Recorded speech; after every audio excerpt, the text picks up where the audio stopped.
Hello, everybody. Today, I got good news. I leave early yesterday because we took her to the doctor. Everything's fine. Got some medicine. Up the door, doctor. Everything's fine. Bad news. I was eating my lunch with my student visits. They decided to do it a couple of years ago. Broke my lunch with my student visits.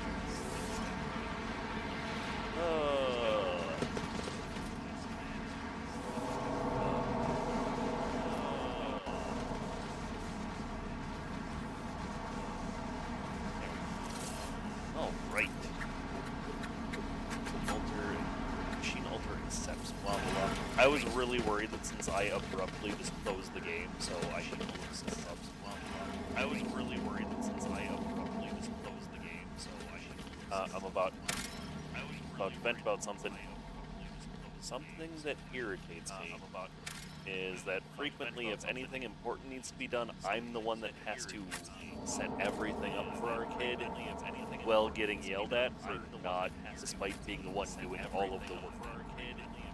Well, getting yelled at for not, despite being the one doing all of the work. Also, if a place is called a walk-in clinic and it says it takes walk-ins, and if you go to the website, it says if you need urgent care but not emergency care, go to the walk-in clinic because they take walk-ins. You don't need to call them and find out because they take walk-ins. Crazy thought.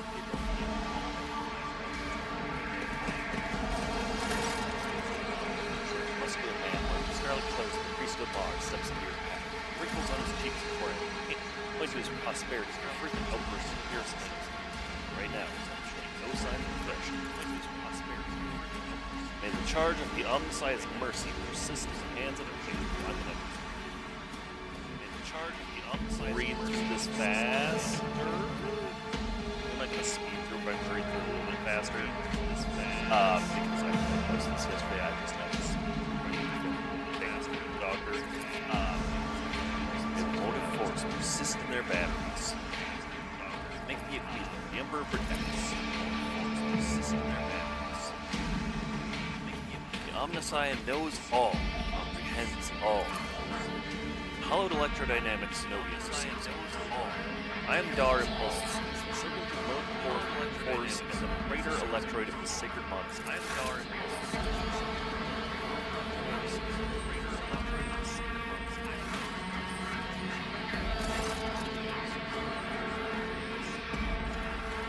Pascal bows down from the foot.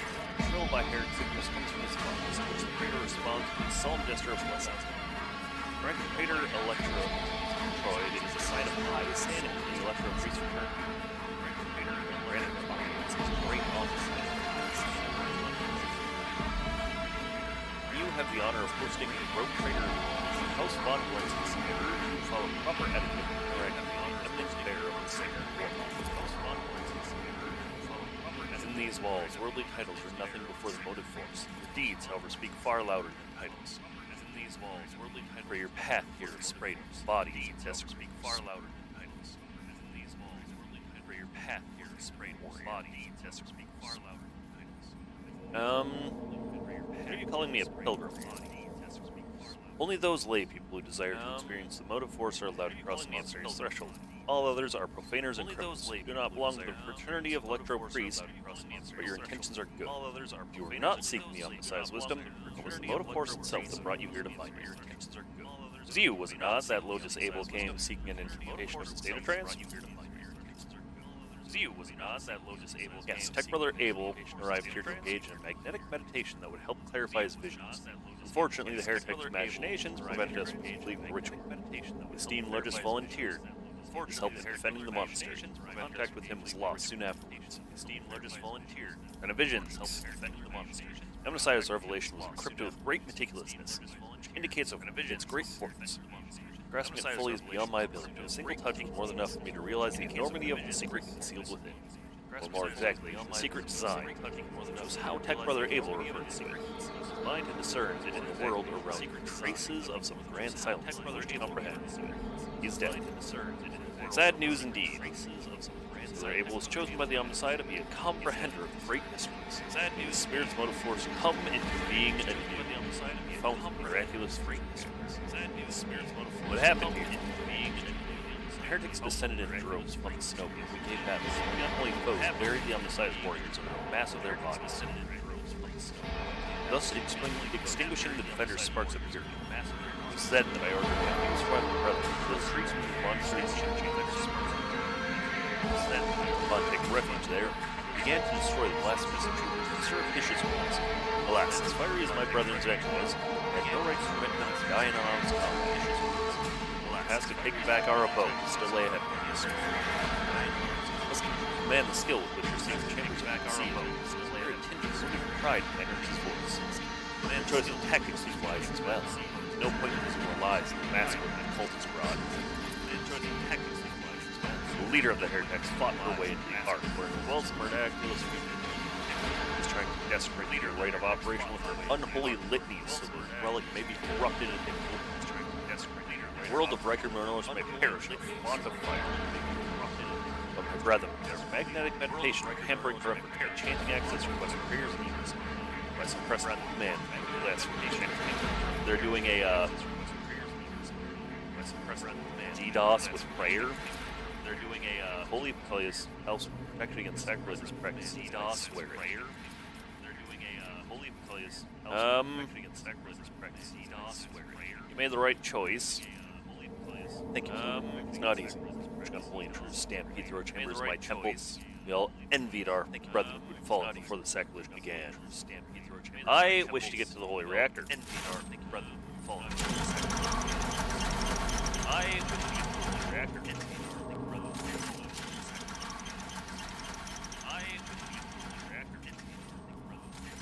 Yeah, I'm not dogmatic, so I don't see what this option even is. The Ark is hidden from pilgrims' eyes. Considering the extraordinary circumstances of your visit to the monastery, I grant you that right. The hall that leads to the high reliquary has been barred by the enemy. It will open a secret path for you. Enter the Ark and experience the loading of the reliquary. Pray to the security systems that they may refrain from punishing you for your intrusion. In charge of the Omnissiah, grace persist in the batteries of the faith from punishing you. In charge of the Omnissiah, grace persist in the batteries of the faith.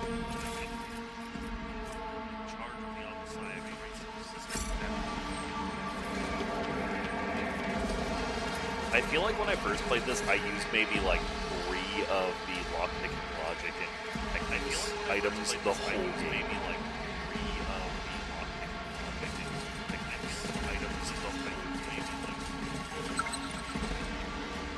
Because I smell cat food. Am I going insane?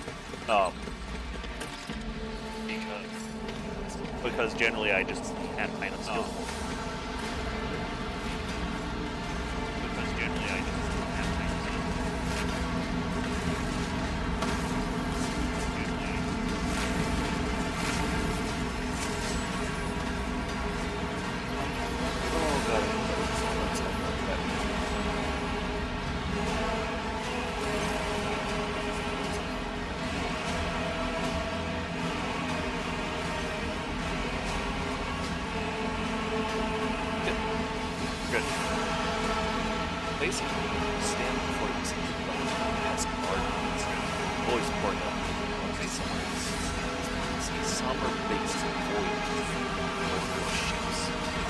How predictable your path is.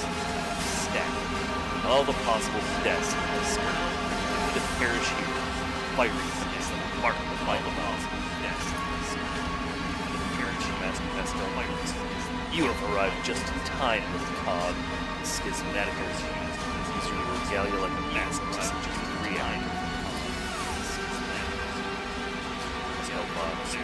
Perhaps a cog.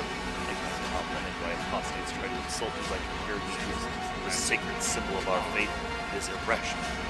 These with the visor lights up like crimson herald of Sanchez, wielding the cannons of the word, glorious is raised. The sacred cog grinds all corruption and dust.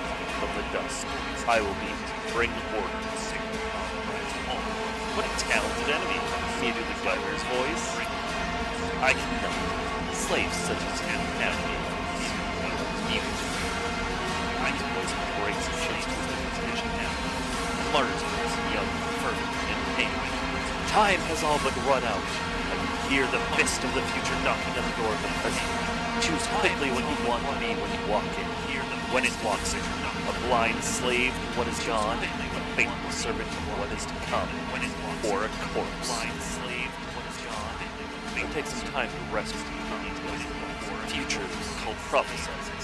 Hopefully, when we're done, what's left of it so we get the future here to squash. Ah! Yellows, reds, violets, oranges, blues, wild colors that scorch the eyes. Some motley mask sang. Hires for wedding. Take a good look at me, Aurora.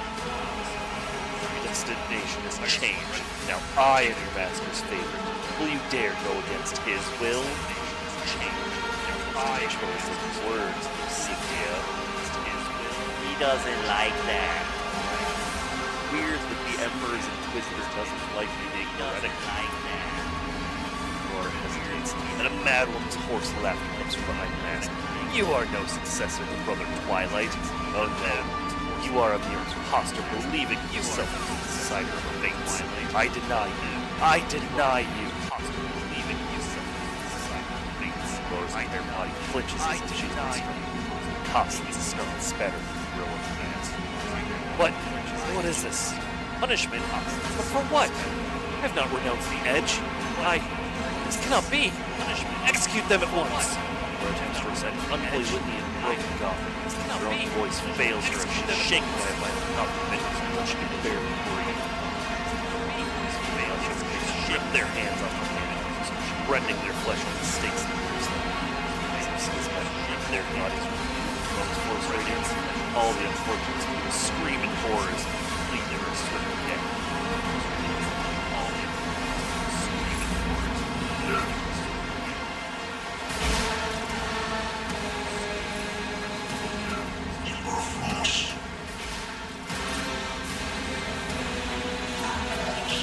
Oh, sweet, we split up, like, perfect.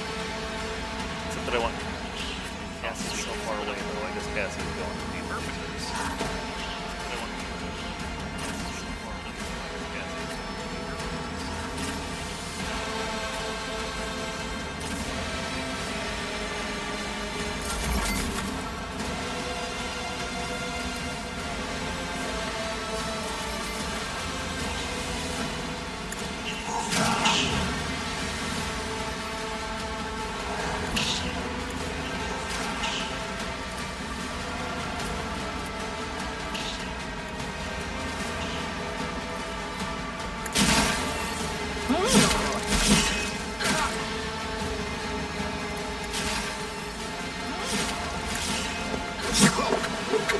Harry?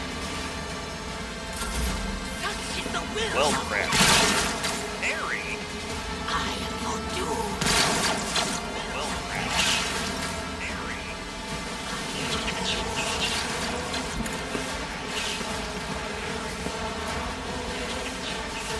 Oh, look at that. Just look at that massacre Cassie is about to bring. Me.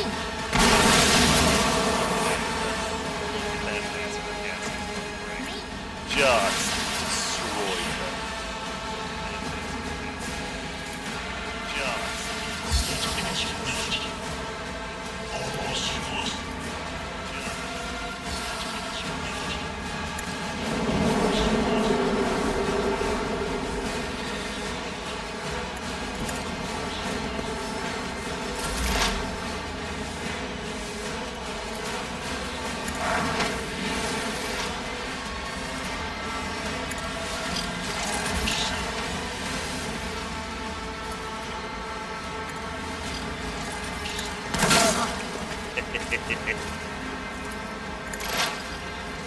Most dangerous one in any of these groups is the Electro Priests.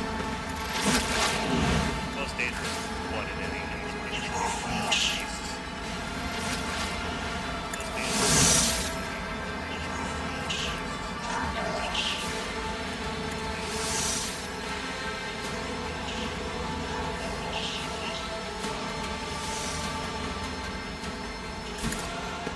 Yes, I will regret go here.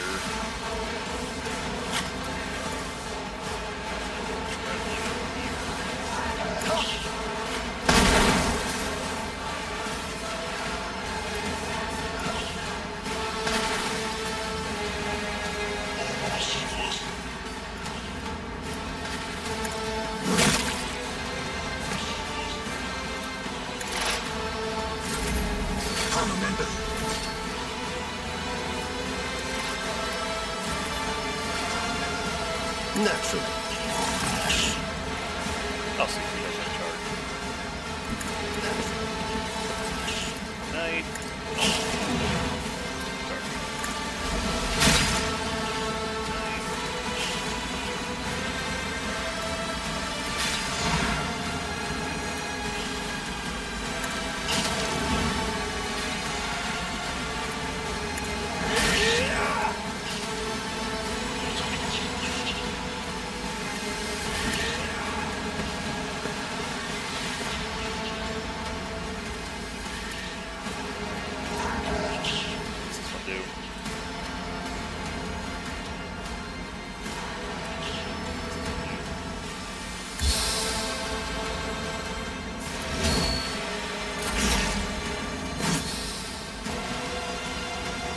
Probably gonna die.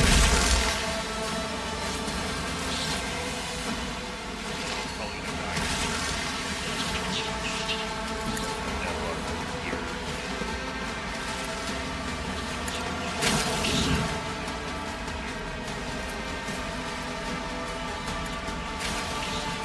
Oh wait, shit! We can actually reach and hit. Oh wait, shit! We can actually reach and hit.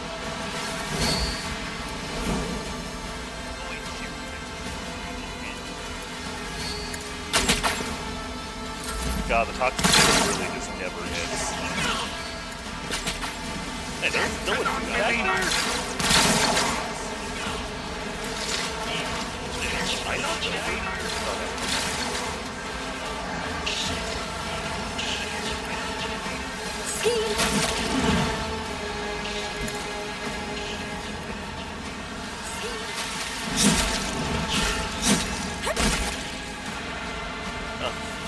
Damn, guess I could have hit him with Blood Oath.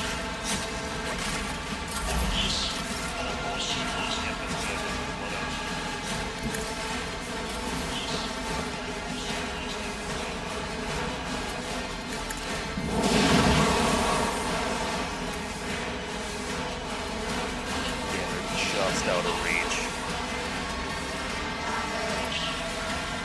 Isn't this a job for the serfs?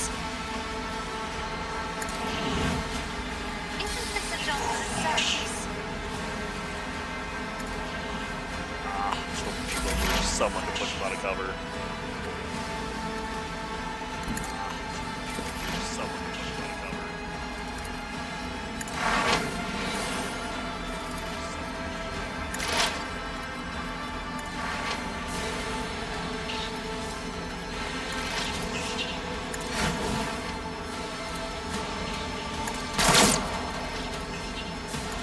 Ah, she only got one.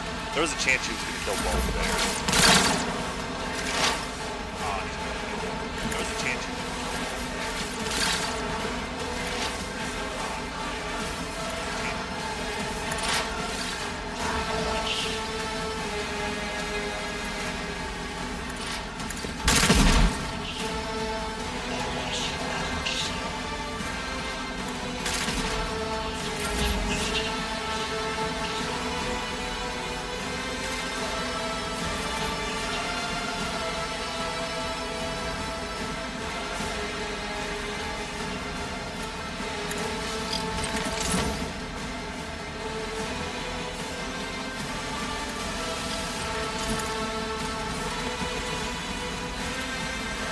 I do have the bonus charge damage, if you were curious.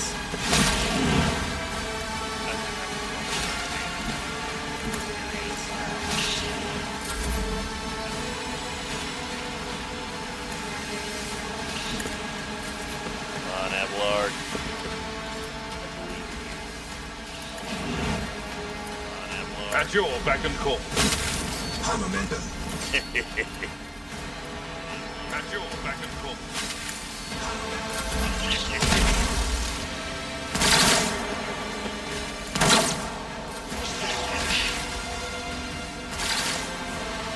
Much like the Pathfinder games, a good build can carry you a long way.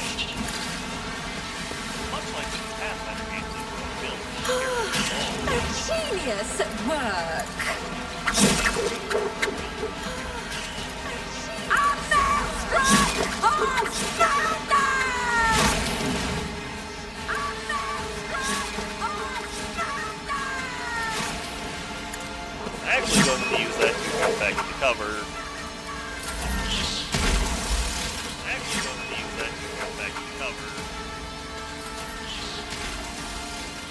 Man, Cassie ain't gonna get a thing for the rest of this fight. Man, Cassie ain't gonna get a If only that were possible. If I may. If only that were possible. If I may. Can't reach out with bring it down. Can't reach these guys with nope. Can't reach these guys.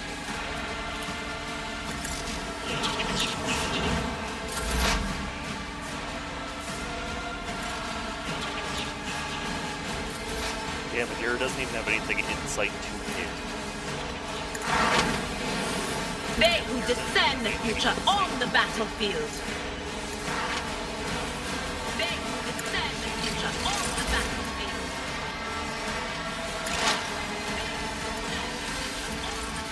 Any farewell. Alright, so we got what, four enemies left total? Alright, so we got what, four enemies left total? Alright, so we got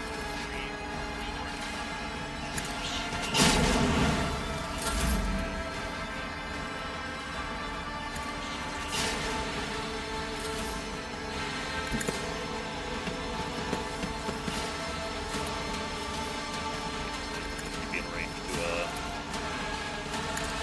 ignite one of them. Oh, that works. Oh, that works.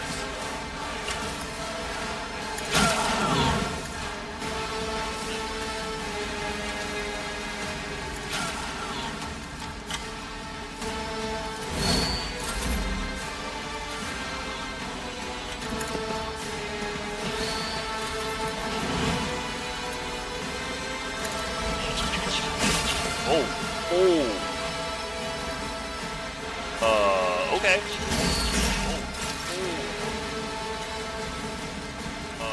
Okay.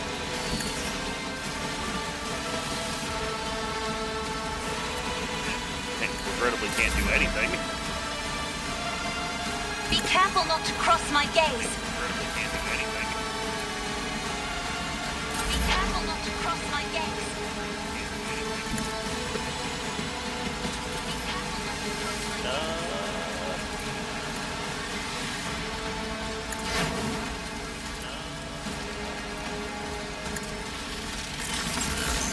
She still doesn't have one. Oh, Pascal might now. Oh, Pascal might now.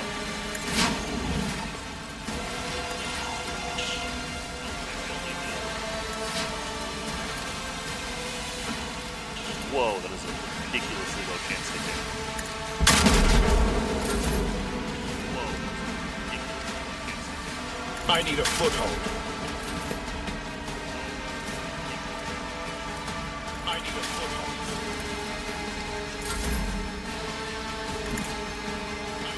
Oh, you know, I probably should have Heinrich's charge. Oh, you know, I probably should have Heinrich's charge.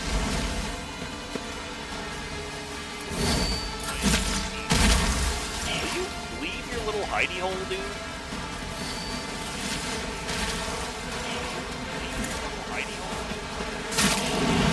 Oh yeah, I'm on fire. A wicked thought. Oh yeah, I'm on fire. Enough! An aged, rattling voice speaks to you from behind the bloodstained mask. You are powerless to halt the approach of what's to come. I see a crimson trail leading men into this dome. Doomed See it glow, final dawn. That means existence has made its choice. Day flashes in Aurora's hand. She drives into the cold and all her strength. Now you will see it too. Huge warp storm stretching across the galaxy. Now you will see it too. Now you will see it too.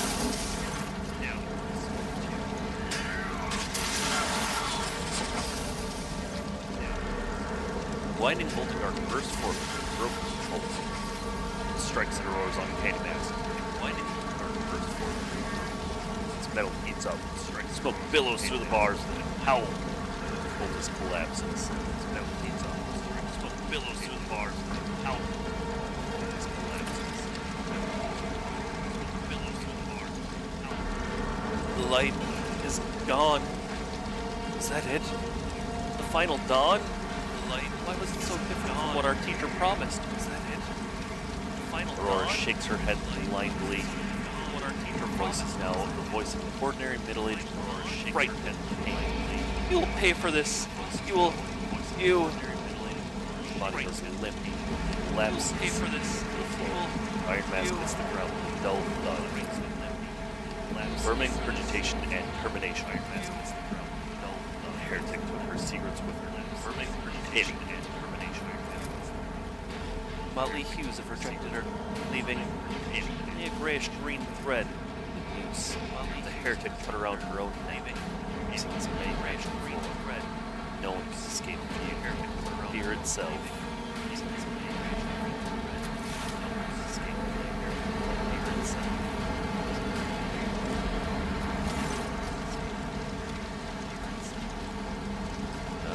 A minute, please, Lucia. No more than a minute. Quick control panel damaged by Aurora. A minute, please. Touch here is probably well beyond repair. Your attention is drawn away from the sacred machine that bears the dagger stick out. Touch here is probably well beyond. On closer inspection, thought to be a lavishly decorated handguard of a sword whose blade is dried out. Its pommel is decorated with a strange adornment resembling an eye covered by a scaled lid. Its veins of the blade are blue sheen to it, the same tint as Conrad's weapon during the viewing of the void shield. Veins of the blade are blue sheen to human-made objects, as well as wraith bone, material favored by the Eldari.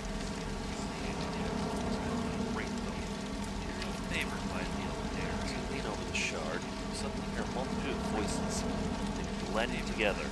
Individual words are distorted. So they are mocking your attempts to grasp their meaning. Nagging whispers like burning red scratch with an unholy claw in your mind. Yoink! Nagging whispers like burning red scratch with an unholy claw in your mind. You touch the abomination that was yoink! Loud and more blood. You touch the pocket of the trophy surreptitiously, just before the interrogator appears at your shoulder. Crazy sort of shifts his gaze as the appears control. Impressive blow. Closing over, she used to reach the frame was melted by the impact of one voice. She used to reach the rogue trader on behalf of the Holy Order, saying thank you for your cooperation and release from requisition. This moment on, I'm at your service. Come aboard your ship and head for Footfall as soon as you deem it possible. This moment on, I have any other business in the system. Case I'm prepared to assist you in prompt resolution. Move Aurora's mask. Is firmly attached to the heretic's flesh. The face is also made of darkness by the bars of the mask, so we're peering at it for a little longer than necessary to wonder if, for a moment, we saw something peering at it. Let's finish shaping the monastery. To the Omnissiah give a motive force, flow, and all obstacles in its path be eradicated. The Omnissiah give a motive force, flow, and all obstacles in its path be eradicated.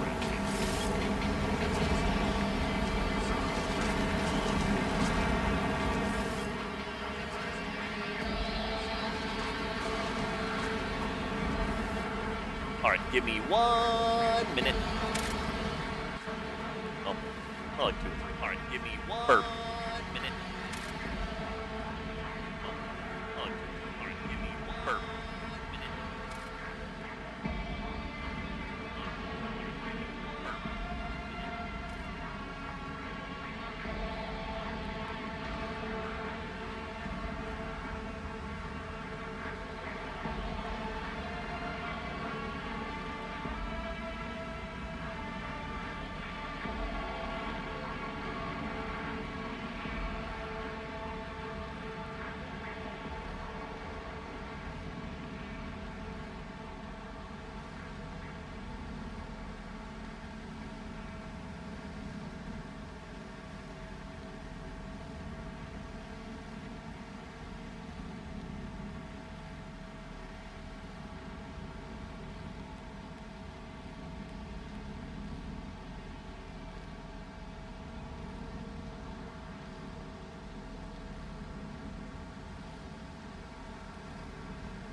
And a picture.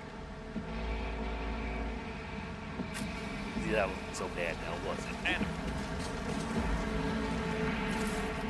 See, that wasn't so bad now. All attacks fire new deal bonus damage. That's prism. Final attack fire new leader roars damage. Long enough vision begins to see. So now could be instead of what it is. That didn't automatically go to cargo. It didn't automatically go What lies beyond? to... Did we loop climb back here? Oh, snap, I could have had this so those guys loop around. Did we loop climb back here? Oh, snap, I could have had this so those guys loop around. Did we loop climb back here? Oh, snap, I could have had this so those guys loop around.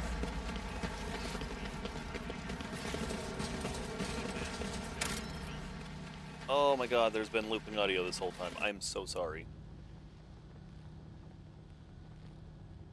I changed audio on my starting soon screen. I've been wondering why I thought I was hearing things twice.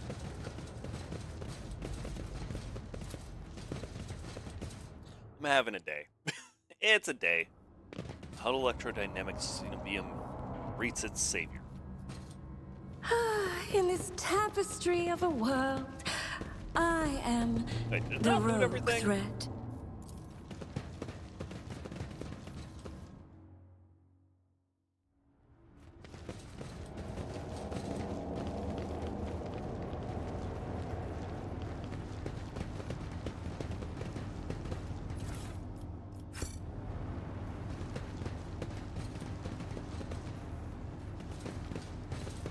Yeah, I turn on desktop audio so that way for my starting soon screen, it would be playing the game sound. And so I incorrectly assumed that when I switched back to streaming scene, it would turn that off. I was wrong. Wrong was I. I was like, I swear I keep hearing myself again, just a little bit later, but quieter for some reason.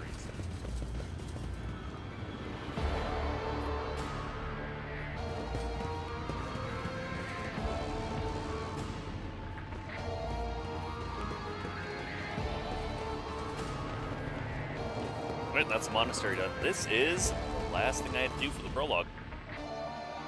Or is it? Ba-ba-bum.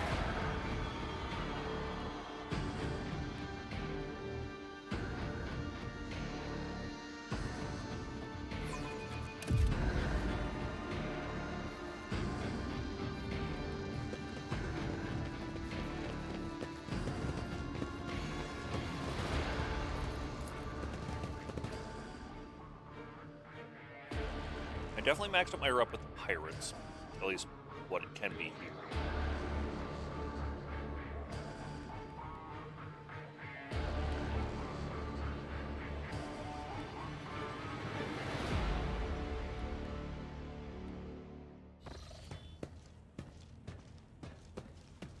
So I'm rewarding Rogue myself trader. that day with a... I was somewhat brusque at our first meeting, and I would like to make up for it by expressing my thanks for your assistance in the electrodynamic Cenobium. Your arrival could not have come at a better time. Hi, Limbs. Unfortunately, my personal investigation has hit a dead end. I think I will have to call upon outside resources to continue the search. That's a shame. My missions do not always end in success. Unfortunately. There is one more thing. The Lord Inquisitor gave me this item some time ago. He must have thought it likely that I would find myself aboard this vessel sooner than he. I was instructed to deliver this device to Lady Theodora. However, given recent events, I believe I ought to present it to you. This is an elucidator, a sacred machine capable of translating the languages of remote and lost worlds into Low Gothic. It can even process Xenos languages to a certain degree. Not without infelicities, but possibly well. Thank you. The Inquisition's generosity is greatly appreciated. May the Elucidator serve House von Valancius as faithfully as it has served the acolytes of the Holy Ordos up to now. Hey. Oh, big yawn. Olympia hopped up on my desk to visit me. She's a little cutie. We finally managed to clip her nails the other day, and it's funny. Last time we tried, so what we do is it's a three-person job. One person holds her, one person holds the treat, one person clips her nail. Last time we tried, I picked her up, we had the treat ready, and she farted. Just farted right in my lap. And it was so foul that all three of us had to leave the room. Heinrichs cuts you a glance, one which you suddenly realize is charged with a strange, almost personal interest, for deferentially averting his gaze. Apologies in advance if I unknowingly violate the protocol for conversing with someone of your elevated status. I think a slip in composure is to be expected when one is hosted personally in the Lord Captain's study. What do you think will become of the electrodynamic Cenobian? It all depends on the Electro priests who survived the attack. Fortunately for them, the cultists did not manage to seriously corrupt the holy site, partly thanks to the priesthood's efforts. Nevertheless, I would not be surprised if the local Explorator fleet decides to audit and purge the damaged units once it hears about what has happened. What, honey? You can't have this. What do you plan to do now? I would like to offer my assistance in resolving your immediate problems.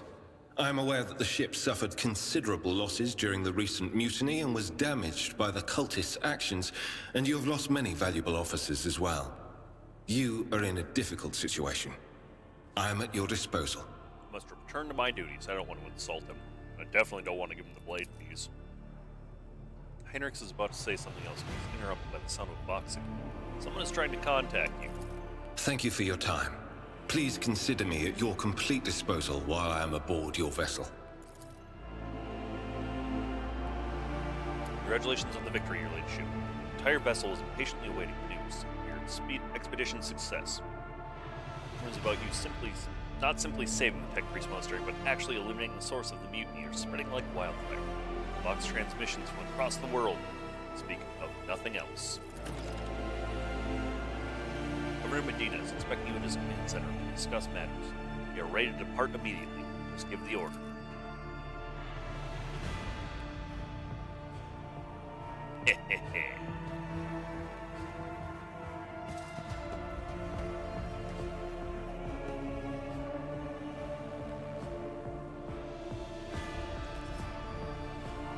Where is it? There's a painting of Theodora somewhere in here that you can get replaced with your portrait. No, right here.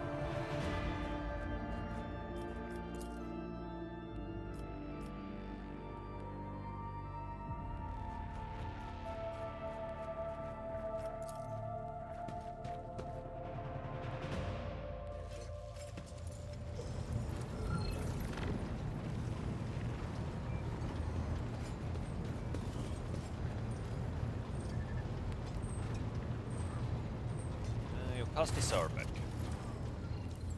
Greetings, Lord Captain. Oh, right. Yeah, no, this is the guy that I was thinking of. So, for the majority of the game, I was, like, flying to each merchant. The first time I played. This guy, you can talk to him.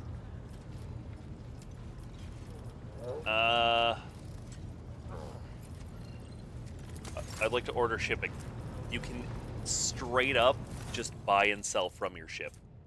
Oh, my... profit factor went up. Shipment's a one-handed bolter. Ooh.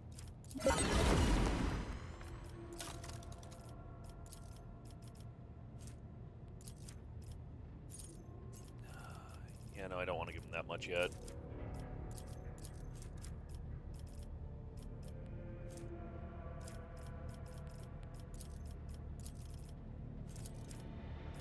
So I need to give... Yeah, there's selection. Okay, so he wants. Okay. Holy gifts and heretic trophies above all else. Holy gifts. Oh, I guess I only have the one. Chip components, Mechanicus creations. Components, Mechanicus creations. I guess a couple armor kits.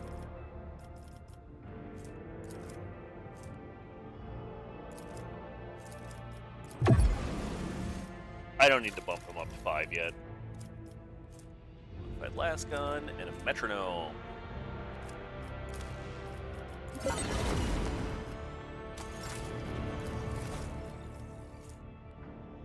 Let's see. The wearer kills an enemy in a 1-cell radius with a shot out.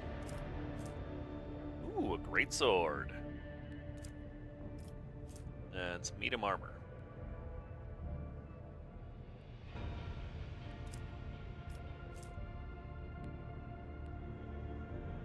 Where's target? Target's not. Oh yeah, I want this for Cassia.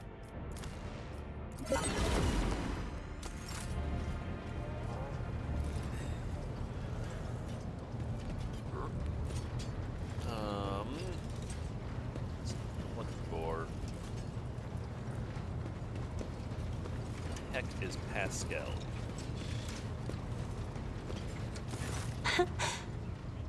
Words cannot describe how boring the bridge is without our stimulating conversations. Tell me about yourself. I am a part of House Orselio, an ancient dynasty of the Navis nobility. Since time immemorial, our family has served to advance knowledge, pushing at the boundaries of the dark unknown. The Starway Atlas contains 2,843 routes that chart the sectors of the Segmentum Obscurus and reach all the way from the Coronis Expanse to Holy Terra.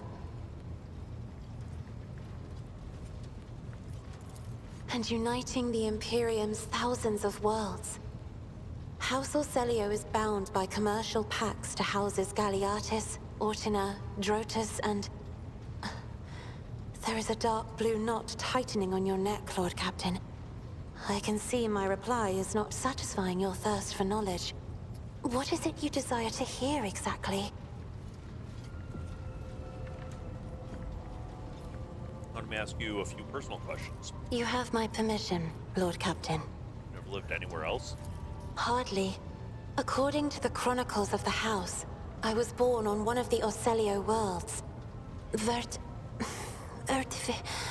Oh, what was it?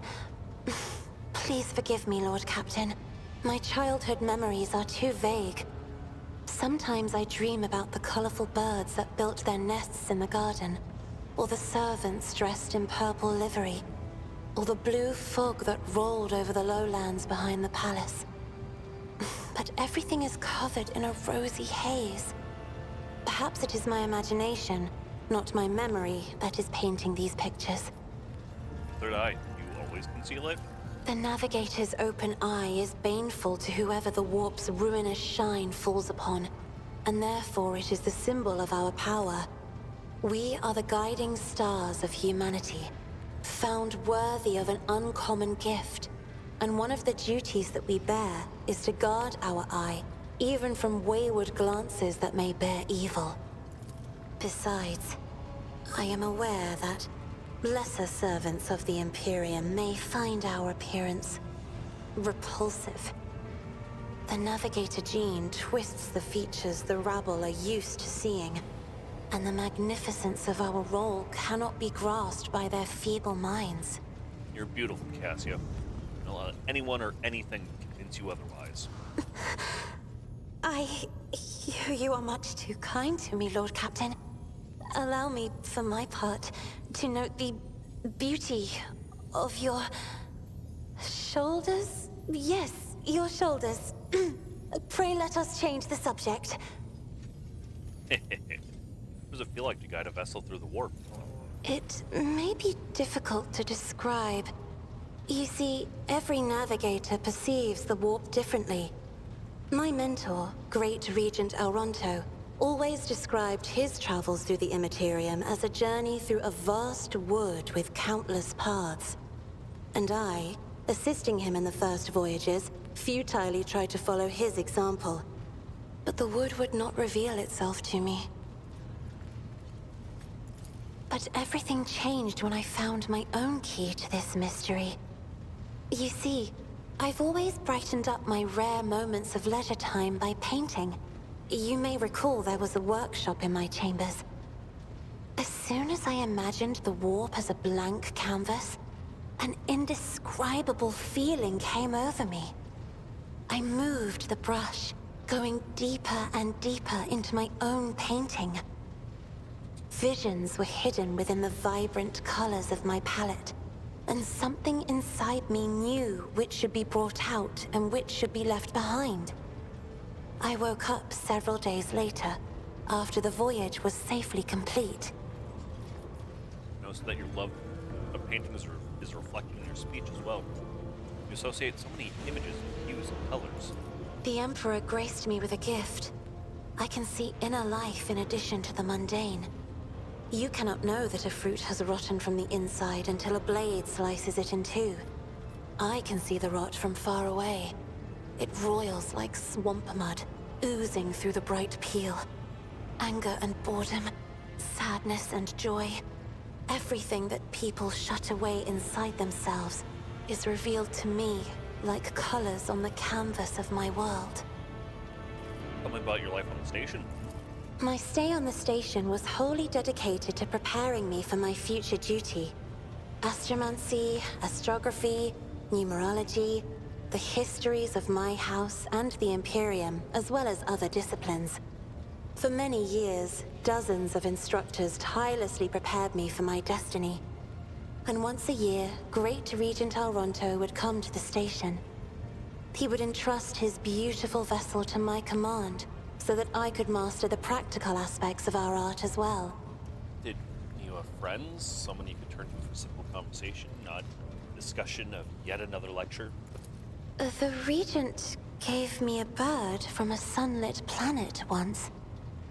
I tried to befriend it and make it sing, but for some reason, it refused, and died soon after. The instructors were too respectful of my duty to my house to waste precious time on idle chatter. Aside from them, there were only servants on the station, and you know they have their vocal cords removed, so they cannot break their vow of silence.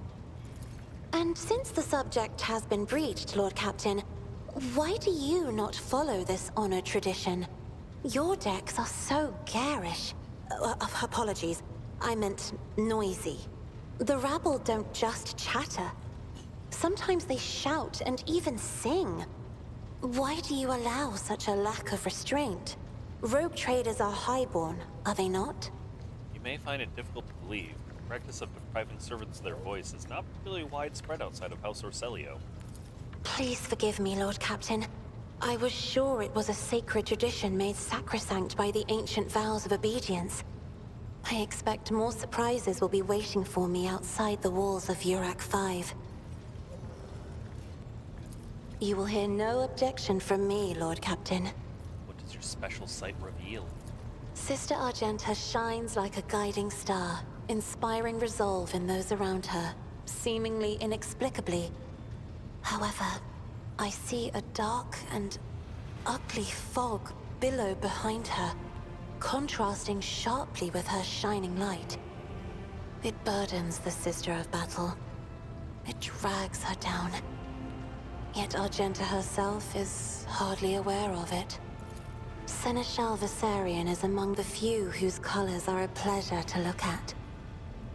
Whenever the Seneschal speaks, heavenly crystal clarity spreads around him. And whenever he is angered, dark blue clouds condense over him. And in his rare moments of joy, a pure gleam of sunset pink caresses the souls of those near him. Out of your entire retinue, Lord Captain, he is the only one I would trust with my life. The esteemed Magos Haneman is shattered, like a beautiful stained glass window into a mosaic of colors. His bright, beckoning hues are mixed together in complete disarray. I must confess it perplexes me. Normally, scarlet and steel are all that fills the heart of a servant of the Omnissiah. Behind the cobalt steel of his thoughts, behind the cold, faded gray of his emotions, an ember, the color of amber, glows in Master Van Kalox's soul. So bright and warm, one is tempted to touch it. It is sad that the interrogator seeks to drown it with his own hands in the bottomless blue of duty. Sad indeed, but I can relate. Idira's emotions are like a maelstrom, bright, unbridled, enveloping her form like a wondrous kaleidoscope of colors. And as dangerous as a twisting warp storm. The riot of colors hides the truth from my eyes. What exactly is driving this woman? Is it her own will, or is it the Immaterium, Lord Captain? Cubella is bathed in crimson as bright as fresh blood, and its sight is all the more striking in the embrace of impenetrable darkness. And yet, there is no malice in these heavy shadows. They are impartial, morose, uncompromising, and ever consuming what weak flashes of other colors there may appear. I have enjoyed your company. Thank you for the conversation. Okay, so talking with crewmates. Certain crewmates is voiced. Where is the... Uwe is her servant. The lady whose lower face is machines.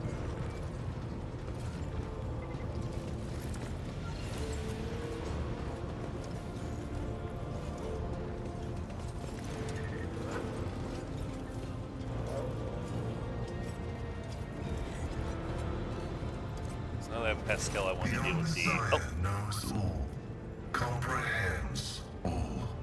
do you know anything about the malfunctioning servitors on the ship? Information about the incidents has been detected in the catalog. The incidents have been acknowledged as insignificant. A technical inquiry has established that the most statistically likely cause of the errors was a transgression of sacrilegious negligence during the lobotomizing rite.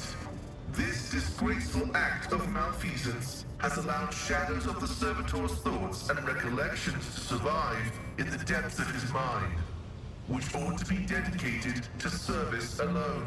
Yeah, servitors are barely alive lobotomites.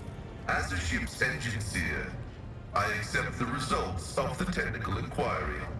As a learned servant of the Omnissiah, I question its findings. The patterns of the malfunctions form a more complex picture than can be discerned by those of lower ranks. For this reason, instructions have been issued across the ship to report any new incidents to me personally. I must take my leave. May your labors be effective and fruitful. Yeah. See, Pascal knows that there's more to it than it just being errors. Which is why I wanted him here. What is the buff that you constantly have? Oh, right, I knew that.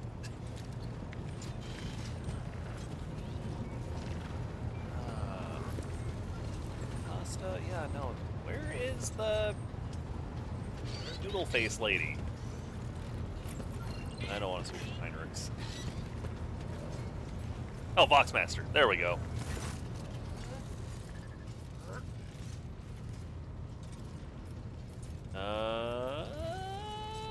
Who are you? Voxmaster Octavius Vigisura Oda of the Ptolemy Dynasty. Current Voxmaster serving aboard your vessel. In accordance with the Seneschal's orders, I assumed this duty immediately upon the demise of the esteemed Voxmaster Septimus, who was my grandfather. What are the Voxmaster's duties? I'm the ears and the voice of this void ship. I supervise several dozen officers and 3 times the number of support personnel.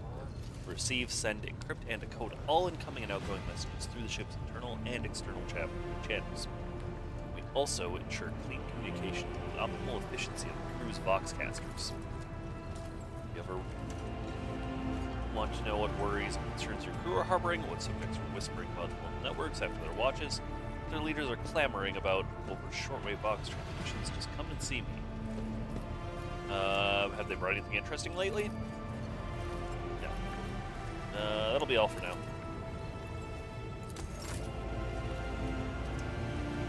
Okay, one of these people was like, hey, there's something weird going on with the ship. Just informed me about a problem with the servers. See, ladyship, the ship's servers have been malfunctioning lately. Violate protocols, interrupt their tasks, observe crew members for long periods of time, move erratically with no meaning or purpose. Stanek nervously pulls on his luxurious frock coat as if it were uncomfortably made. If it had been a routine technical fault, I would have decided the fate of those servers myself. I deemed it necessary to notify you. I don't wish to hide such irregularities from the Lord Captain. I wish to observe the server's unusual behavior before you decide this fate. This can be arranged. The majority of the defective units have been delivered to one of the storage compartments pending your decision. Pascal Hanuman expressed the desire to be present during the inspection. Should it be carried out, I suppose the expertise of the esteemed Magos may come in handy. I wish to take a look at these servitors before deciding their fate.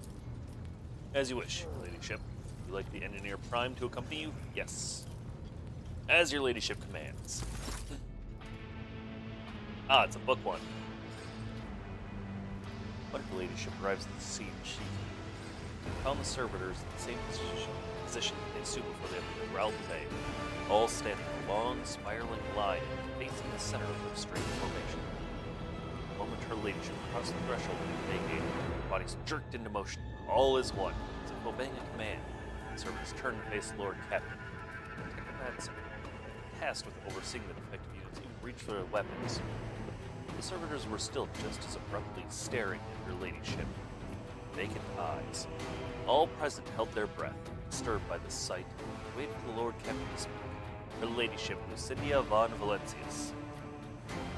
Mr. Perkin, Engines here prime. Engines here prime to study the servitors.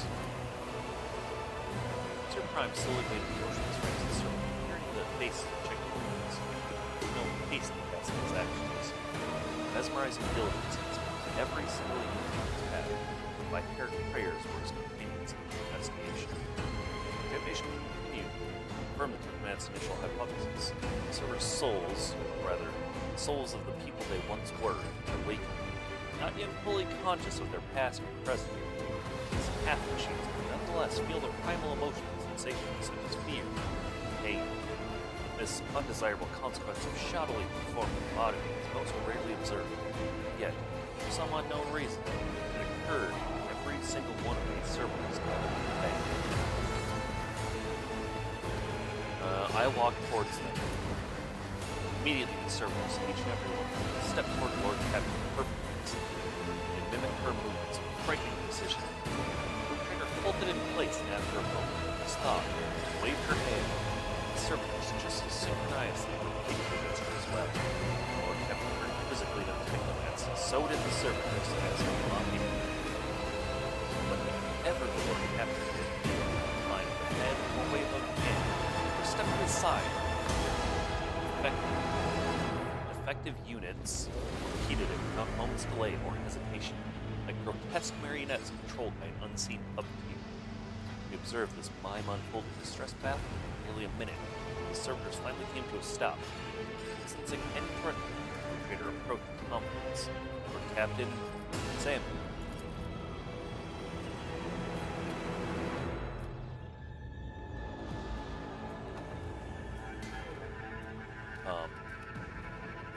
High Factorium, it was I who had prompted that entire inspection, thus it was my duty to follow the Lord Captain. As we stepped closer, we noticed a fascinating irregularity. The server's pupils normally still, shaking wildly. Their bulging veins were pulsating with their copper collars inscribed with their past offenses, as if those mindless half-machines blocked the perpetual state of extreme tension. Visibly shaken, Adoni's proposed that the souls of awakened servants' bodies after long slumber deep in their lobotomized brains, formerly bereft of intelligence, gained awareness, feeling, understanding. After a pause, the Technomat added that the servants used to function properly, and that no one had been able to explain the change in their behavior. Being so trained on emotionless but animate half machines and half people, Lord Captain suddenly drew an iridescent blade he had seen before, and, as if following some unheard command, plunged it into the nearest survivor. Servitor. The moment the blade sliced open the pale flesh, a wild howl washed over the cargo bay, through the screeching crack of the servo motors, as if having regained the ability to feel pain. The server struggled to open his sewn mouth, all he could muster was a stifled moan of horror. The captain's figure fell in the middle bed. All the other servitors came crashing down. They all felt the grip of the otherworldly, bone-chilling cold. As I met them, as fearful faces, I realized that none of those present had any explanation for what had just transpired.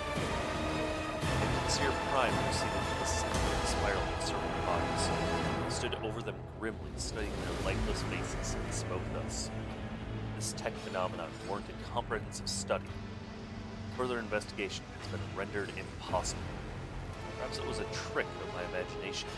I thought I caught a semblance of sorrow in his gaze in that moment. Lord Captain, seemingly not attaching any importance to the situation, sheathed the blade and left the cargo bay without a word.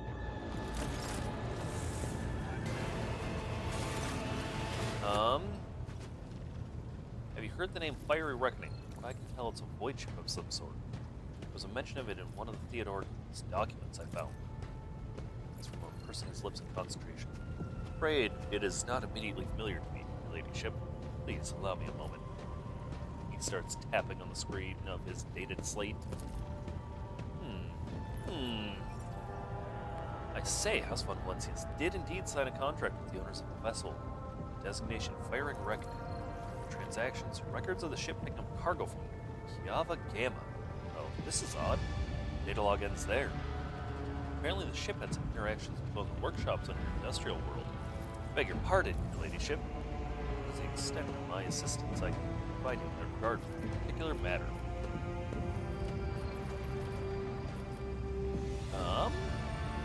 Enough questions, I shall return later.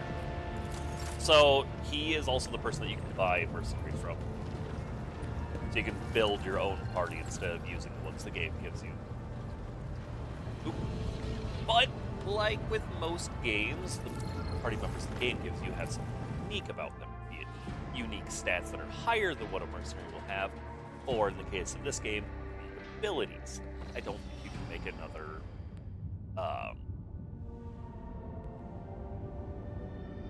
Come on, Brain. I believe in you. You can't make another navigator, for example.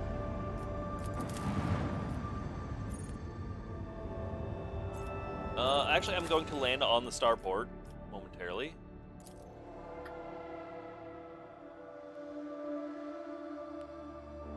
I actually want Argenta with me.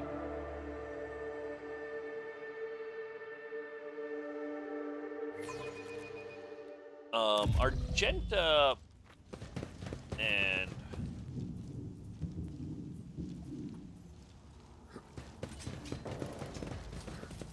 Heinrichs, there we go. Argenta and Heinrichs both There will be no peace hate in my heretical wake. actions, but Argenta is currently more useful in battle than left hand, so we'll find the guy.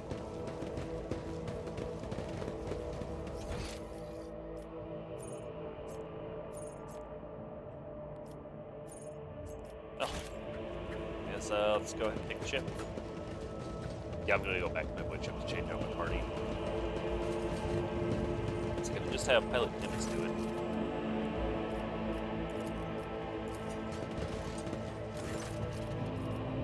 Give it back to my ship, please.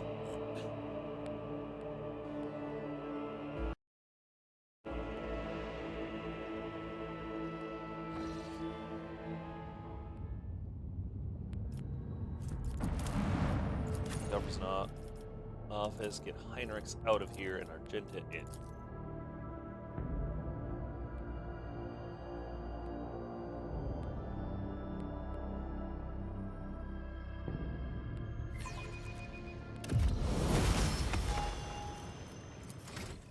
let's level you up. You're what, going into 12?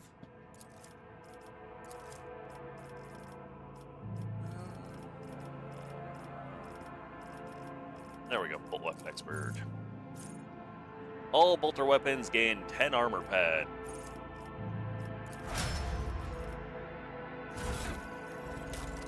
God, it sucks this is a one-handed bolter.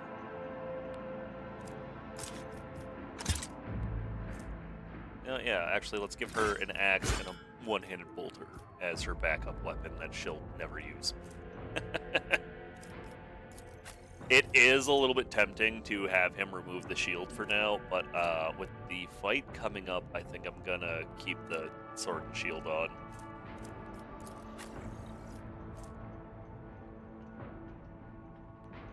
Laser weapons are effective against targets in cover and targets with high dodge. All weapons have an increased overpen.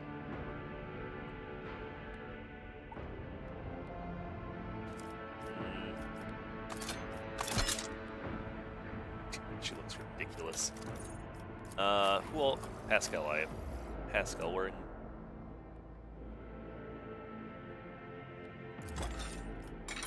Pascal's wearing medium. Sorry, I keep not finishing my thoughts all the way.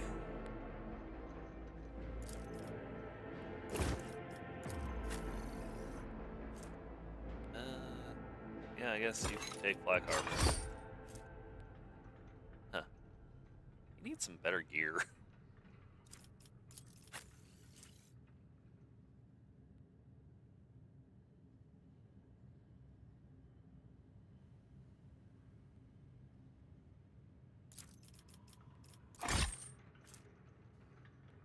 Yeah, I don't really want her wearing medium armor because I don't want the dodge penalty.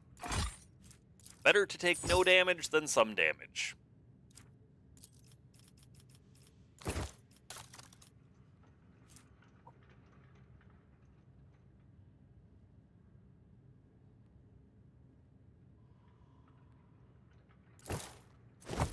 You'll be doing more attacks of opportunity than most. I guess you can have these. Run and gun goes to Argenta. Ooh, that benefits Pascal, actually.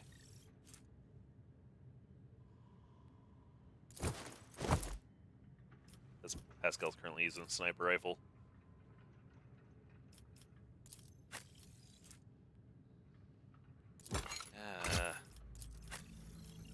No.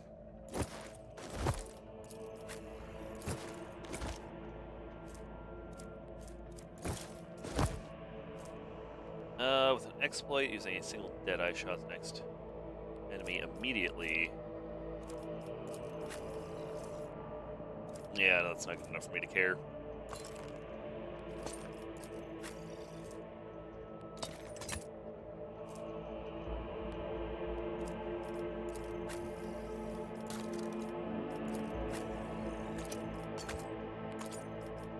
Stock your grenades, I guess. You get so many medkits.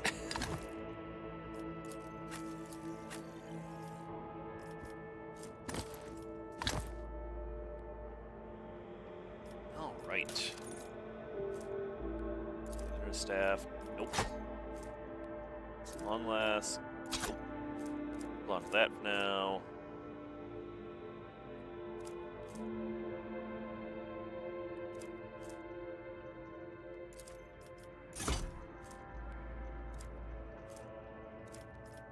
What do you have that's better? No, I definitely want the extra armor pen right now.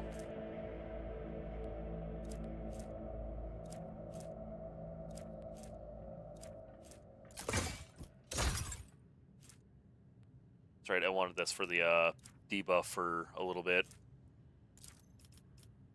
I don't have Drakari weapon proficiency.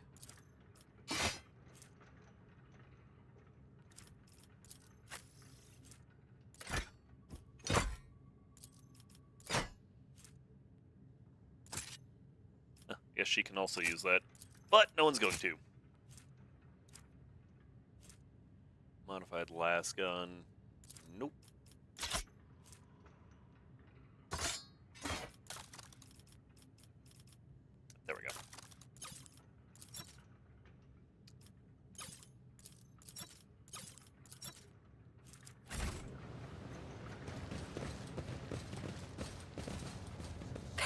Patience. My nerves are frayed. All right. We saved this world. Huzzah!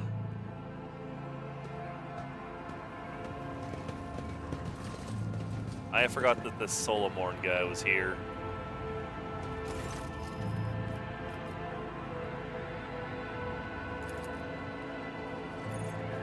All right, Governor Medina. Greetings, your ladyship, says the governor in a dismal voice, glancing reflexively at Solomorn. I can't express how grateful I am for your help. Now that the insidious heretics' designs have been thwarted, nothing stands in the way of my plans or yours. Aurora dead, the spirit of revolt is waning. Your squads of rebels are surrendering, witnessing the final days of the uprising. I signed the order to allocate 2,000 first-class voidfarers to you. Your transfer to your ship will begin any minute now. Ooh, 5 more profit factor. I'd also like to salute the savior of Rykard Minoris in heaven. Already given the order for a celebration to be held in your honor. We'll mark your victory with an ancient custom, triumph. You'll drive through the city streets accompanied by a guard of honor, as befits a heroine who has vanquished the Imperium's enemies. Your trophies will display to the jubilant crowds. Let me know once you're ready. Once you have concluded your business in this system and ready for the triumph to begin. In regards to your own participation in the triumph, Governor, you will accompany us to the starport to provide timely answers to any questions that may occur to me as I inspect the terminal here. That being said, you should appear before your subjects at least once at the end of the ceremony. Doing so will help maintain order. There's no reason to let people know that the world may soon be in for a change of leadership.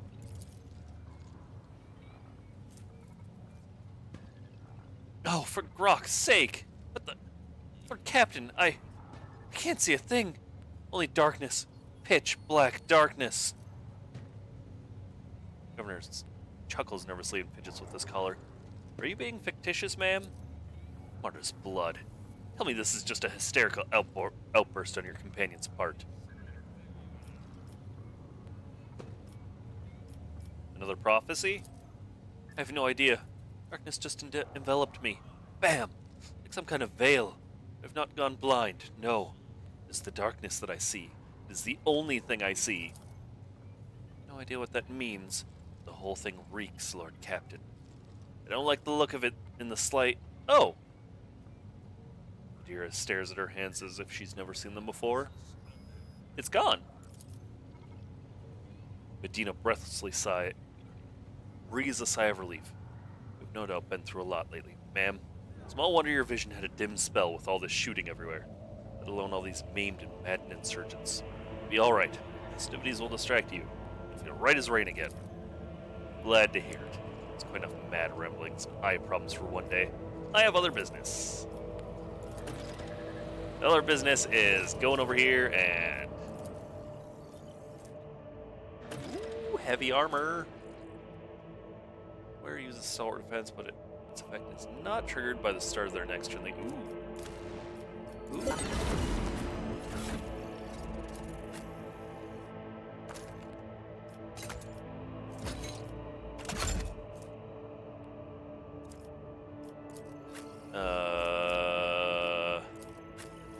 Yes, let's give Pascal the ring for now, since he has nothing else.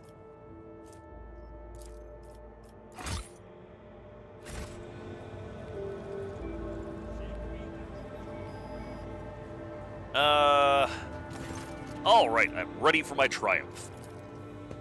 I will see you at the starport, your ladyship. The Master of Ceremonies will organize the procession in a way that should allow me to share the ceremony's finale with you. And after that, Emperor willing, the Proctor will clear me of all charges. The woes of Rykard Minoris will be over at last.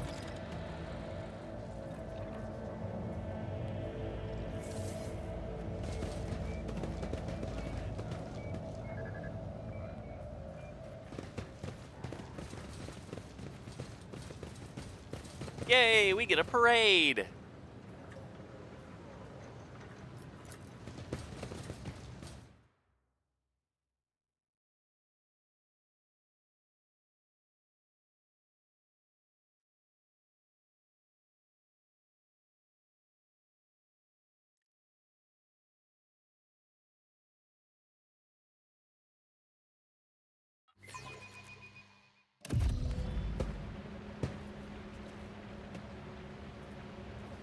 think they would have done more to clean up the streets first.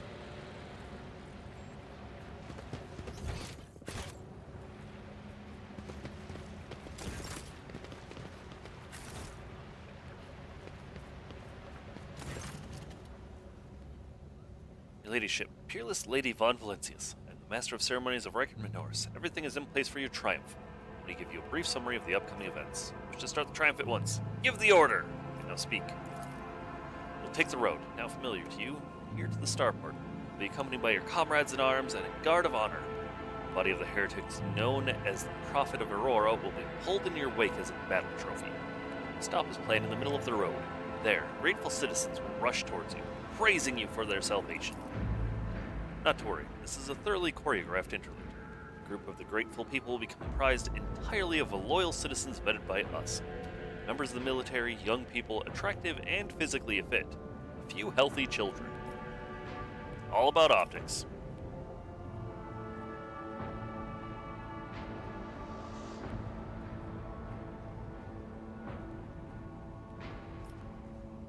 Once they have said their praise, the procession will move on. Governor Medina will await you at the starport.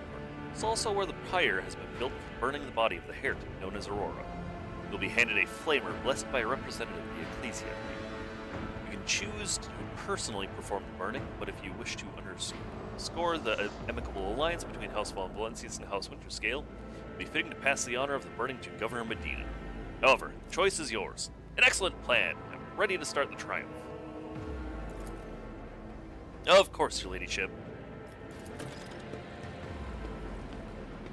Look, a parade just for us.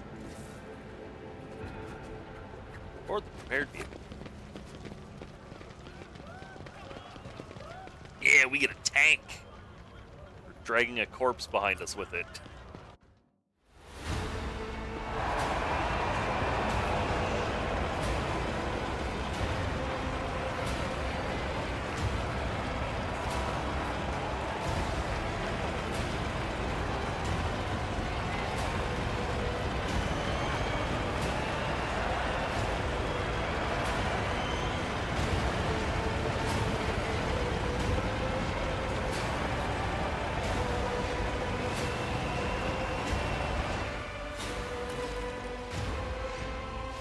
Make way! Make way! Let us greet the heroine. A small group of festively dressed people rushes toward you. Glory to the Von Valencia's destiny! Glory to Lucinia, the heroine of Reichard Minors! A stately, beautiful, and finely dressed woman calls out for your name with a sonorous voice.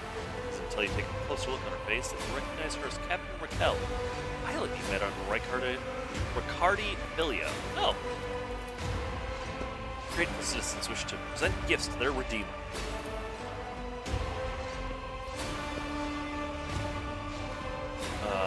For whatever reason, you know for certain that right at this moment, the gaze of Aurora's dead, empty eye sockets is fixed upon the back of your head. A thought surfaces your mind. Not a voice inside your head. No, a mere thought. They're all going to die. Befuddled, deprived, never having seen the truth. And it is all because of you, enemy of mine. Stop the ceremony. Take the people away. Something terrible is about to happen. Soldiers in the court exchange perplexed glances. Their trained discipline prevails, and they turn towards the spectators, preparing to lead the crowd away. But what? They're coming out of the darkness. They're stealing the light. The darkness is insatiable. Behind them, behind these thieves, an ineffable eye follows, watching. I am sensing something boundless, blue, golden, dark. Behold, behold, behold the final dawn.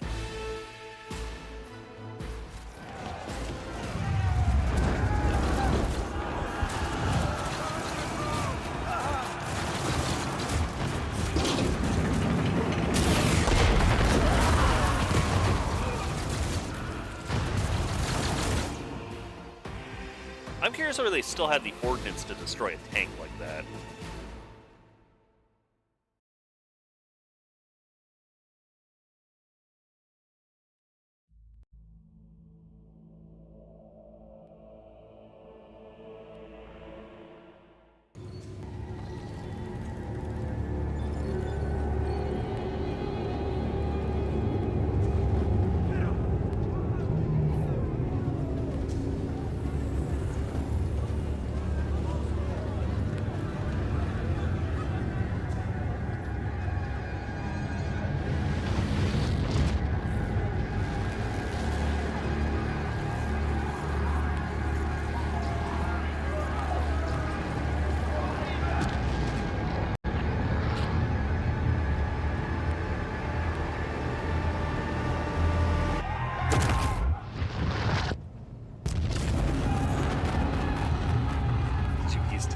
Final Dawn was gonna be the sun.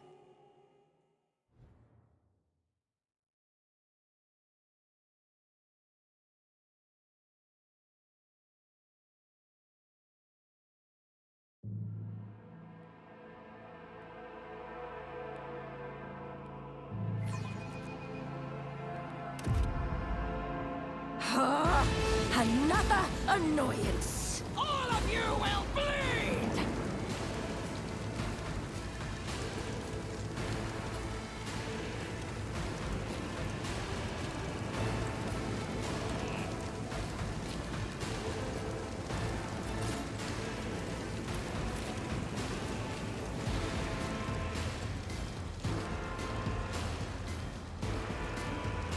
Oh, leader of the cultist, huh?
Real disappointed if she missed there.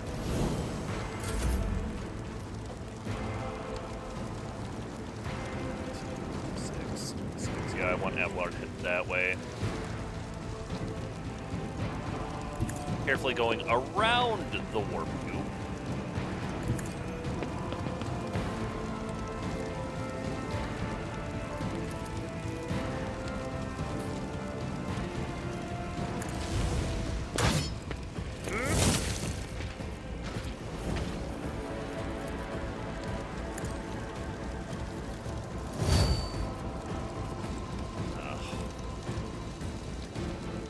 Can't move anymore. Shield bash, stalwart defense, movement marks enemies within the area.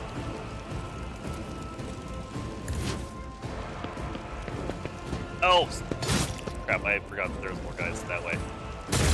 Oops. Glory of my masters.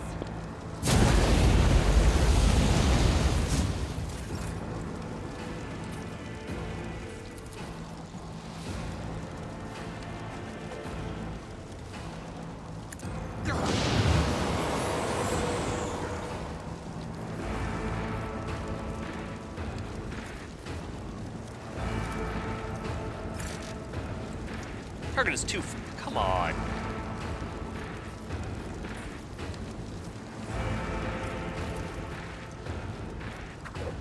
I serve the ruinous powers!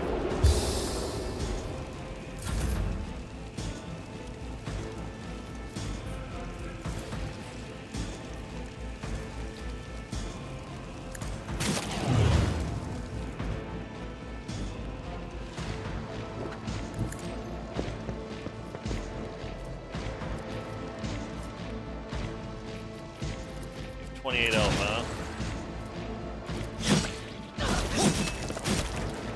Oh, come on.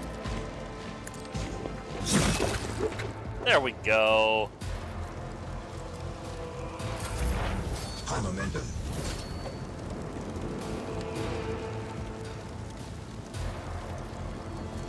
Why are you like so close that you're touching me, dude?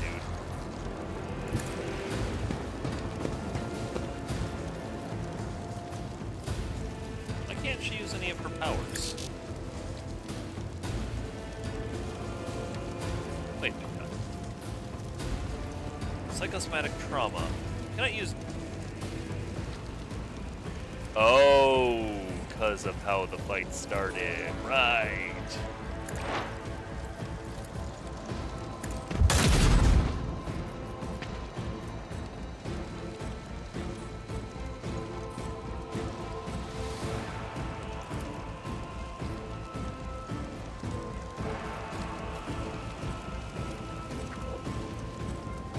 If only you knew what awaits you.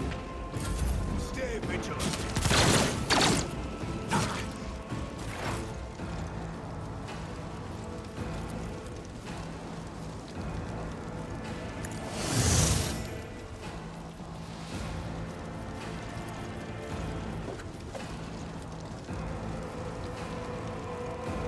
Running by Neriko.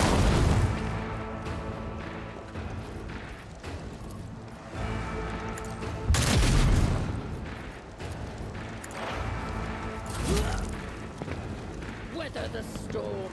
No, I didn't see that guy there. Out of my way! Moving out. Why do you keep running through the warp tube? Weapon at the ready. I must not falter. Death to the weak. Chaos guides me.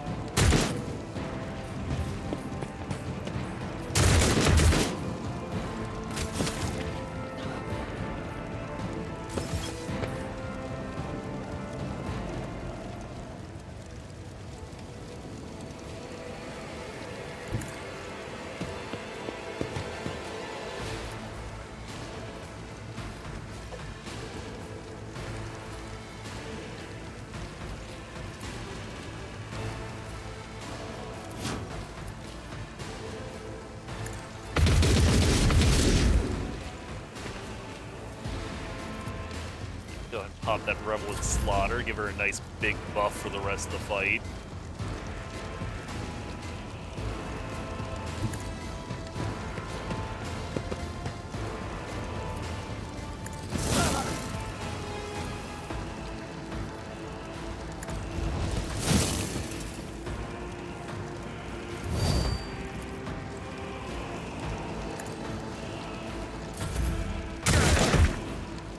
I bring ruin.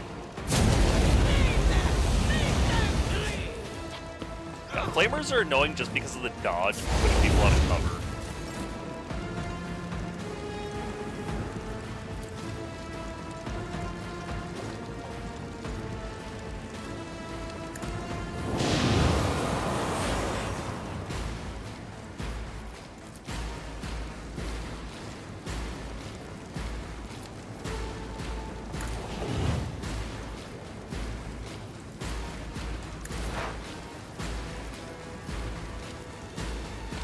The Omnissiah knows all, comprehends all.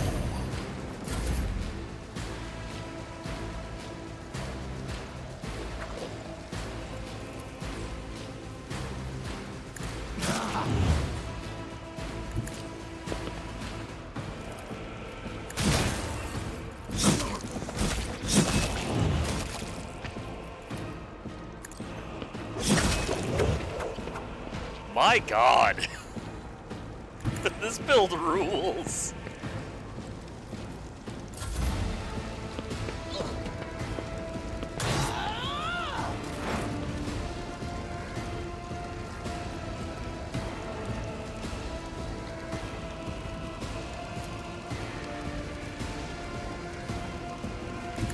Let's get this guy. High momentum. But of course.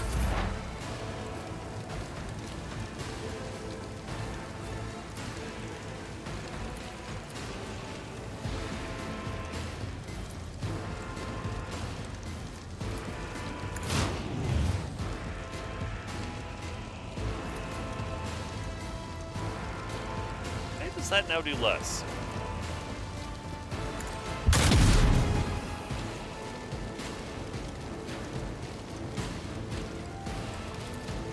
Prognosis is favorable. Onward. Follow my lead. Oh man, the The ruin. NPC helpers are always just so dumb. Crush the feeble. My faith strengthens me. Why can't you set Lucindia on fire? Death to non-believers.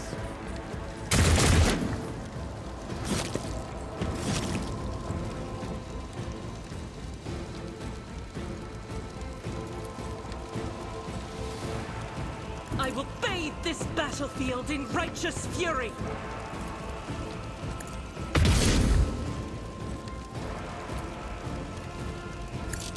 Ah, damn. Oh, right, because I had to reload. Faith with...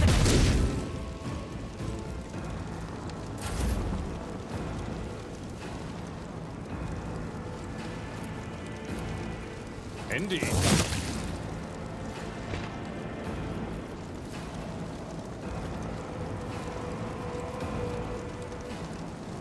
Ah, welcome home.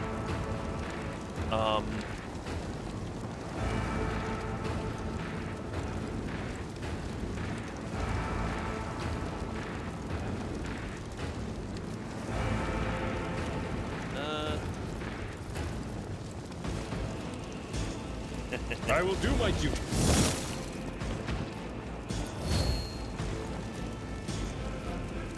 Oh, hey, let's throw action and finish everyone off.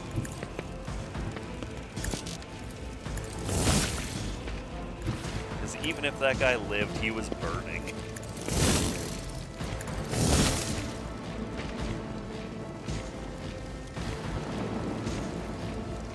Are all the enemies left on that side now?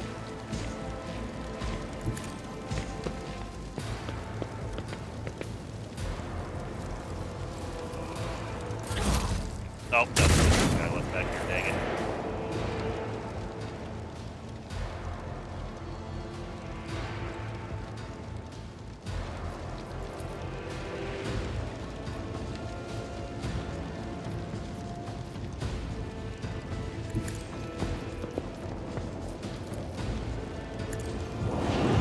Cassia, yet another kill.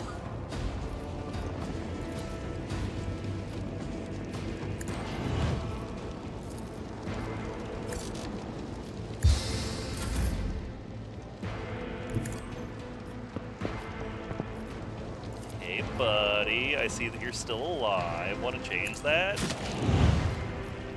Come on. Oh.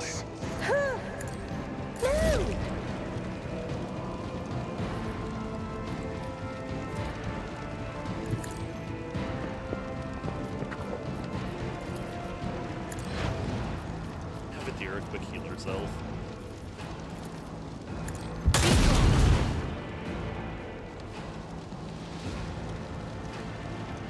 Oh, what's left alive? Oh yeah, that one guy. Oh no, this guy. Where'd you come from?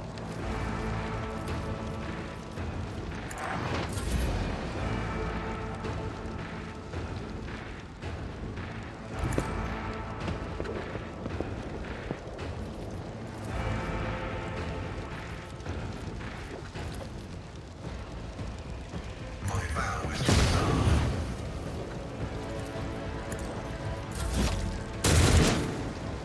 Bring Emerald. Come on, hit him.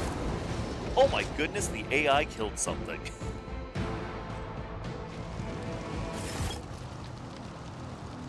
Your comm beat comes alive. Just voice struggles to get through the thundering static. Lord Tin, this is Master. Please immediately send. You're en route to the starport. Put interference. Repeat. Otherworld cacophony, which is now resembled the rumbling of distant cannons, suddenly swallows you with its full intensity. The warp energy seemingly bursting out of thin air, rushing inside your exposed mind like an unstoppable wave of filth. For a moment, it feels like your head might explode. Then the sensation retreats, leaving in its wake that of someone's touch on your temples.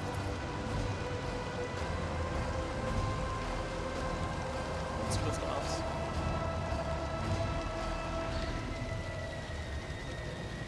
Twist offs? What do you mean?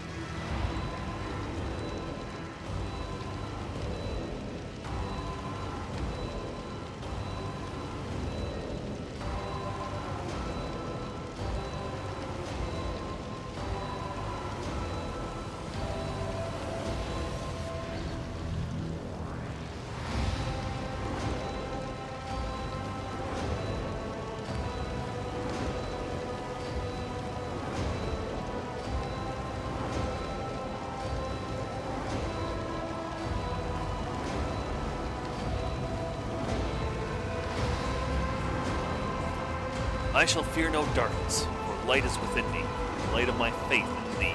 I shall flee before no enemy, for there is no enemy more terrible than cowardice, and I shall overpower. Did praise aloud, all the well checked equipped with death fingers. Red, black, and lots of blinding white fear. The whole city's quaking. No, the whole world. Hey, shrimps. Yeah. Let's talk more action. Vince is saying, Lord Captain. Are they going to send a shuttle for us? Vincus, what's going on? Do we observe spirits of the star from evacuate? I'm under no obligate. Iconoclast, we're not abandoning people in distress. Everyone can come with us. Jesper and I must get weapons. Any weapons. Catch up with you at the starport. Maybe pick up some people from the garrison or civilians along the way. Does anyone have any idea what just happened? Final dawn. Stop short of puzzling out the enemy's entire plan. Oh, Emperor, forgive us for this negligence. I swear we will find a way to right it. Is holding her nose, trickling with blood, and saw blurry shadows reaching for a ball of bright fire, pulling it away. Another shadow, much larger and more terrifying, that followed them. It opened its colossal eye when the others were gone with their loot. It saw no connections, no complicity. It was like a loop catching on a hook. The small terror made another greater one, all out of its lair and act. It's the best I can explain it. What I can say is that I only see death in Rickard Norris' future. Death and nothing else. I mean its immediate future. In other words, it's time to leg it. Patience, everybody. Sis here is almost done powdering her nose. Chill runs down her spine. So you can feel Aurora's gaze upon you once again. It's not even her corpse any longer. Anywhere. What we can do now is try to make it to the starport. Let's move out. Leveled up. Okay, I get it.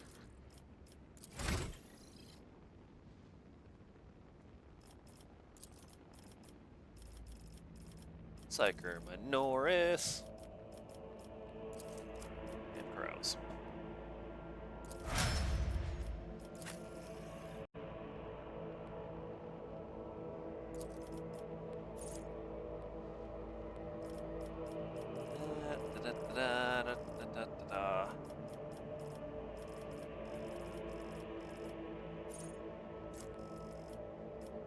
There we go. Where's critical damage is increased by 8% against enemies not armed? Yeah.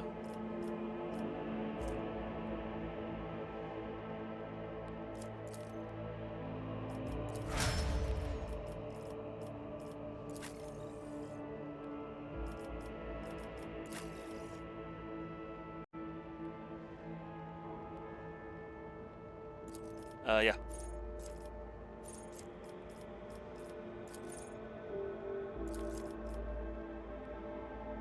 Nice.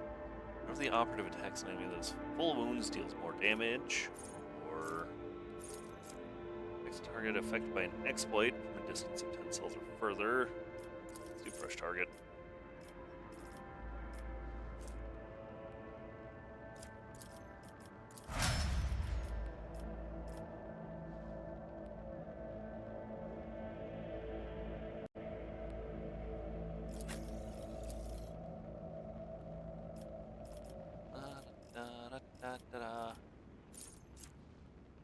Ooh, yeah, that's really good.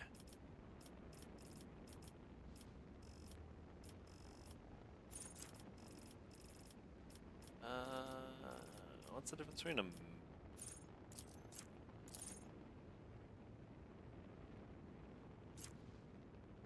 These melt weapons such as the Meltagun, Multi-Melta, and others.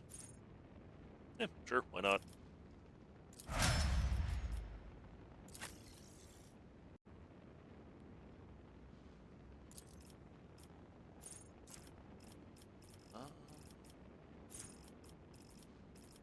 Undam the Sea of Souls. While under the effect of any navigator power, enemies have their armor reduced by 11.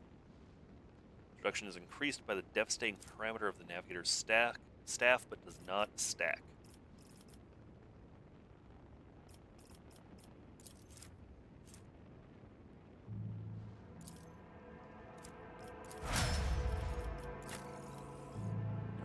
Pascal.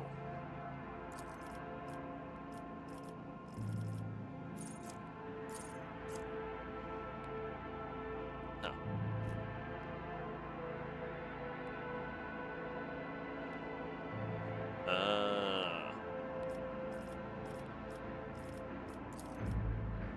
Logic requires 3 exploits instead of 4 and increase the operative's damage by an additional 10%.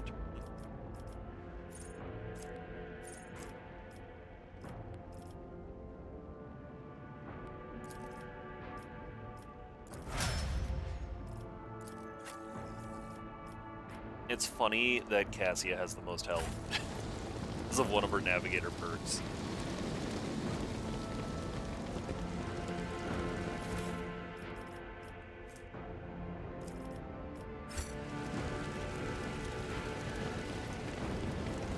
All of our bodies. Damn it. Ah, one step at a time, amidst the madness. As they heal up immediately. It didn't give them any injuries, so it's really not that big of a deal. But Raquel, on the other hand, does have an injury. It would have been embarrassing if she died.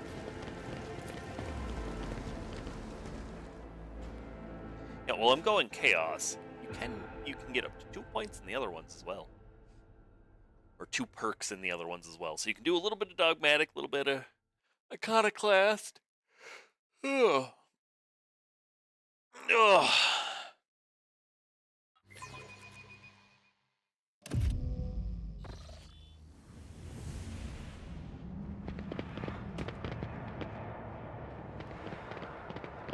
Now we gotta go through the streets, except there's warp food everywhere.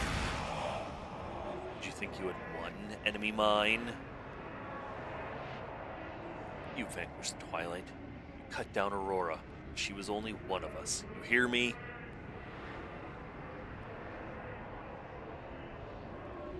the depths of dead stone, in his prison of cold metal, he will rise.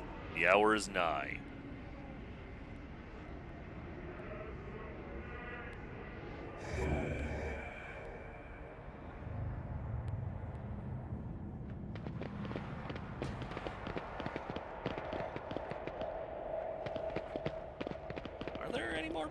Any new battles? No?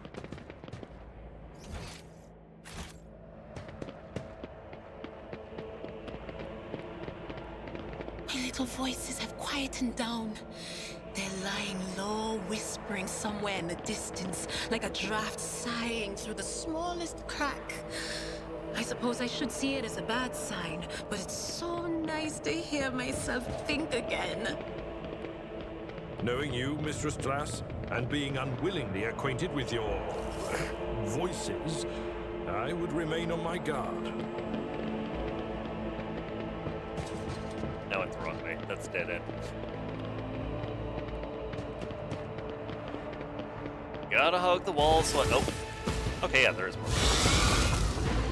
Oh, right. Yeah. Yep.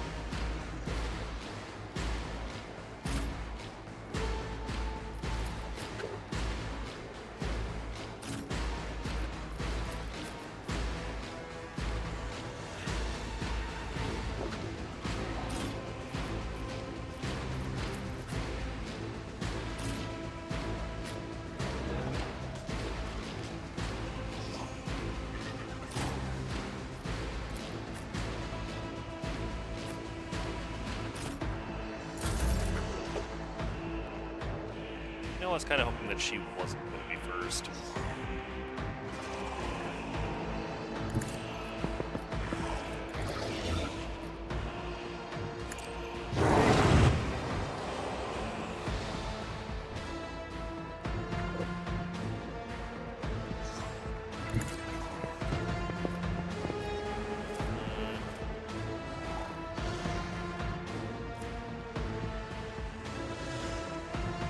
I don't really want to send him down there too fast.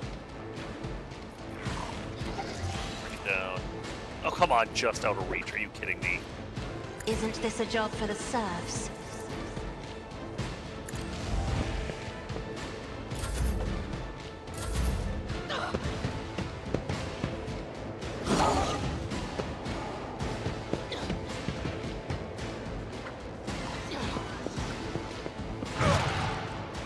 I've suffered worse.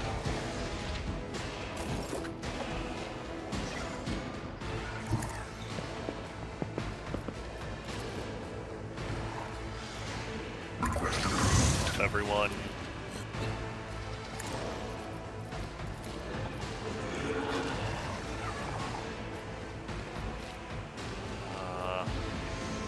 Big ones or little guys? Let's go with hit little guys, the range people. For melee's body block.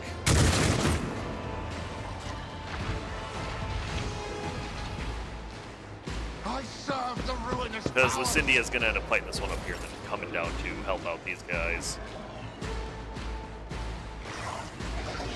Follow my lead.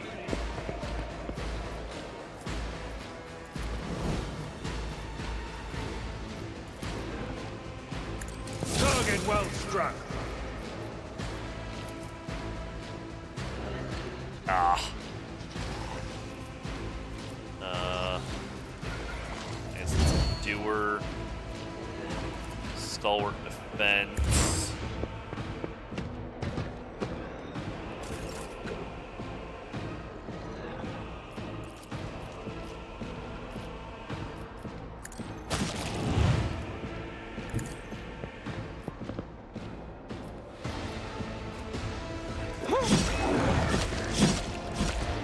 Damn, that 20 is gonna be nice.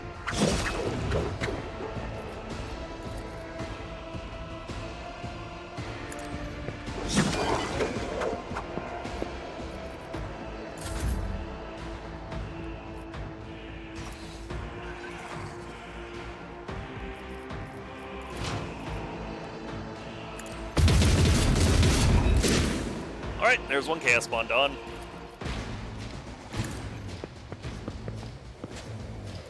As the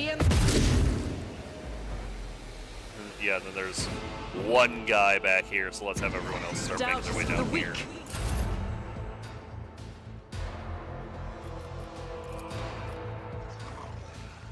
There is movement in the Empyrean. Actually, you can't see him, can you? Ah.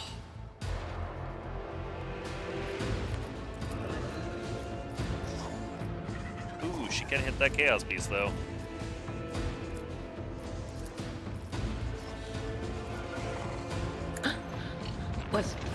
Was that you? Or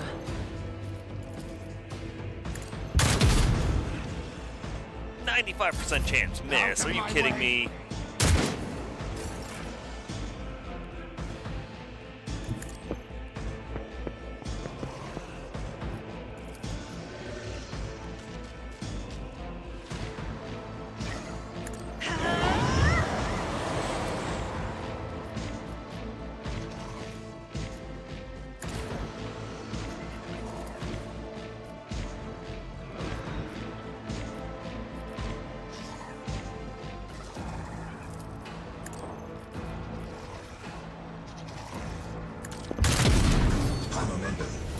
Nice crit, my guy.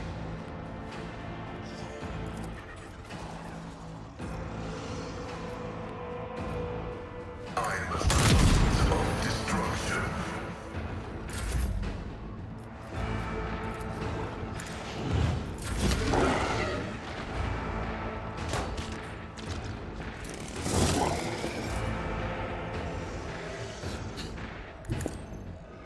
Yeah, we're in pretty good shape right now.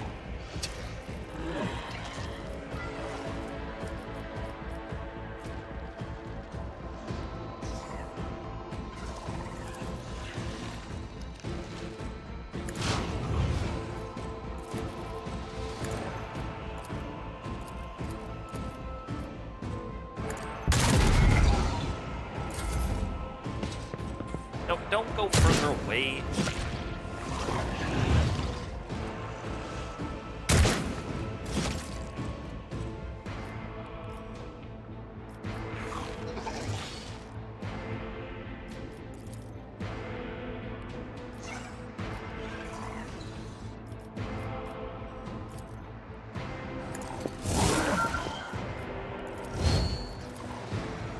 It will be done.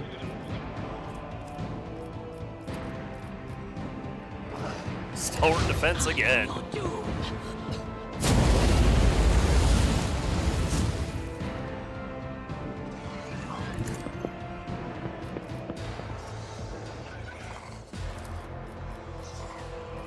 Oh, everything's just out of reach. Come on.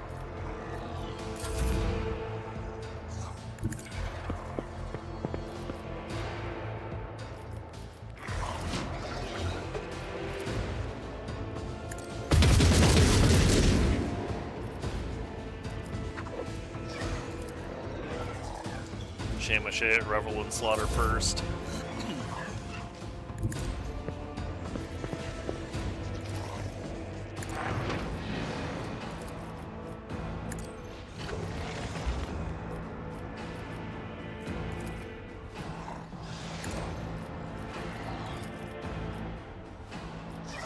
Will do.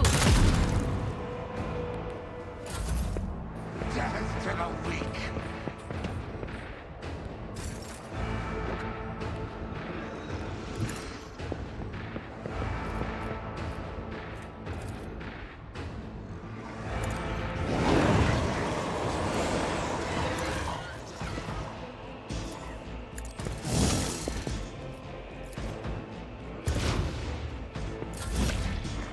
They're both taunted, so they aren't even going to go for anyone else.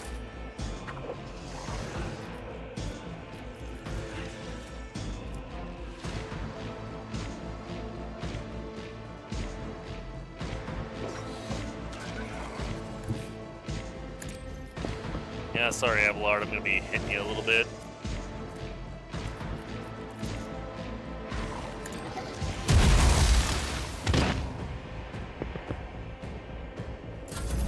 Such is the will of Kenneth. Oh, my ears are ringing. Why can I move so far?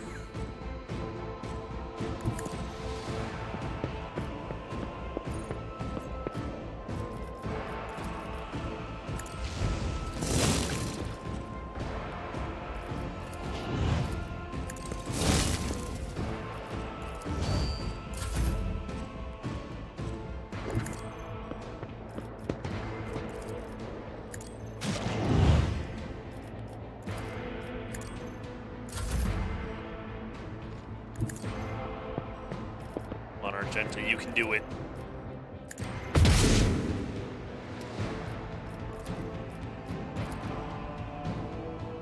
Come on. Yes.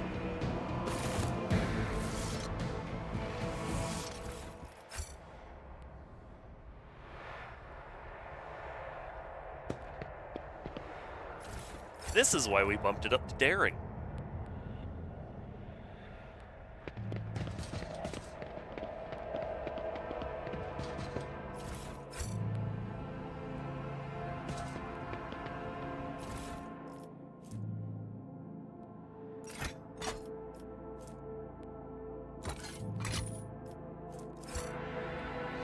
I can't go back to the warehouse, can I?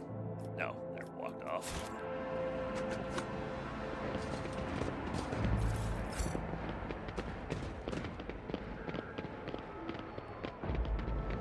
Since I did leave that mirror intact and all, kind of maybe on purpose a little bit, this is just the beginning. Enemy mine.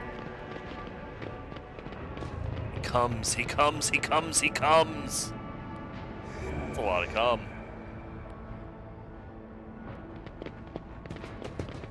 What was that? Oh, candy. Thank you. No thank you. What? Good. Wanna hear something dumb that happened today? One of my wisdom teeth broke. It's so far back and buried that I can't even, like, look at it.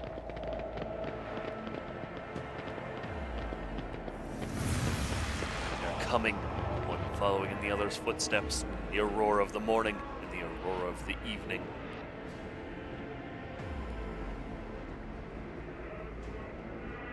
They are coming, step after step, the eyeless followers, the voiceless heralds, the great master, and behind him, his loyal apostle. Hear this, enemy mine. We are mere shadows, followers. You are yet to meet him who has acknowledged us with secret knowledge.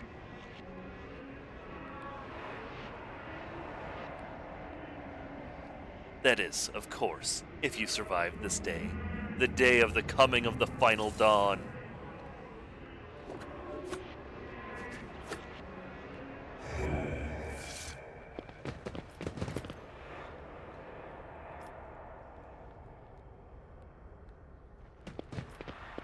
To the starboard. Oh, I missed a body. Yep.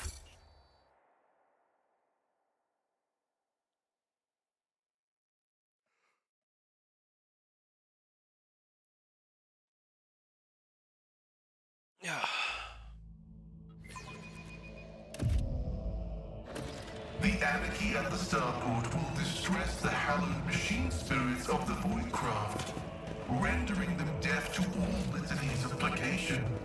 The shuttle we use for the evacuation must be handled with caution.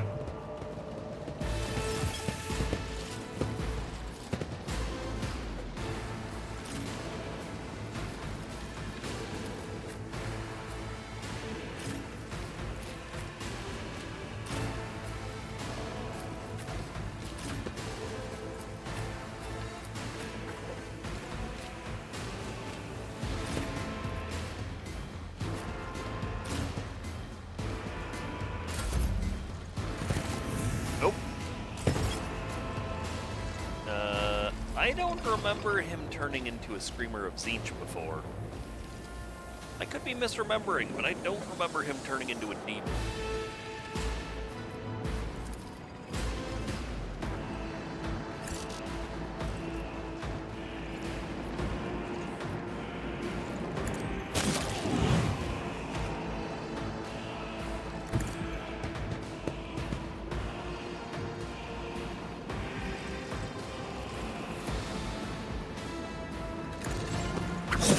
Flames!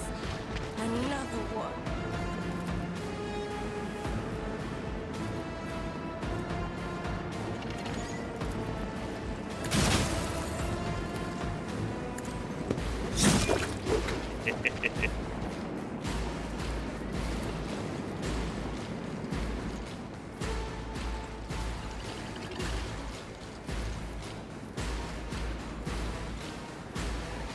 For this one that we can. Oh.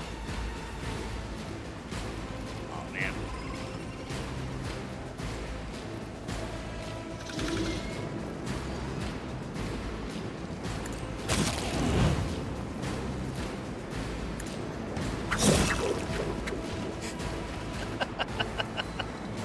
Oh, I should have used this on him.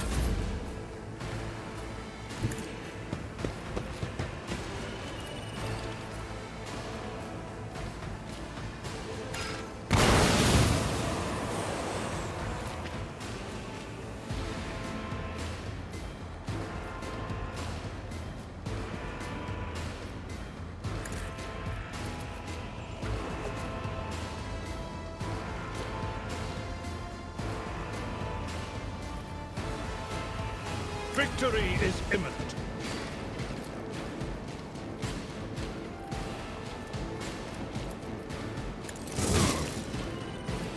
Indeed. Hold on. Here we go.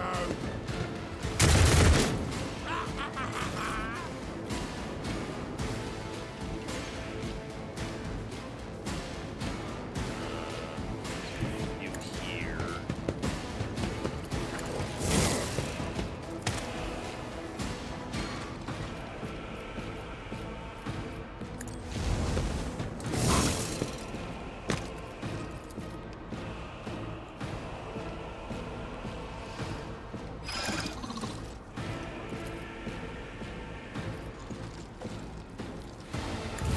Let's get to it. Let's make Shooting it his own guy. They're gonna kill those guys without me even touching them again.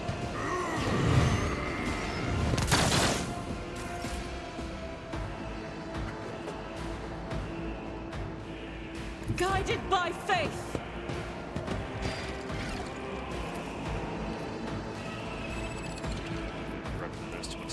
blocking her path.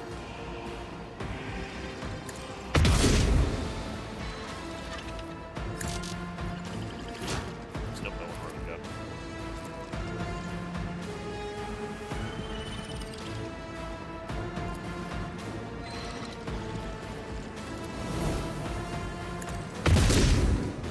That dude's on fire. He'll die in a moment.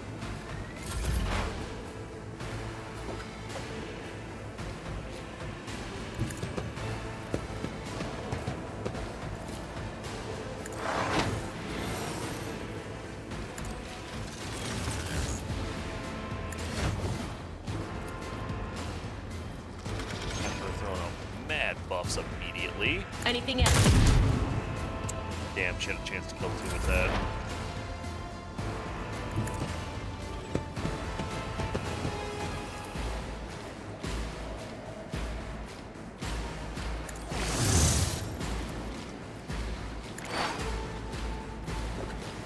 What the fuck? You gonna do it?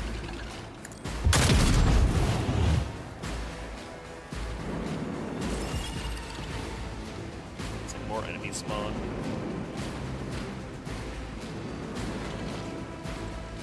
No. Oh shit, it's Solomor.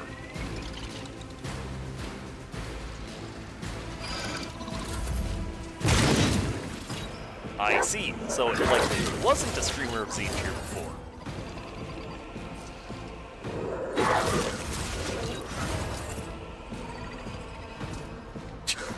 Okay.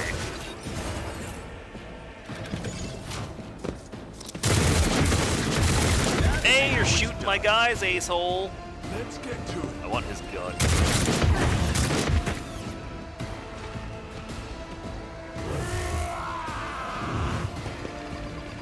Hold on. Forward. Here we go.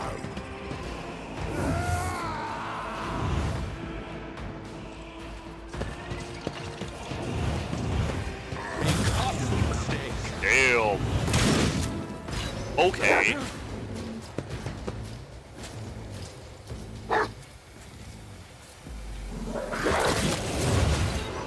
I sure am a participant in this fight now.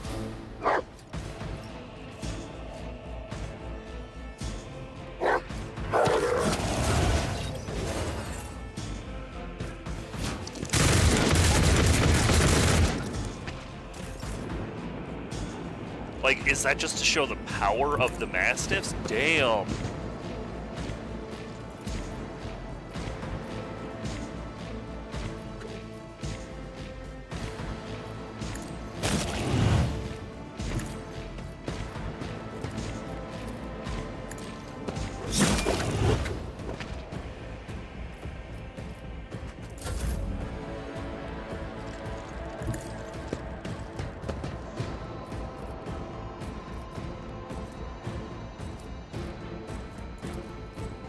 I'll paint your death in colors.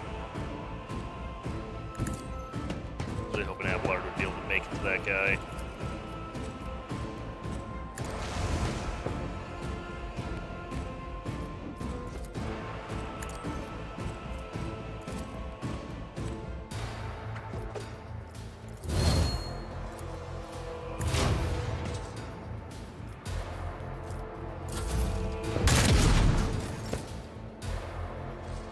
Look at that, now he can.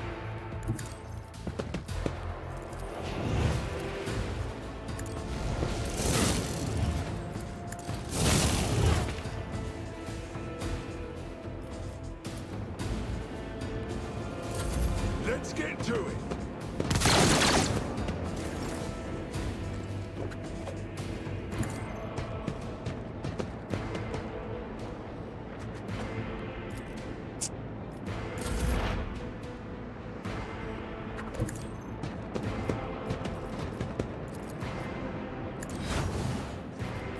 Adir's job is low-key to just chase Lucinda around and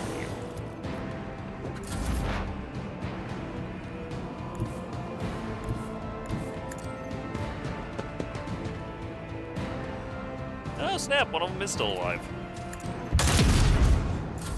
Let's make it quick.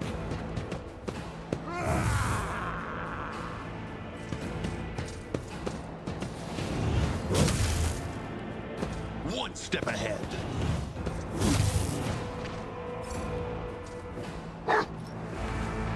Well.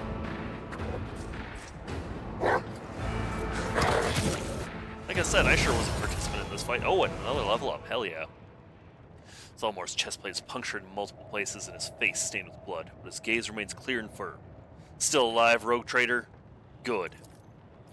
So just so many wounds on Gladio. Burns and cuts all over the coat, and one of his visors is broken. Yet, there's nothing in the cybermassive's straight posture that would indicate pain. Pain is even something this dog can feel. Those look bad. Let me offer you first aid. I've accepted your offer. We still have Medicaid kits. Not many. It should last us until we get to the shuttle, which is all we need. What is happening in the starport? Panic and heresy. People are ready to crush each other to reach the shuttle, so it makes them easy targets for the enemy. Where's the governor? I do not know. He waited for you. Tell Armida's escort. Burn the heretic's body, conclude the ceremony. When the sun went out, and enemies came at us from every crack and rock creed, panicked and ran. Not the smartest choice. He would have been safer with us. Here's your investigation. Has hit a dead end? Not yet, it hasn't. We did find something on the port terminal. Shortly after the tide was hauled away, a suspicious ship took off from the planet. I already know how to track it down. So you're not trying to flee and have chosen to fight instead.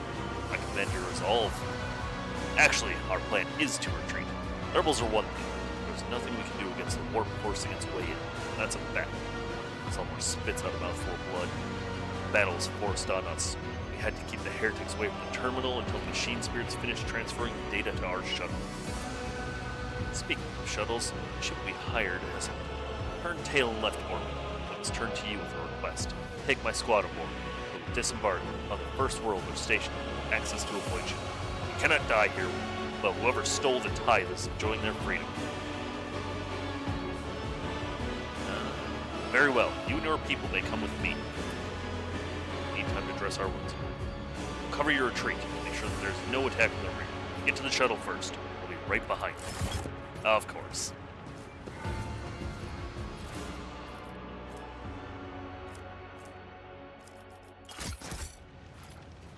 Alright. And another level up.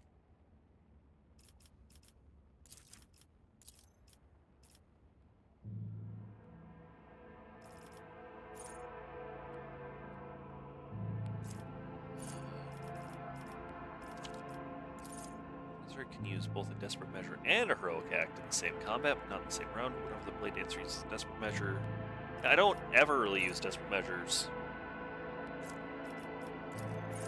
Dancer dodges an attack made by an enemy who attacks him first time. Ooh, +1 charge of death from above. Hell yeah.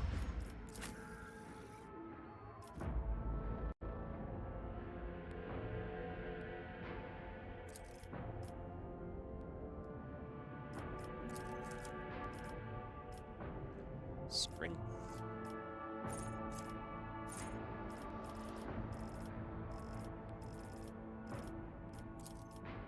When the wielder successfully blocks an attack, they immediately use Shield Bash against the attacker. If possible, the wielder makes a counterattack triggered by Stalwart Defense. Shield Bash follows that counterattack. Ooh. Ooh.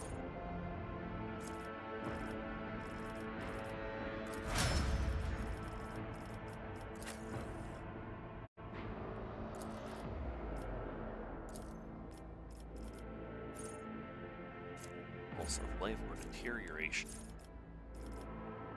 One of those sounds different than the other. Deterioration. Whenever an effect applied by the Psyker increases the damage suffered by the target, the effect is increased by half. Ooh. Ooh. Whenever the Psyker heals themselves or another character with a psychic power or an effect applied by psychic power, this healing can critically heal with a chance of 19%. Critical heal chance increased by the effects that increase critical chance. Yep. Ooh. Ooh. I do like having a healer. It's been really nice.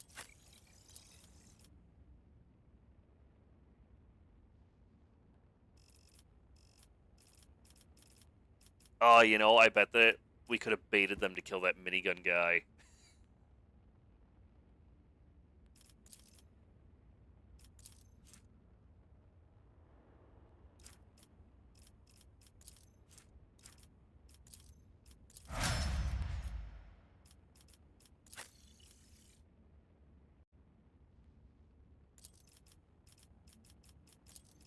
Huh.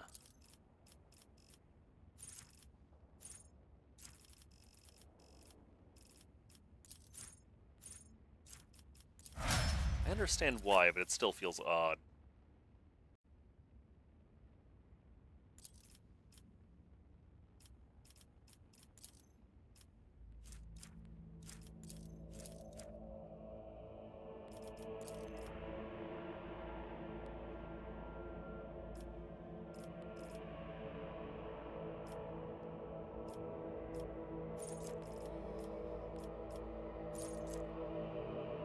Shooting Sphere's communion implies 1 second displayed on all affected enemies.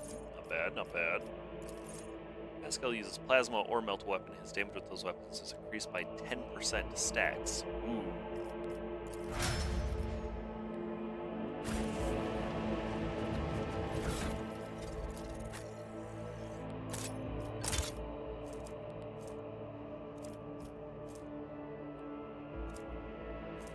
Yeah, the fight that's coming up, I definitely want that.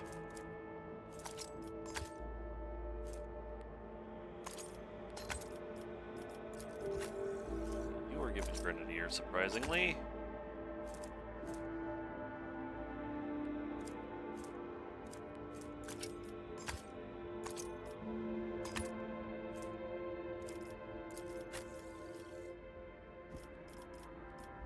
Oh, God, I'm not looking for this upcoming fight.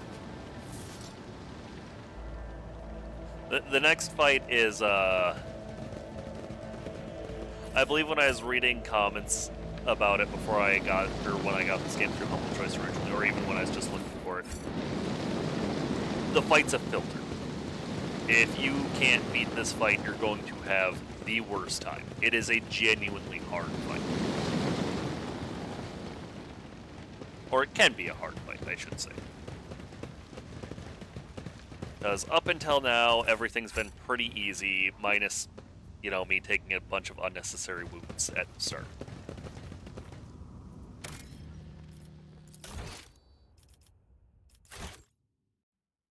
Oh boy. Boy, oh boy, oh boy, oh. Boy, oh boy, oh boy, oh. Also, my thing apparently hasn't been showing me... I've only gotten the one, but, subscribers. Which was weird. Because I would like to thank Manifax for subscribing. Except I didn't know he did, because nowhere did it give me a notification. Ooh, more goods. Ooh, yeah, more med packs. Snap into a med pack.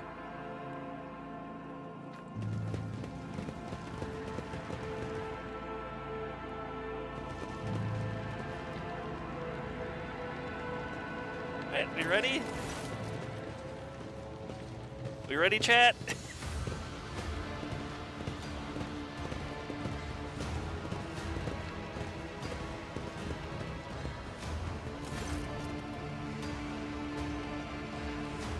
Stench of bison blood blankets the starboard. Echoes of shouts and gunfire drift over the landing pads. Shards of plexiglass crunch underfoot. Recognize Sergeant Magmar amid the crowd huddled next to the shuttles. There's a soldier who greeted you upon the arrival on Riker Minoris. A group of bloody and frightened people is wedged between Melgar's wardens and its shuttles. Recognize them as the governor of this planet, members of his high-ranking entourage. Their expensive attire has been torn from the fight, many wear wounds left by bayonets. Governor, would you care to explain to me what's going on here? Don't trouble yourself, Lord Governor. I'll explain myself. Damn. Return Zeke does not get the chance to say anything. The esteemed Governor's gang of cronies have been cowering behind us. And now, things got rough. They thought they could Scarper, leave us here to die. We've shed our blood for him. Broke our back to provide for him. After all this, I think that's fair, you piece of grok shit. Deer flinches and starts babbling as well. No, don't say anything. Don't say anything. Don't say anything. Gunnar spits out blood and opens his mouth to respond, but his head explodes. His body falls limp to the side, remaining eyes staring upwards. That's all because I recommended this guy for promotion. Whoops! Enough. You've said your piece. Generations upon generations, nobles of this world cared for Ragnar Norse and ensured the prosperity of its inhabitants. And this is your gratitude, peasant? For killing a nobleman, you deserve to be executed where you stand. Cassia throws out her hand. Malgar's knees buckled. My mentor was right. The rabble truly have no honor. Madness, punishable by death. Persuasion 100. Another in your position could have forgotten that the Emperor protects all of his subjects. Surely not you. It is your duty to help anyone you can.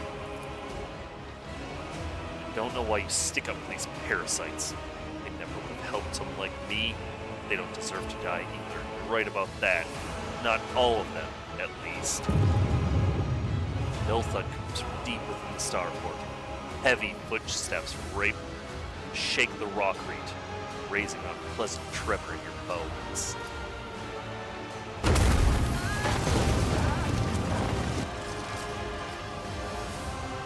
You thought you had killed Aurora, false believers. Tremble, for I am Aurora. I am the herald of change. Behold the final dawn, and die!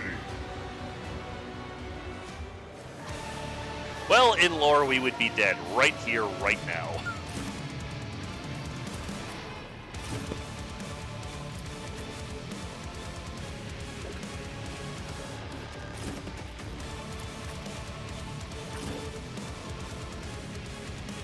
Did not count as cover. It's not giving me the cover symbol.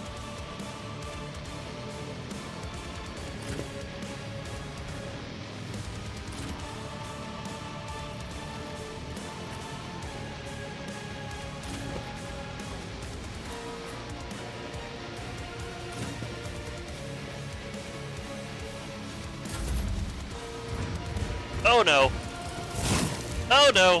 Why did you get to go first? Oh. Soothes my soul.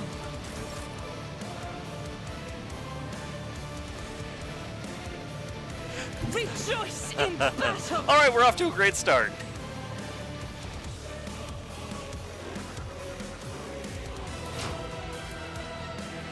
I'll do it.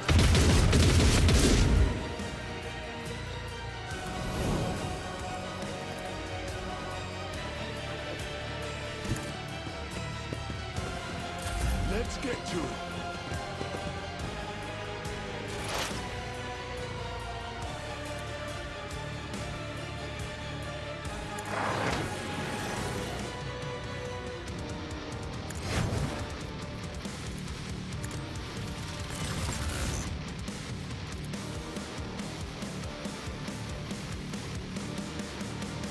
But of course. Should take out the rabble too. Let's get to it.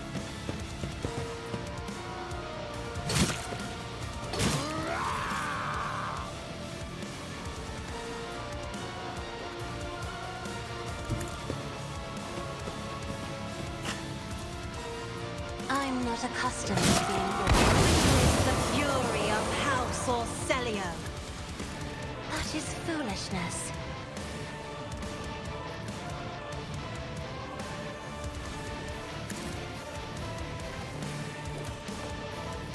Of course, maintenance costs 2 to use.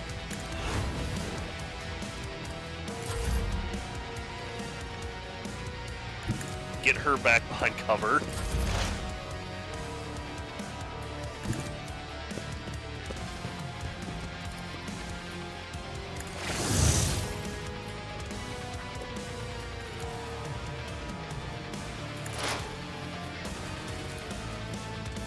Can't reach this asshole back here, can I? No.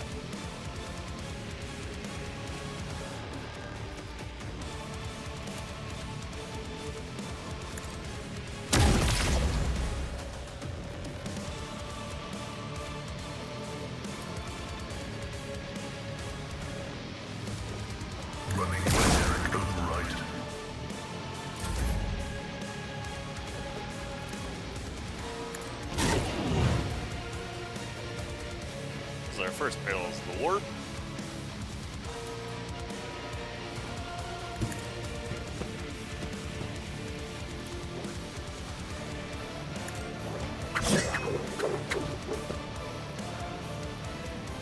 Don't parry me, that's illegal.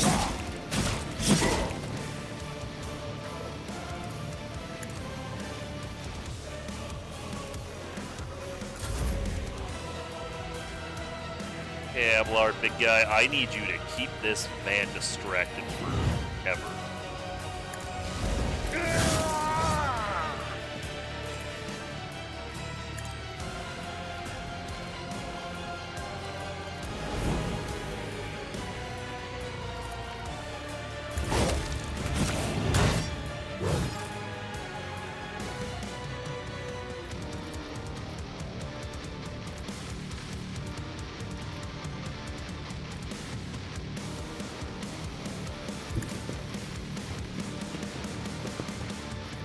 As the Emperor commands, I act.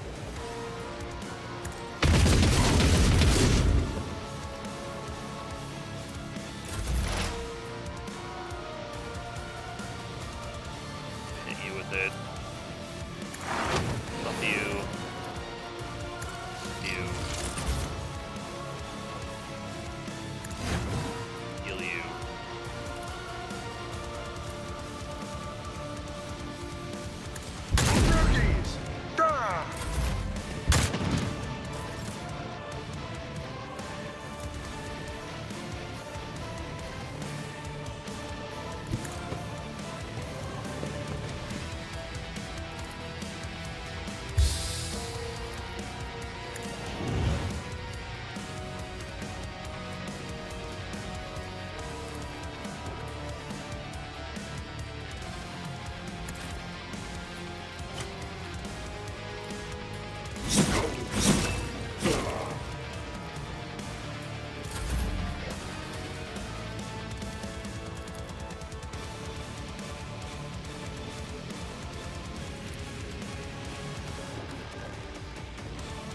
I am a navigator, not a servitor.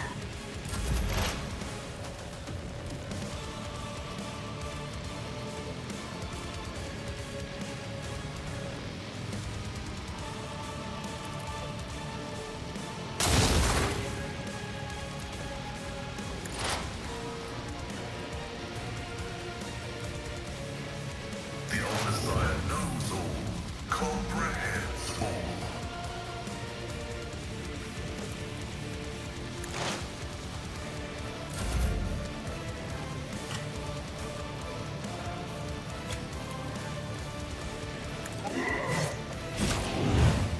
I want this dude on fire forever.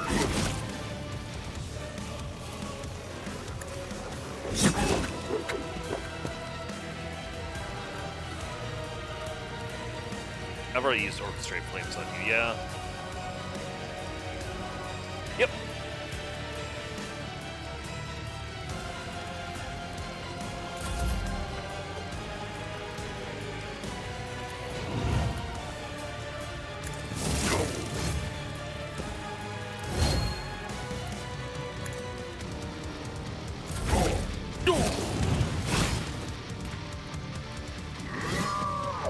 Damn, he kicked the shit out of me.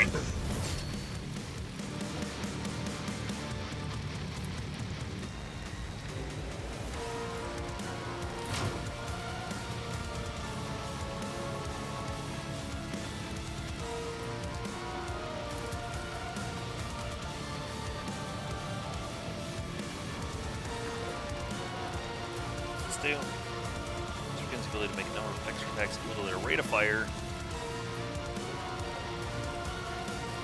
Sweet. Oh, come on! You're hitting Pascal more than you're hitting the enemy.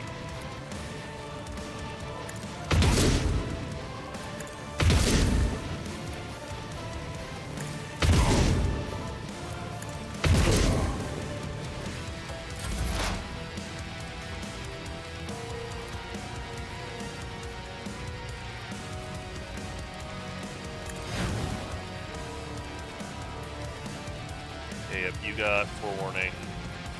You got forewarning. Yes.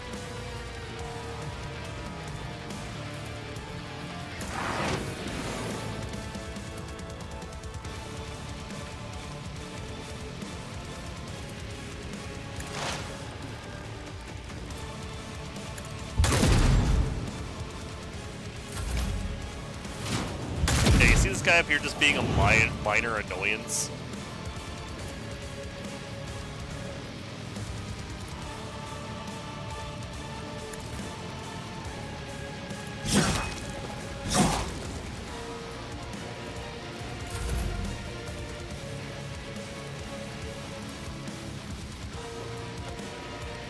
Isn't this a job for the serfs?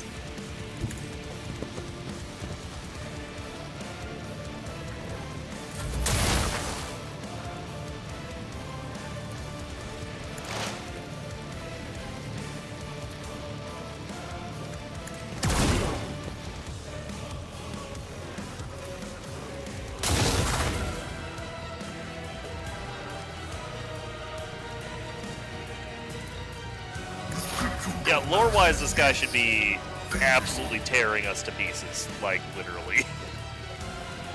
Oh.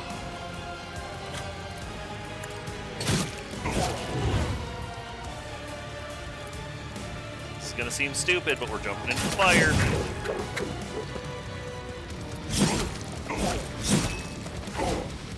Oh wait, do we not have the thing where our attacks do bonus damage if we're in fire?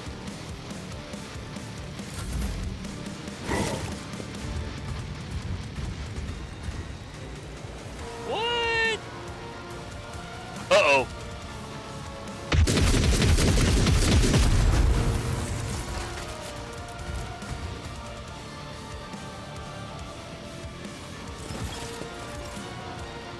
Stop adding new things to this fight!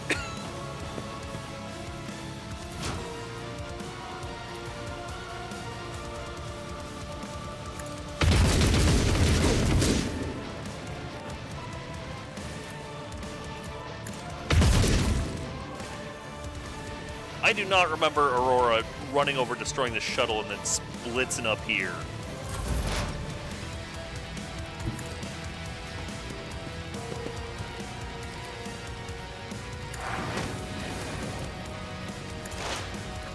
Who's the most injured right now? Actually, everyone's in pretty great shape.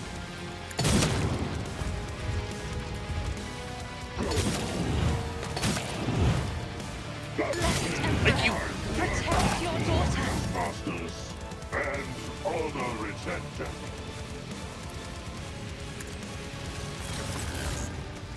Let's make it quick. Well, I shouldn't have said anything, I guess. Out of my way.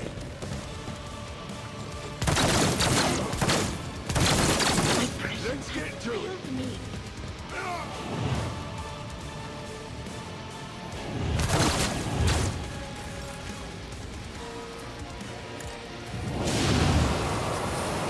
Asshole.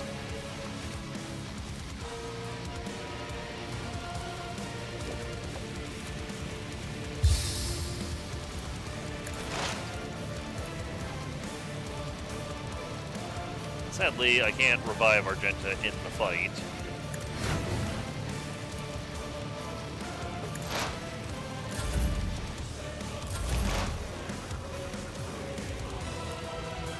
My vow is to serve.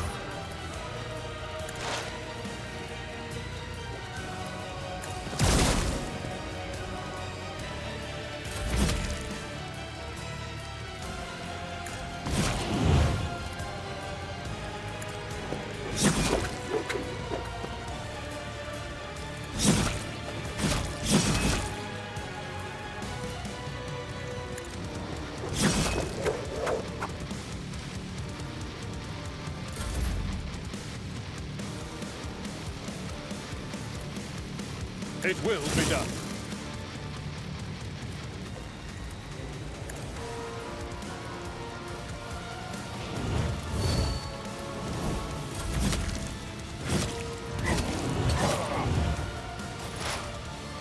Really couldn't have blocked either of those.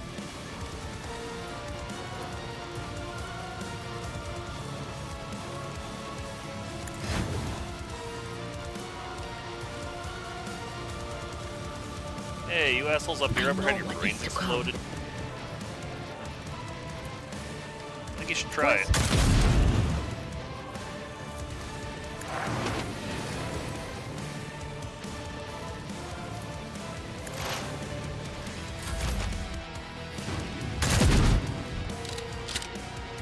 That was unpleasant.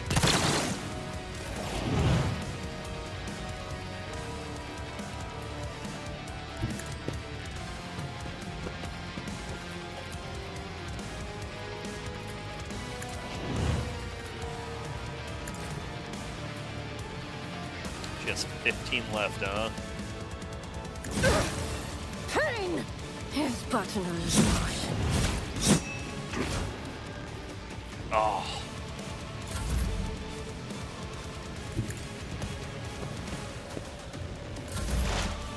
You know, I should actually have hit her with Zone of Fear.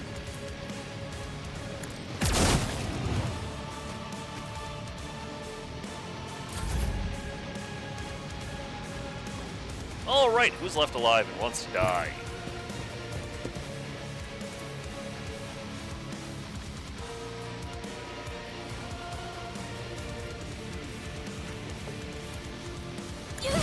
I declare you're dead. Thanks for healing me to full.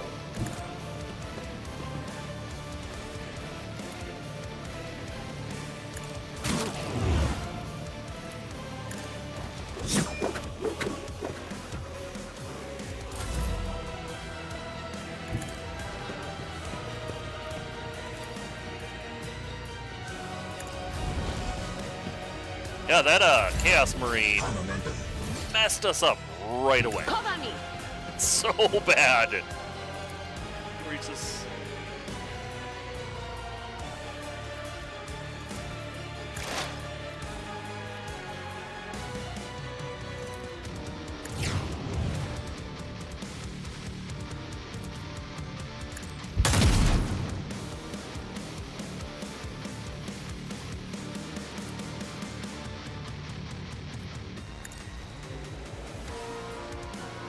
Really, you failed. Shame. Hold on.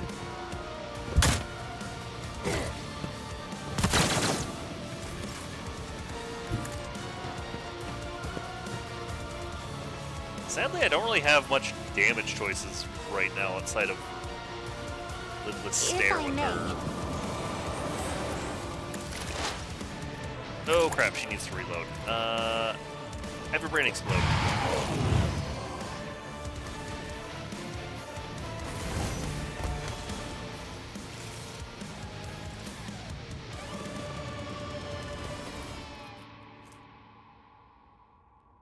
Yeah.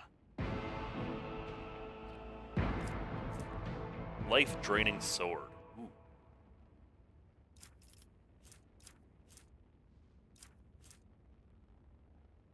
+4 max wounds when Veil degradation is above 15, +10 toughness. Ugh. What if we were to give that to our favorite heretic? Me! It's a me, a heretic. God damn it, she can't use that.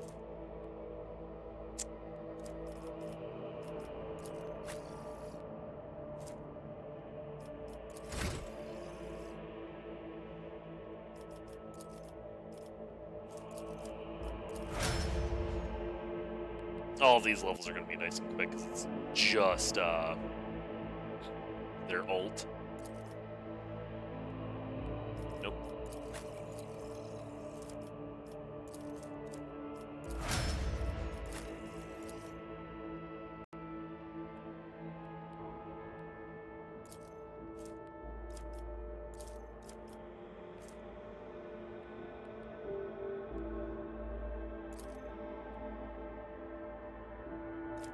Ooh, until the end of combat.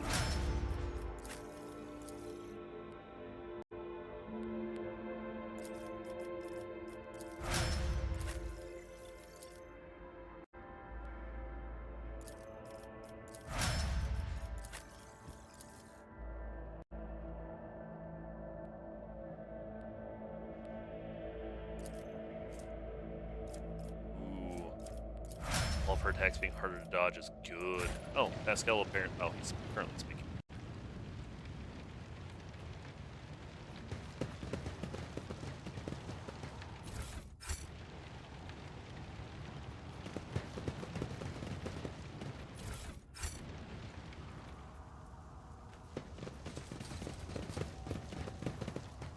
Curiosity sings in my veins. Ooh, Rebel sniper rifle. Fancy.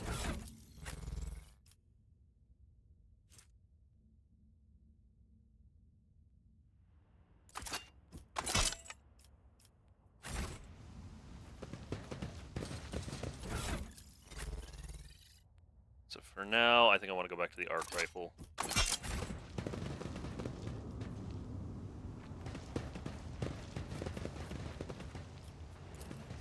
To the ship. That, outside of that immediate attack at the start of the fight, that didn't go too bad. And then her, like, phasing, running away, blowing up his ship, running back, kicking Argenta in the face, and then gunning her down.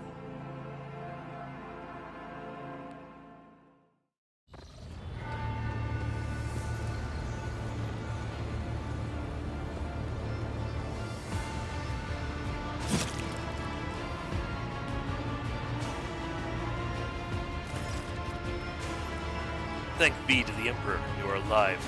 Your ladyship are most gratified by your return. The crew is full of zeal to carry out any orders you have. Before anything else, I will hear an account of what happened to the sun.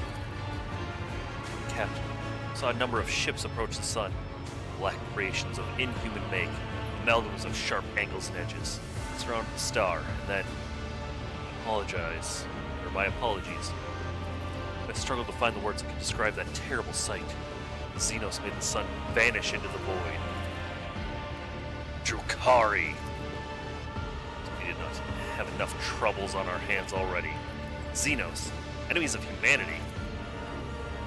Breed of the Aldari, most cruel and devious of their kind.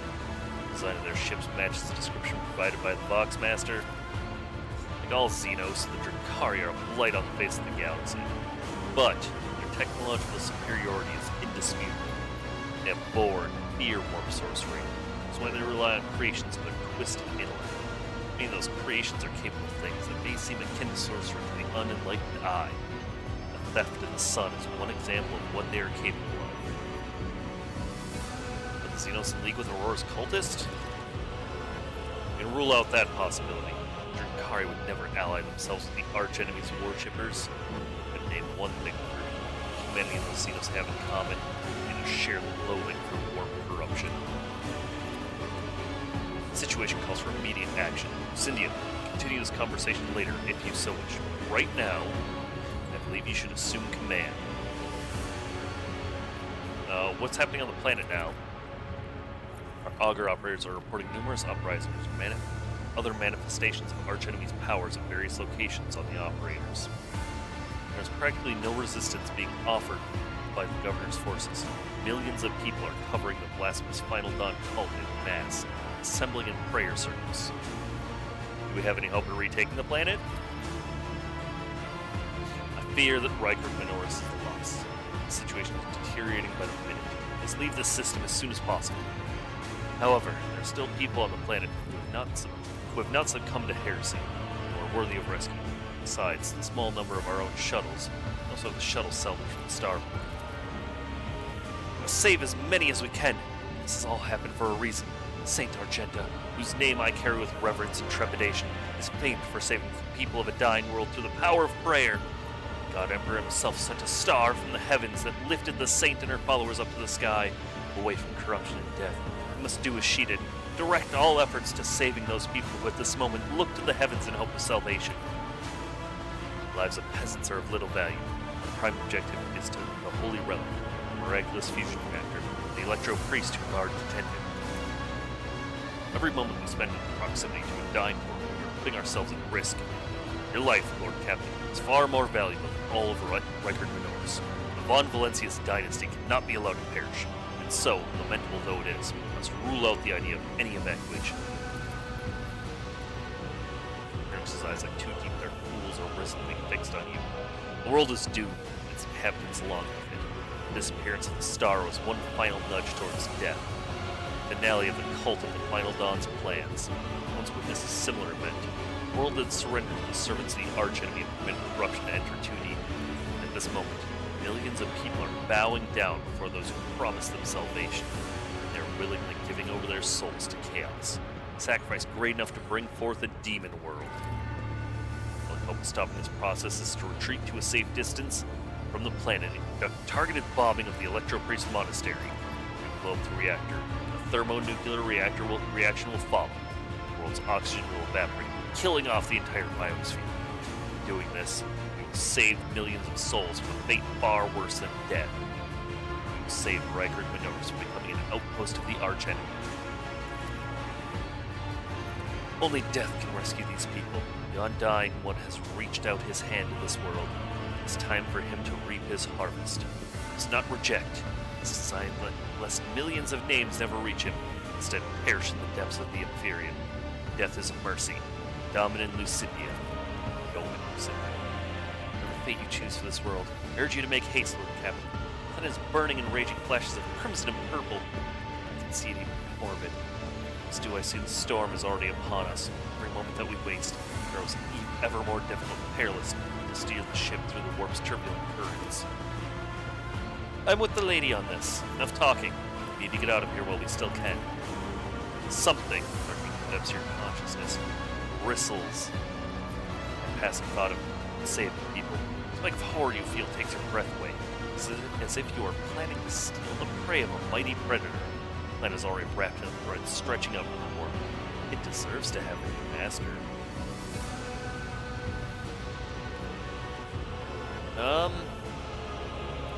There's a planet. Why can we not try to evacuate at least something? The simple reason that the transformation process will soon become irreversible and our soul weapon against it is useless. The energy released by the bumper will stoke the warp energies. I've never witnessed the aftermath of bombing a deep before. There's enough evidence of such attempts for me to say it with confidence that you do not want to see it. Unbalanced gasoline. These planet's inhabitants, can we evacuate? Nobles you've rescued in Star Part have given coordinates of shelters where we can find surviving aristocrats and their families. As for Sergeant Malgar's tropes, they will help control the crowds of frightened commerce to prevent the shuttles from being overloaded.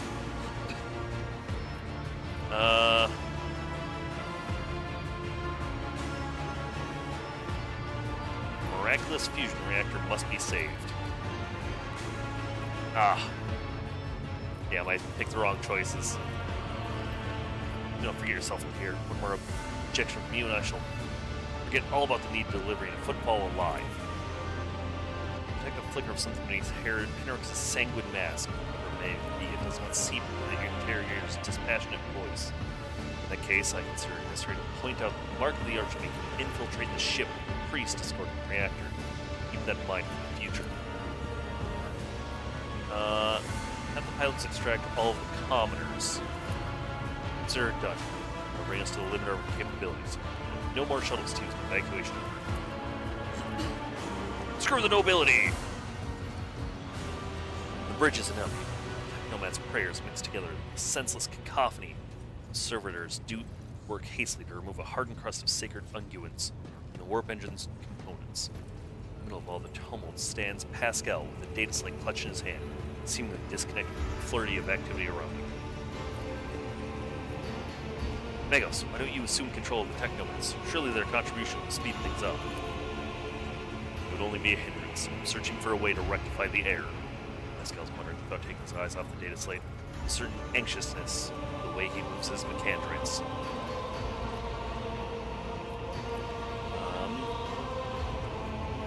Crew, heed the word of Magos Hahnemann, Pascal. I kindly request that you take charge of this mess. Thank you, ladyship. You are right. Pascal's voice changes when he addresses the crew. He's now speaking with authority and resolve. Tech comrades, heed my instruction. And immediately subsides. The crew's actions fall into some indiscernible logic. The Omnissiah's servants start working in sync. Bi-Heron clamor becomes a symphony of reports, until Magos coordinates like a skillful conductor. Admirably done, Pascal. The Omnissiah guides me. Prayers of the tech priest, surrounding the cogitator, almost drown out the sounds of the bustling bridge behind him. Pascal, poring intently over the data slate in his hands, extends a mechandrite towards you.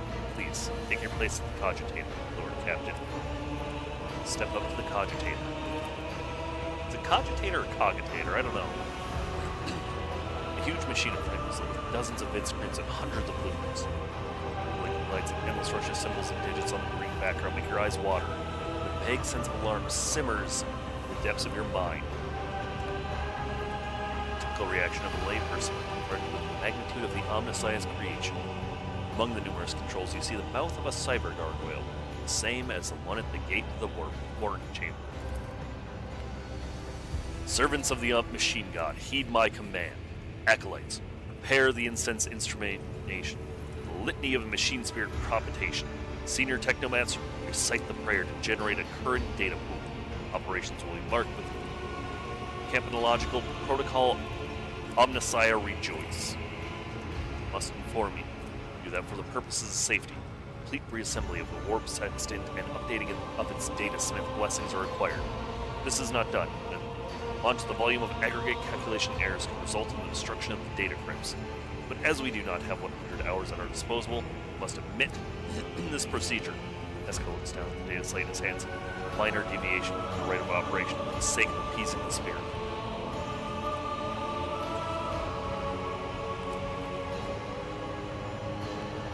What must I do? Place your hand inside the throat of the Cogitator Guardian, a cyber gargoyle which has been assigned to guard the forbidden data crypts. Dynastic blood extracted from your veins will serve as key to the data core where the machine spirit dwells. To it, we will offer our prayers so that we may bypass the protective protocol for defective connections and launch the warp sextant.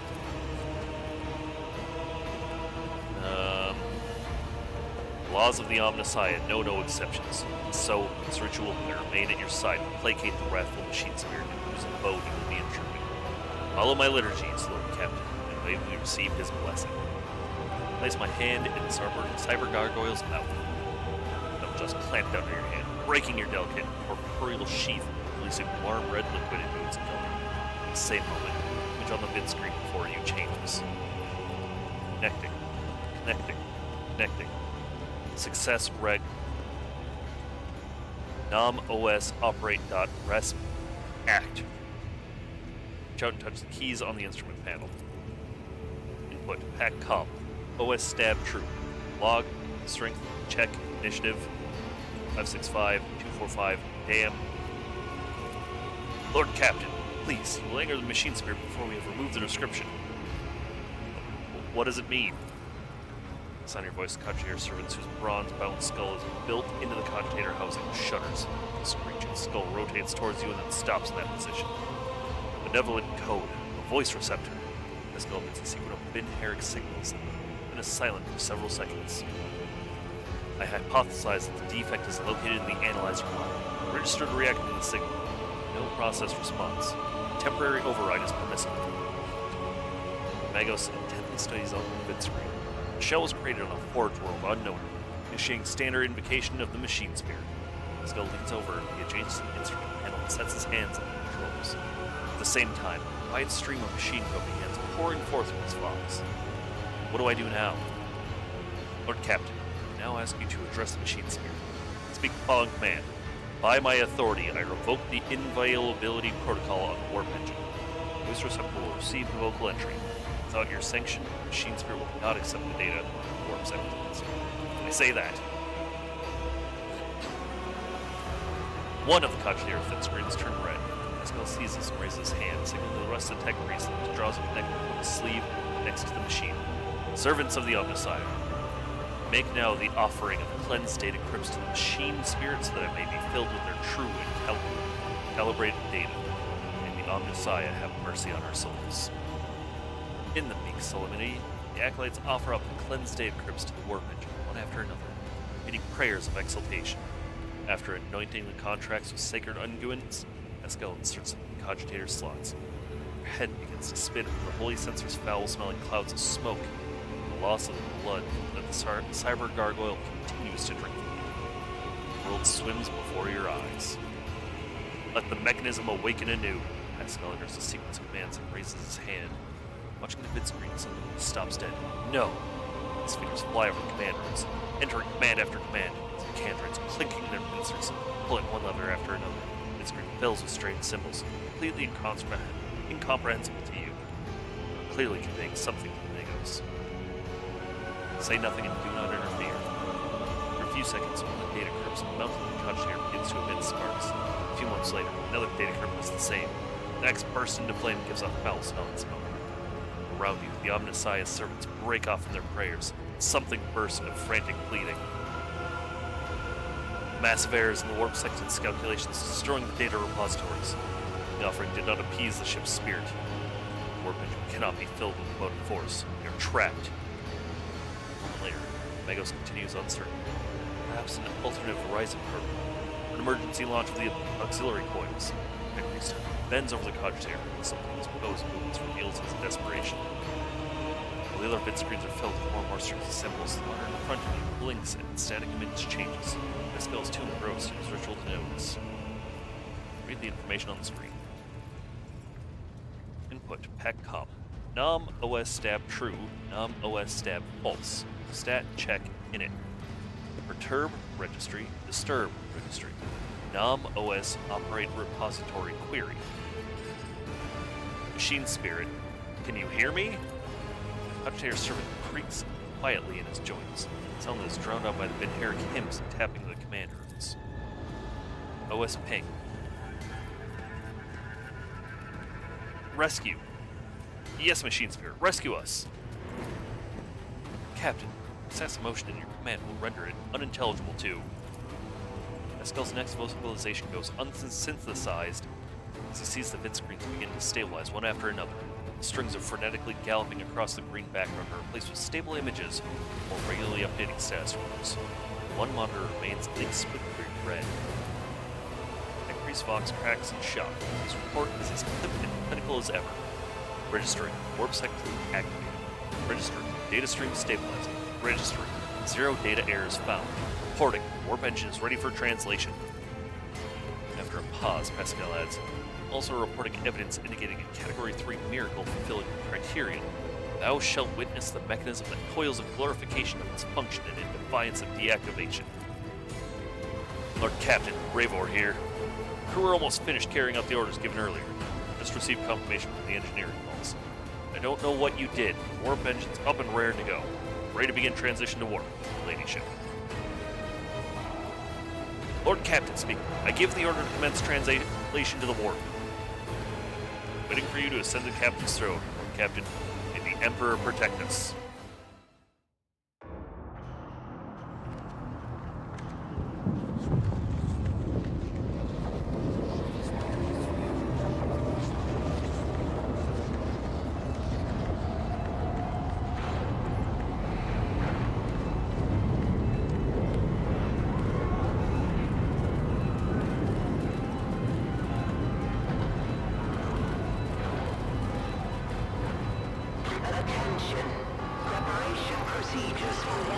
I'm pretty sure I messed up and that there is a heretical choice for that and not just iconoclast and dogmatic.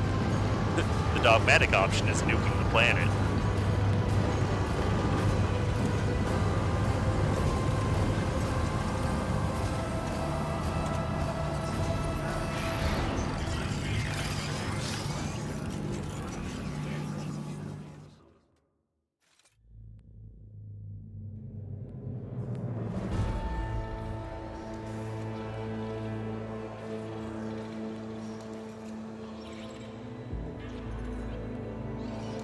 The Von Valancia's flagship made its way out of the doomed star system. As the void ships plunged deeper into the Corona's expanse, the rogue trader's subjects bid a formal farewell to the late head of the dynasty, Theodora von Valancius.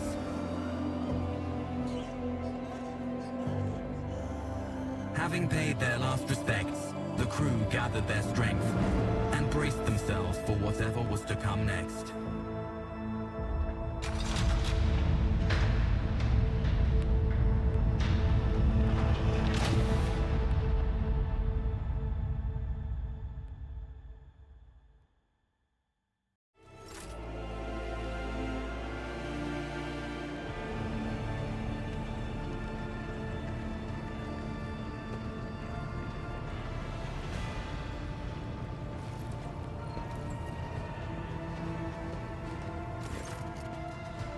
Lord Captain, Allow me to report. Our journey through the warp is coming to an end. Lady Navigator Orselio informs me that we have reached the point where we can translate into real space in the Furabunda system. Lady Navigator and her pilots are awaiting your permission to begin the process. The Furabunda system is home to Footfall, the only Imperium outpost with a functioning warp in the Coronis Expanse. Tech Priest are begging you to have mercy on the machines worn down by the warp, to allow the servants of the Omnissiah to inspect and heal the Void Ship's wounds in the dock.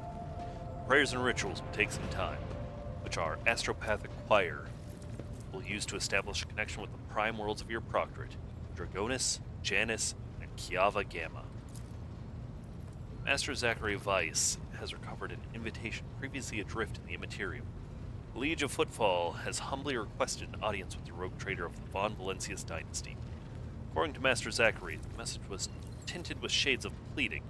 I quote, "Apparently the Liege is anxious to meet as soon as possible." Footfall, a place where filth and sanctity go hand in hand. Reverend Hieronymus de la Rosso will most likely be expecting a visit from me. I imagine he'll be interested in talking to you as well, Lucindia.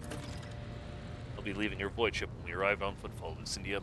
Once that is done, consider Lord's Inquisitor's task complete. Your Ladyship, young Yvain Winterscale has asked me to convey his gratitude for your hospitality, and for saving him from certain death. Not wishing to outstay his welcome, he plans to disembark at Footfall. Lord Yvain swears he will not forget his debt to you.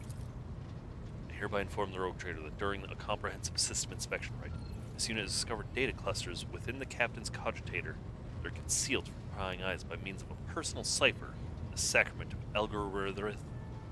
algorithmic authorization. Unit Lucindia von Valencius has been added to the access list and assigned the identifier Keeper 2. The unit can access the data from the captain's cogitator provided that she possesses the decryption key. You detect a hint of something resembling curiosity in Pascal's mechanical voice. Thank you once again for rescuing my squad, rogue trader. We will disembark on Footfall. A trail of evidence leads to the docks, and it wouldn't hurt to pay the Liege a visit. I'm sure he will graciously extend his cooperation to the Arbinis. Alright. Solomon, is there any assistance I can provide? At this moment, unlikely. We have a considerable amount of dirty and routine work ahead of us, such as checking cogitator logs and questioning the station's residents, including its less palatable individuals. None of that is worth the rogue trader's time, I assure you. Still, should circumstances change, I will absolutely welcome the aid of such a dependable ally as yourself.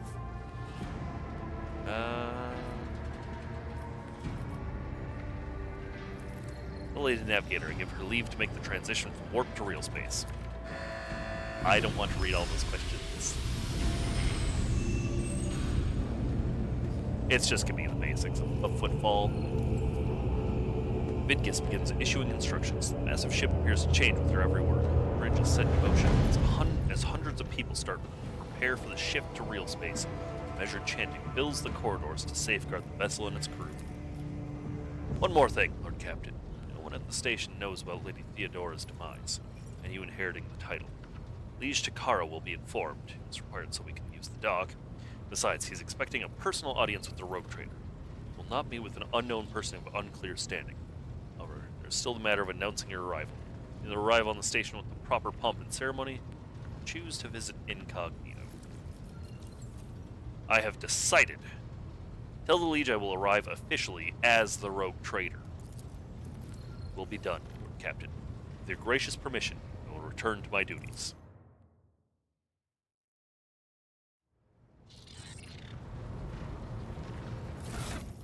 Alright, let's quick level up Cabela and Heinrichs.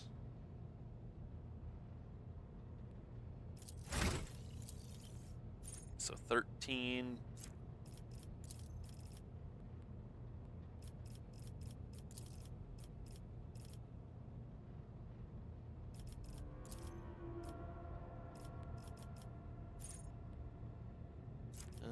Heavy armor, heavy armor.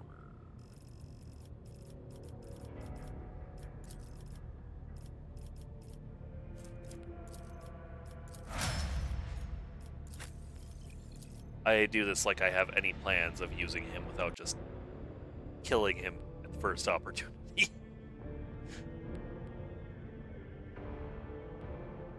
Agility.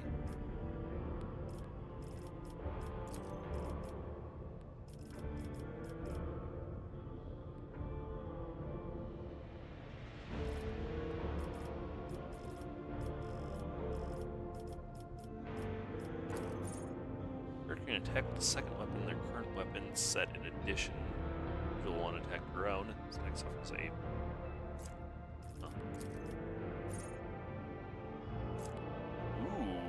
Ooh.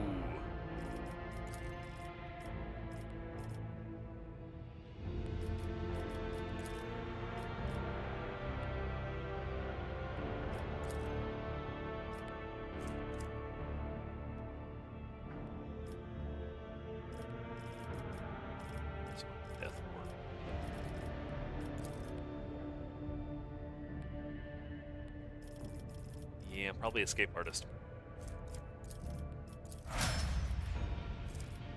There we go. All right, now to Footfall. We finally cleared the prologue. Yeah, that was the prologue. We're now entering Act 1.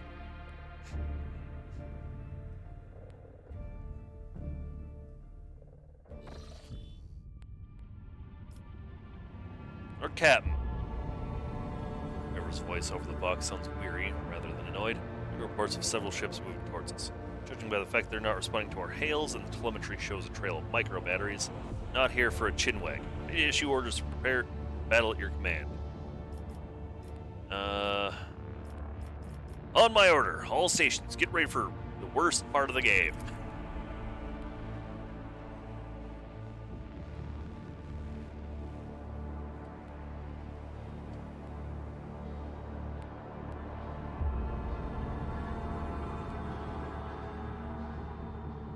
Yeah, this part of the game, I don't find the ship battles fun. That's why I set them down to easy. Because the late games ones are just so slow and tedious.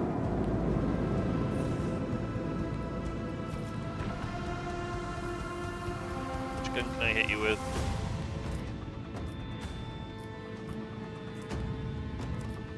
God damn, I can't hit it with anything yet.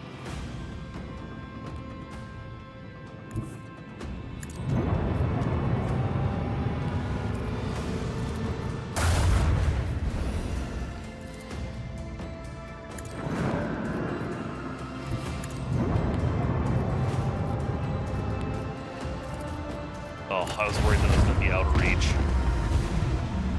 Wow. Okay, maybe easy is a bit much. Damn. I get that's the first combat. Damn.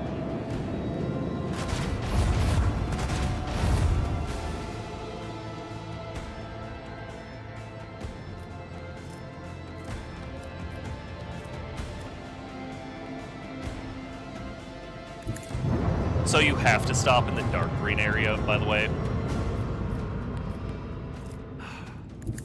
Man, all the starting weapons suck.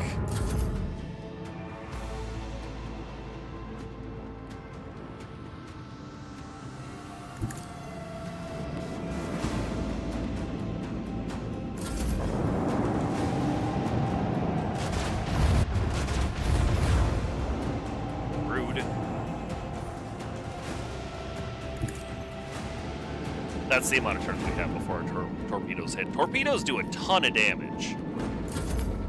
If you can hit with them. Ah, damn it, it's just out of reach of multiple guns.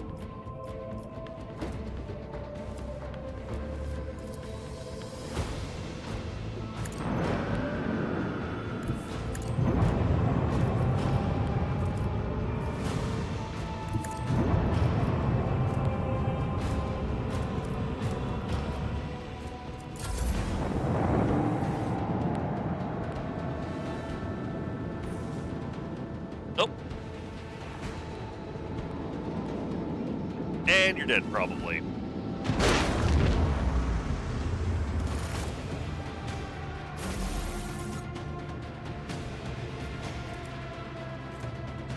Oh, that's right, you can you get upgrades for your ship when it levels up. Maybe use scrap to heal it. Oh boy. Let's go to Drusus's blessing. You know, let's scan this ash world first.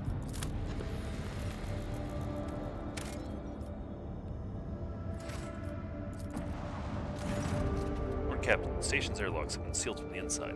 Us recording is stained. The priesthood of the altar of Templum Calixus Extended 17 Sanctuary have no desire to communicate with the lady and are refusing access to guests on the basis of the Adeptus Mechanicus' privilege of inviolability. And sole jurisdiction over their sacred sites. Yeah, okay.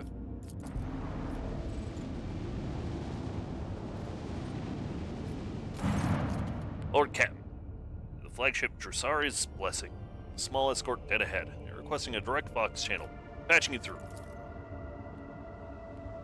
Vox channel clicks, and after a brief pause, a dry and low voice hails you. Greetings, Lord Captain. I am honored to speak with the rogue trader of House von Valencius. May your name be known through the ages. Chartist Captain Asterius Thordfast, bearer of the free charter of the merchant fleet. How can I be of service? What is your squadron doing here? We develop supply routes for Chartists. You see, my ship is a representative of the merchant fleet, and is part of the Imperium territory. We do not have a fixated charter-defined trade route. Our mission is to establish business contacts with voidfarers in need of irregular ship repairs, and those who are interested in specialized goods. Show me what you got, buddy!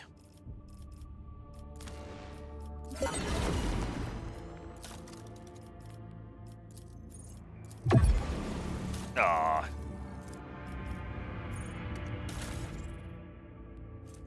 Let's see. What's this? Torpedo tubes.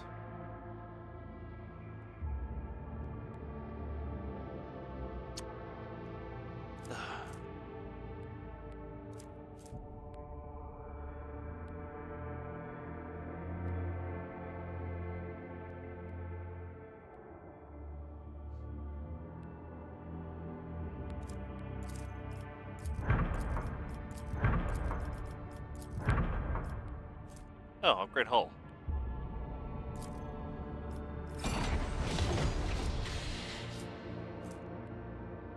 Oh, I forgot there's a ram.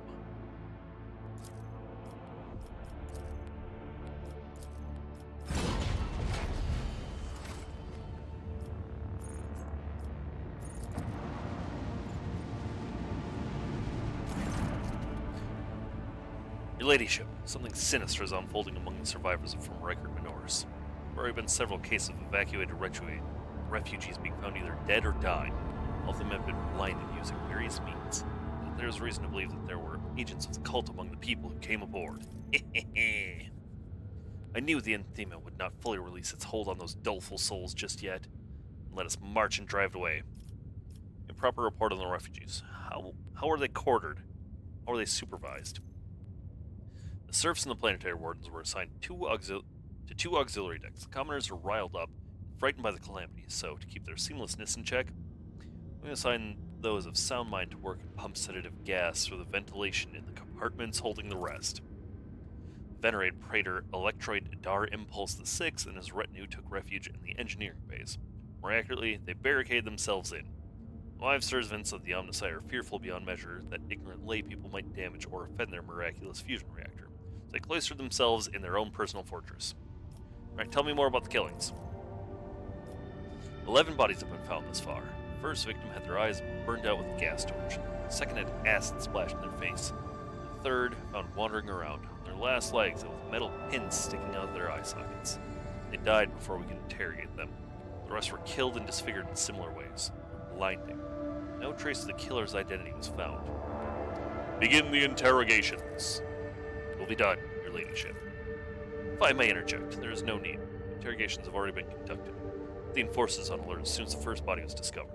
I decided not to disturb you, your ladyship, until I had the results. Well, now I do. We have already arrested, let's see, 4 perpetrators at the scenes of the crimes that had yet to take place. Those are not murders.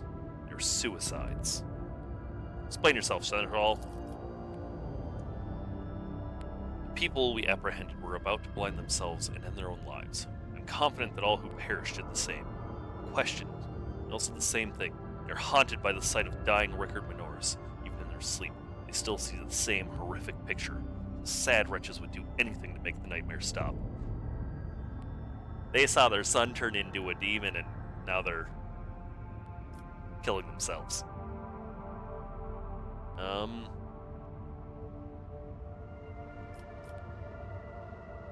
Perform cleansing liturgies on the decks housing the refugees. We shall banish this blight with the strength of our faith. Certainly, Lord Captain. Except, I'm afraid, it's not just the refugees. 3 out of the 4 people we arrested were members of the crew. They watched Rickard Minors die, left their minds scarred. We all bear the mark of that dark catastrophe. It was the attention of the ruinous powers that branded our very souls. May the God Emperor have mercy on us. You were warned, your ladyship. It is regrettable that you did not listen. Yeah, well, I wanted Iconoclast points, so...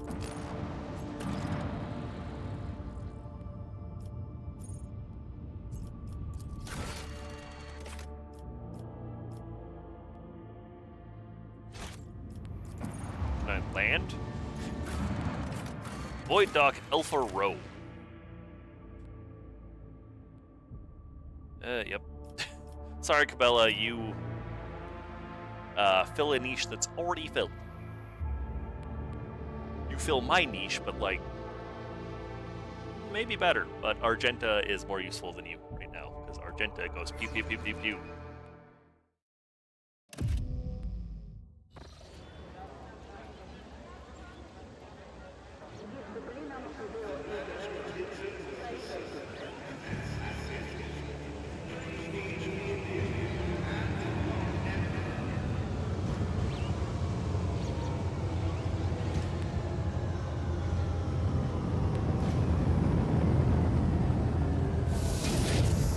So mad, the food I broke my tooth on wasn't even good.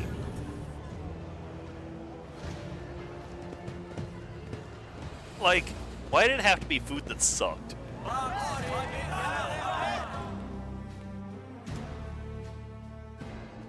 welcome procession is not particularly long, but it does attract attention. It is dressed in their finest apparel, but gleaming. Standing in front of the others is a woman with clearly expensive implants. She bows in solemn courtesy. Rogue Trader, Footfall welcomes you. On behalf of the Liege, Lord Vladimir Takara, allow me to express my joy at your arrival.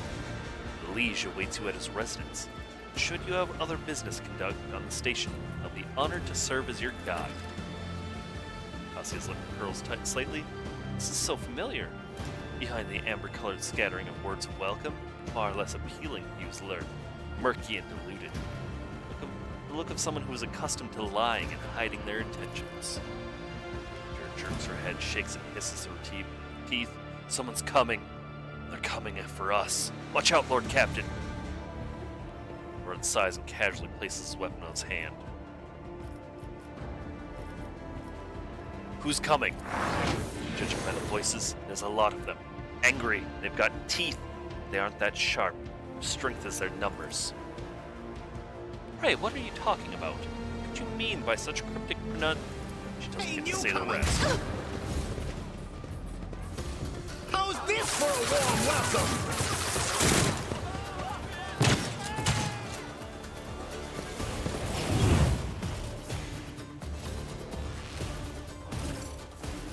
Oops, nope, it wasn't Argenta that I wanted to put so far forward. It's me!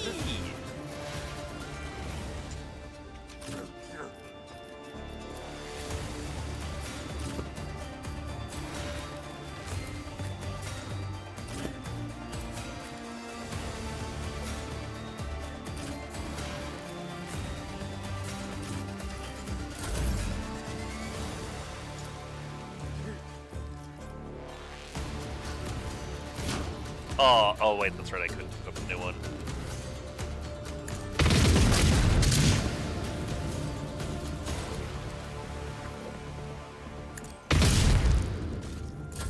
I can handle this. Oh, I actually could have had her use her... Whoa! Let's get to it.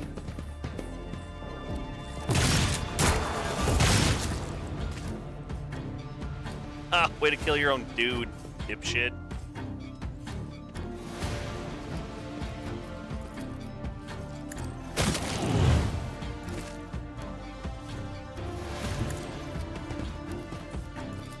Schemes within schemes. A genius at work.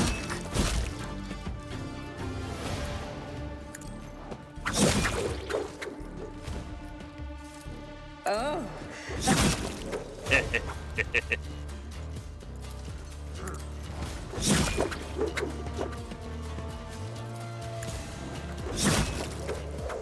I actually should have been using Blood Oath more.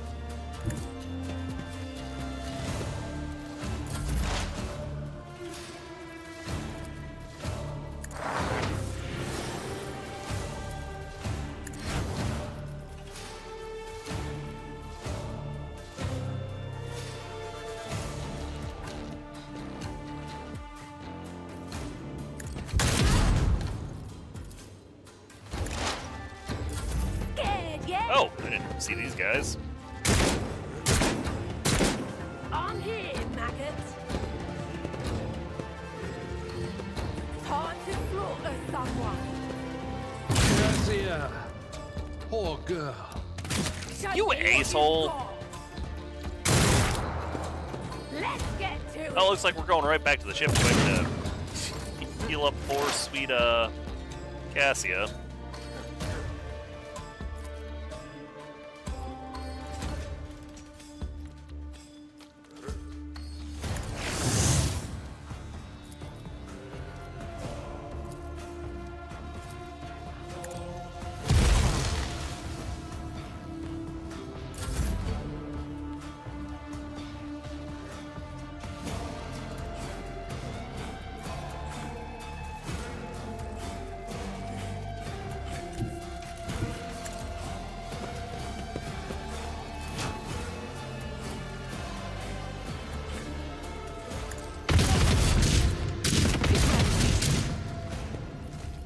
I'll do it. Revel in slaughter.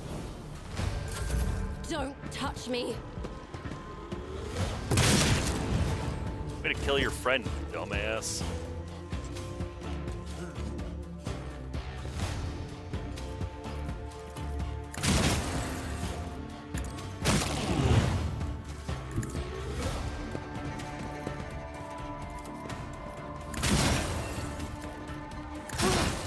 Death's hand reaches for me.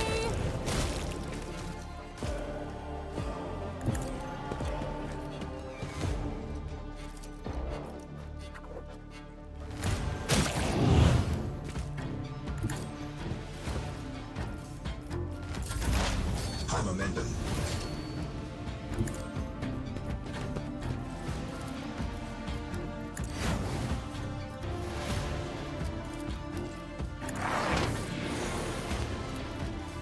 Aw, she doesn't have line of sight.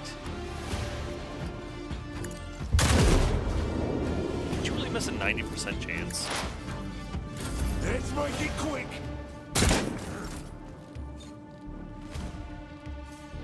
A tactically sound approach.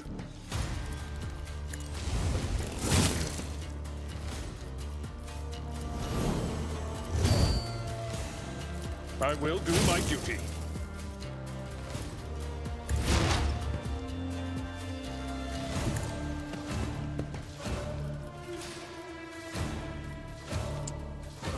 Nope, he doesn't have line of sight on any of those, so... Pain Oh, I forgot I had the arc and duty go rifle hand in re-equipped. hand.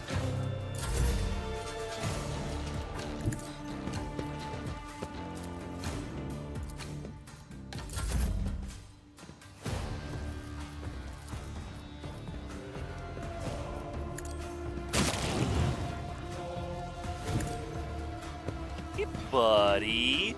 Look at you over there, all safe and sound. See.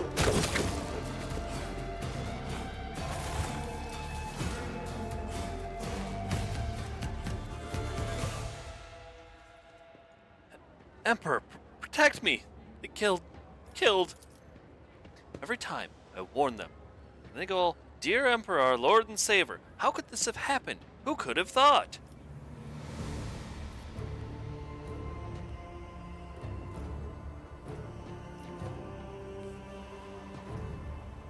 Stop quivering, unwashed. Oh, yeah. Fear not, young man. We took care of the attackers. Do you know who they were? Your ladyship. Those guys were, Envers. Their gang. They're the worst. I'm telling you. I'm scared of no one. Not even Liege Takara. Does this kind of thing happen around here often? Shooting, yes. Attacks on nobles, not very often. Unless it's the Envers. They're vicious. No week goes by without them killing and gutting somebody. They're wicked heretics. They expect nothing. They follow no rules. Go and report this.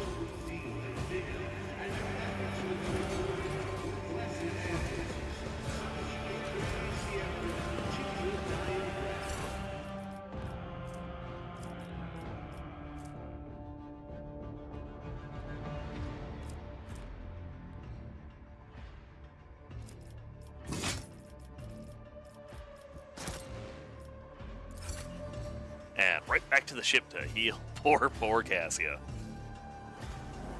She has the most health, but she does wear light armor.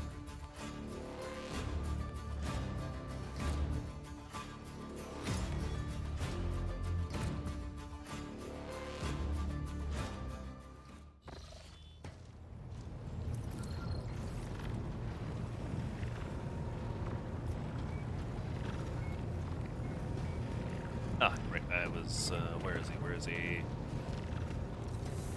Where's my,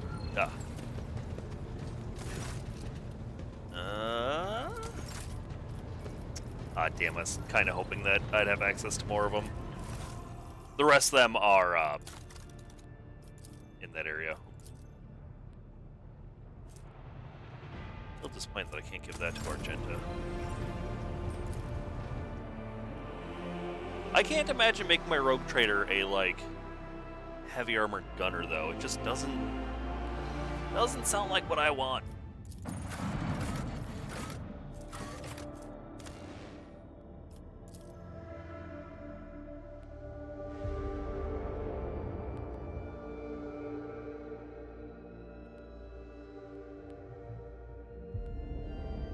Like, I feel like even if I were to go with not a psyker, I still wouldn't pick a bolter. I would... Yeah, fuck it. Since Spring invites you to sickness. Communication. Okay. Birds Point Dock Alpha Road. The communication discharge of contract Logisticar Theta. Okay. Logisticar Theta. That contract Theodore made that 25, 30 years ago?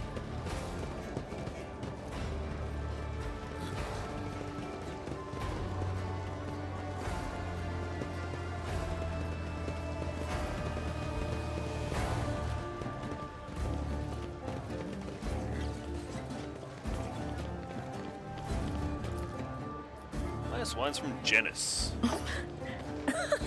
They will see. Oh, yes, they all will see.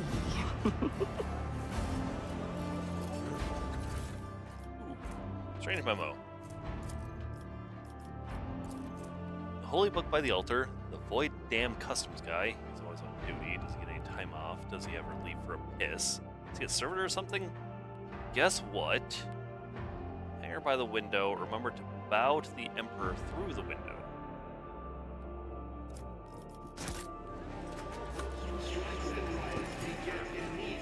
First glance, these look like standard containers, but they've been reinforced and their sealing improved. Smell in. They're used to transport contraband. Ah.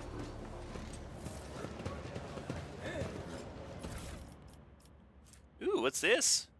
Psychoconductive frames. Cyber's Raven. The Footful Dockyard is a blessed wonder of the all-powerful Omnissiah. The rest of the station is extraneous, a superfluous appendage. Now is our time, not theirs. Go to their homes, drag them out of their beds, carve onto open their bodies like carcasses at a slaughterhouse. Imperial Navy, Kabilika, Chorda, Von Valencius. Their names mean nothing now. Tomorrow we'll erase them from memory. Go and seize power. As much of it as you can carry. ANV.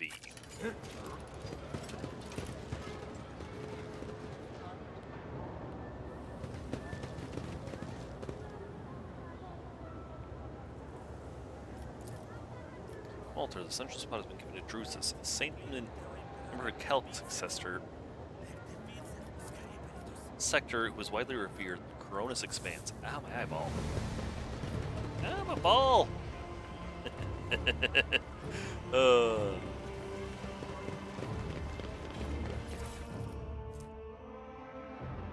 Where is the arbitrator?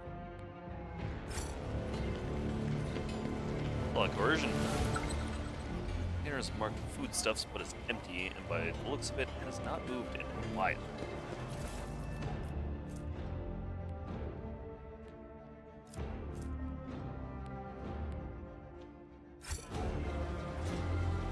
I see, so suddenly I'm getting gear for the Beastman class, huh? For pet class?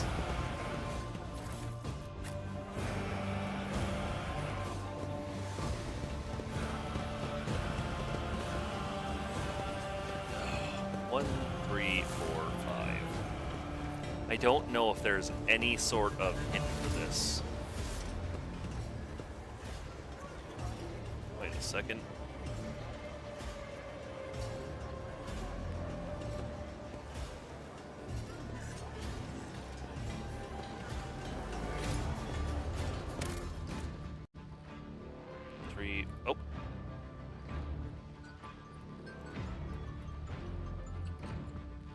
Oh. Med check.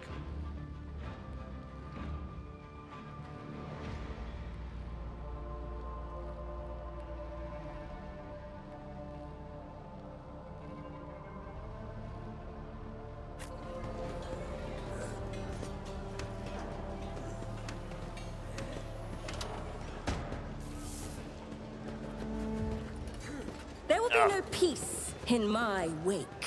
Those old drynets. Freaking gabapentin stuck to my tongue. Boost grants are worth 3% dodge until the end of combat for each psi power they use. Not bad. Or Xenos, and hit chance against Xenos. Immune to burning.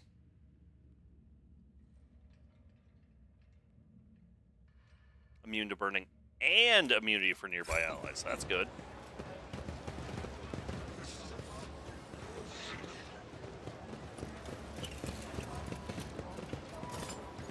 That dude's awesome looking. Opticon 22. Tall hunched tech priest stares at you unblinkingly. Breathing mask conceals his gaunt features. The skin on his hands is a sickly gray hue. While his augments show signs of combat damage, are plated in black chromium, giving the general air of lugubriousness. Initiating identification procedure. This unit is defined as Logis Octopon 22 and is a fully operative representation, structural part of the Cognizance fleet, the priesthood of the Adeptus Mechanicus. Access has been granted to the following options: information exchange, strengthening of diplomatic links, trade deals, donations. Initiating official greeting procedure for esteemed, high value, visitors, glory, success, House Von Valencius. Benheric Araya begins to flow from the scathing fox attached to the Tech Priest's chest. Requesting information exchange regarding contractual obligation of Logisticar Theta. I received an invitation to a meeting?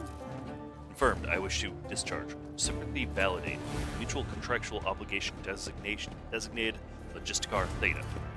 Under the contractual obligation in question, 34761 Terran years ago, the Explorator Cognizance fleet received from representative authorized units the Von Valencius dynasty a volume of high-grade promethium equal to the fuel capacity of 6 Tantalian void tankers. Received it, and then to pay, compensate, remunerate, settle accounts. Should I go on, or is that enough synonyms? Stipulate payment, reciprocal offering. Cognizance fleet can be made to Von Valencia's assets at the current time, after which the contractual obligation will be fulfilled, archived. Confirm your status regarding the acceptance of the payment reciprocal offering.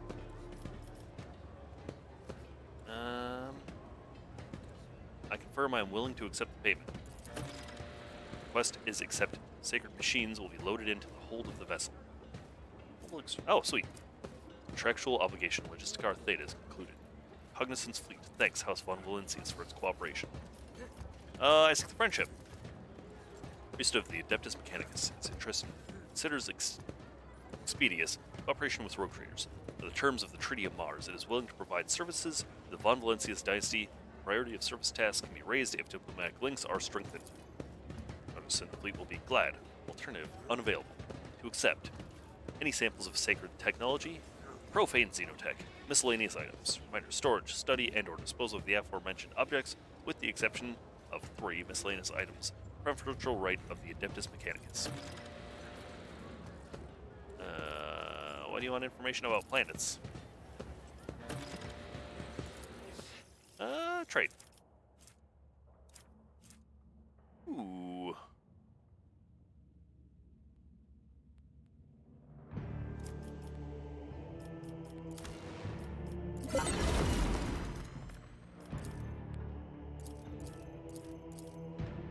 Oop, nope.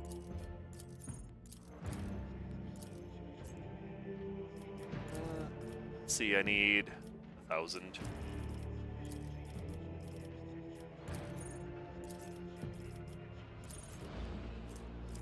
Gifts, heretical trophies.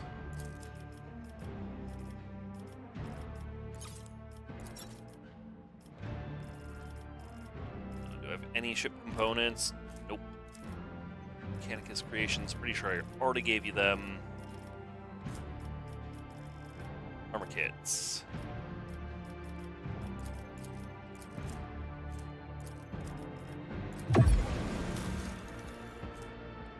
Ooh, there we go. Something to give Argenta. Surprisingly, the Mechanicus faction has gear for Pascal. Weber. Targets at this weapon must pass an agility resistance test or become immobilized.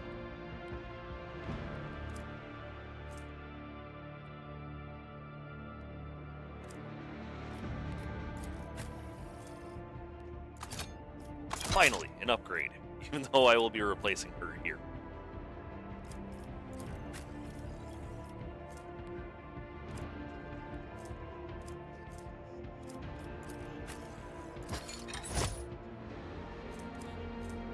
I don't really want the Weber.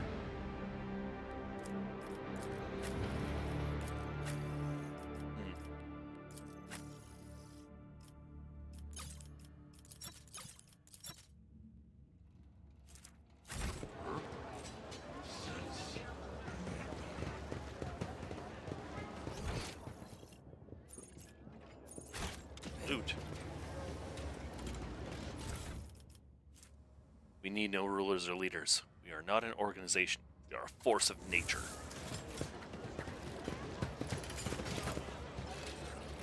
Container is labeled Destination Janus. It's covered in dust. Spent a long time at the docks. Oh, I did pass. I assumed with how little information it gave me that I'd failed.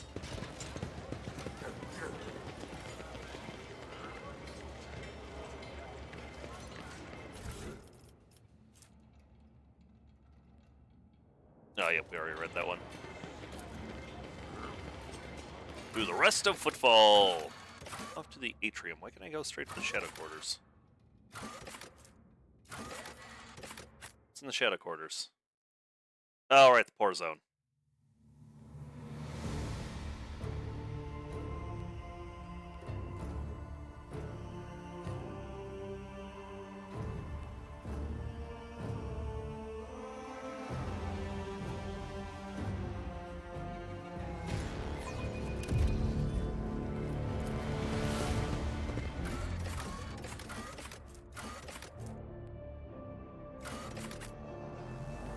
Straight up, the living in the Warhammer universe would be just awful. I might turn winking back off. Give me asymmetrical blinks. I know that I blink at the same time. I don't blink asymmetrically.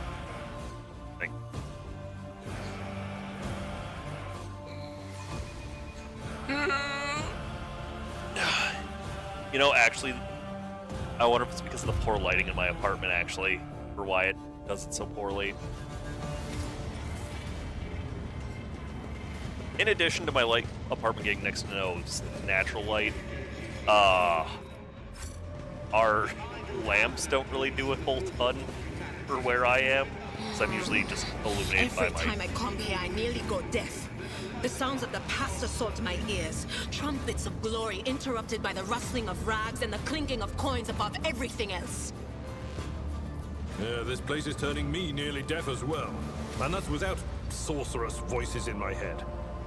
If it's not swearing, it's merchants shouting or gunshots. It's the same wherever one goes on footfall. I'm usually just illuminated by my monitors. Palms appear here back when the station was founded. One would assume that footfall would become a wondrous palace in the stars.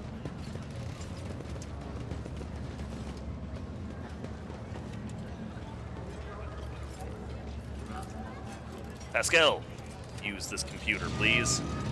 Oh.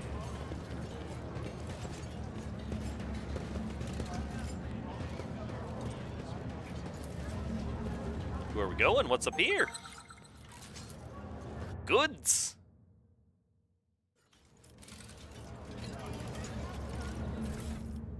Ooh, a sword. 14 to 20. Wait, what was the other thing? Whenever an ally under the effect of Ware's voice of command ability makes an attack during an extra turn, stack deals an additional 6% damage.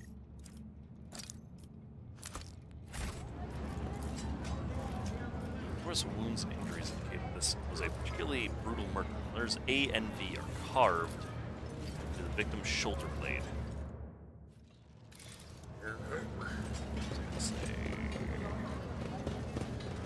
Oh, yeah. My first playthrough, I think that I made my main character the captain archetype. So I was also able to get free turns, but that sucked because my main character was also my damage dealer.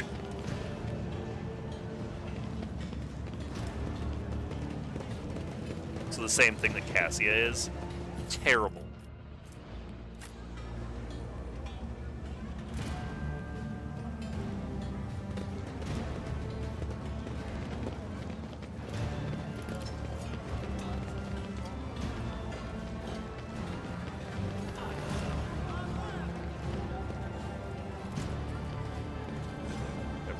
Pamphlets as we can.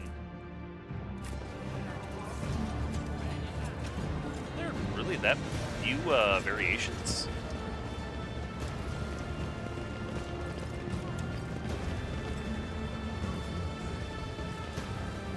Oh, buzzing crowd is closing on several harried-looking individuals. Some of their faces are smeared with fresh blood.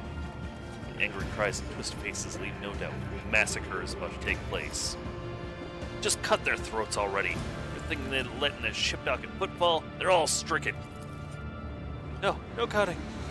Their blood on us. We'll be tainted too. Better burn them.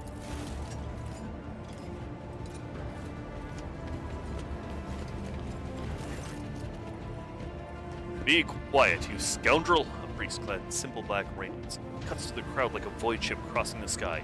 You dare pass judgment on others? What arrogance! To think you have the right. And to start to say to the elderly priest, that's Reverend Hieronymus. I'm surprised he's decided to intervene in these street squabbles. Intervene. What is going on here? So if it doesn't get spore into you, who are you supposed to be? Concerned citizen and an armed one. I suggest you think well before giving me lip. Rouser gives you an appraising look. You got a point there. Wonder if you can back it up. Silence! You must be completely out of your minds. A band of woefully dim-witted retrobates who think themselves bringers of justice. Who are you to pass judgment on anyone? All you ought to be doing is suffering and repenting till the end of your days. What's so wrong about that, Reverend? You just want to put these heretics to death. What heretics? We're refugees. I swear on the Golden Throne. We served the Imperium faithfully until they hung us out to dry. The Praetors, they were meant to shield the lands from humanity from nightmares. Traitors and heretics, the lot of them. runs through the crowd. People gawk at you, at the priest, a wretched group huddling in the center. How tiring. The motley sea of colors that fills this restless crowd is hard on the eyes. So many hues. Most of them are acid yellow streaks of fear, or red buds swelling, ready to burst and paint all who are gathered here. Cassie looks at the crowd of troublemakers warily, and they shudder at the very sight of her. As for the hearts of those who have been forced to defend themselves, shrouded in purplish-black grief. Their words are as transparent as the ice that lies on top of the glacier. Commoners are always deaf to others' suffering, for such is their nature. Interfering in their affairs is hardly worth you or me, Cynthia.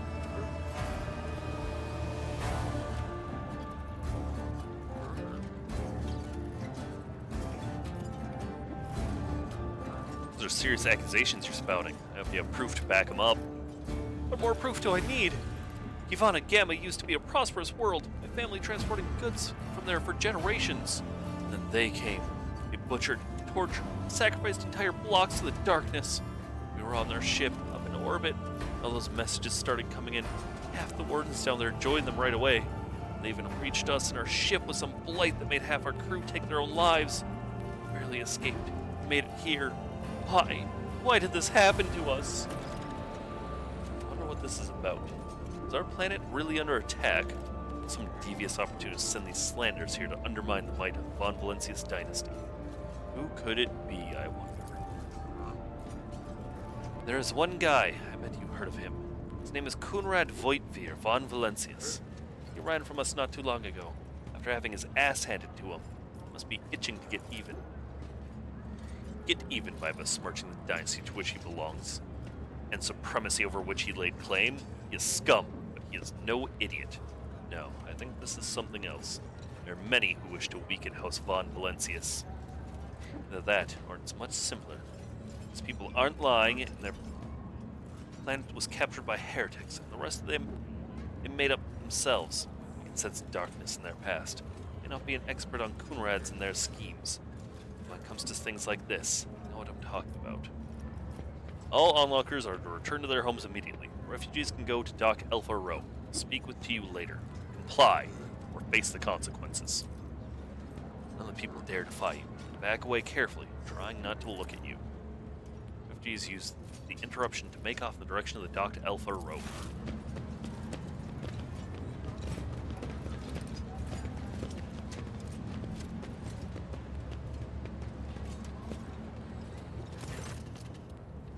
The arrogance and self-righteousness of a malefactor. He shakes his head disapprovingly. His eye shifts to you. I am Reverend Hieronymus Doloroso, head of the Drusian mission here on Footfall. I thank you for stepping in. Please, come see me when you have time. We can talk them. I have a Hieronymus Bosch painting in my room. I found it in the hallway.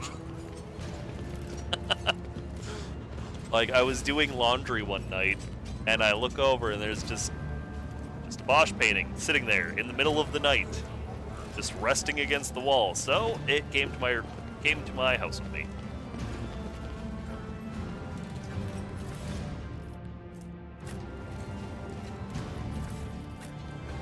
I was pretty pumped, actually. I don't remember which one it is, though. I wish I could remember the name. Oh, my nerves are frayed.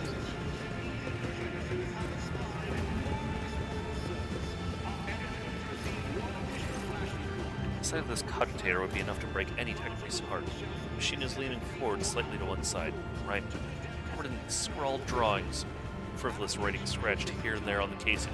Several keys are missing. The rest are coated with dust. The rate of operation has been repeatedly and blasphemously violent. This is the identification and punishment of the deplorable acolyte entrusted with caring for the spirit of this machine. Let's repair it. After a series of creaks and groans, the cogitator's dusty screen lights up. Under several lines of text. Section headings. Praise the Omnissiah. The machine spirit of this cogitator is aggrieved, but willing to serve. Pessimist Dwayne's design. The great pessimist Dwayne intends to conquer the Coronis expanse and build the most grandiose... I can't remember how to pronounce this word at the moment. Grandiose. Jesus Christ. Grandiose structure, which will shine through the ages, praising the names of its creator and his descendants. Footfall, the palace in the stars. The glory of the great pessimist's deeds will live on through the ages. His grand designs. Chair hisses and grunts as it tries to clean its insides by spewing out dust and detritus through its cracks. Great pessimist Dwayne intends to conquer. The spirit of the machine is enraged and will perform its function no more. We'll see to it that the profaners responsible for its maintenance are marks for servo punishment. That should undoubtedly depicts Pessimist Dwayne, a legendary rogue trader who founded Footfall. Oh, I forgot that was a rogue trader that made this place. Ah, one step at a time, amidst the madness. Hey, what you got for me there, Hieronymus Doloroso? The Emperor protects. The Emperor protects, Reverend. But he protects only those who are pure of heart. You think yourself one of them? Be leery of this conviction of yours. Many who have risen to the pinnacle of faith have fallen from it to embrace the pride most degenerate. And you must be young Von Valencius. The name carries weight. It is burdensome. Its reputation suggests that Ada were accompanied with many a transgression.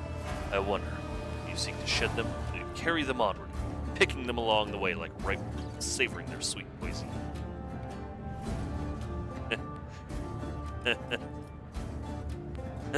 Tempting, but no. I put my faith in the Emperor.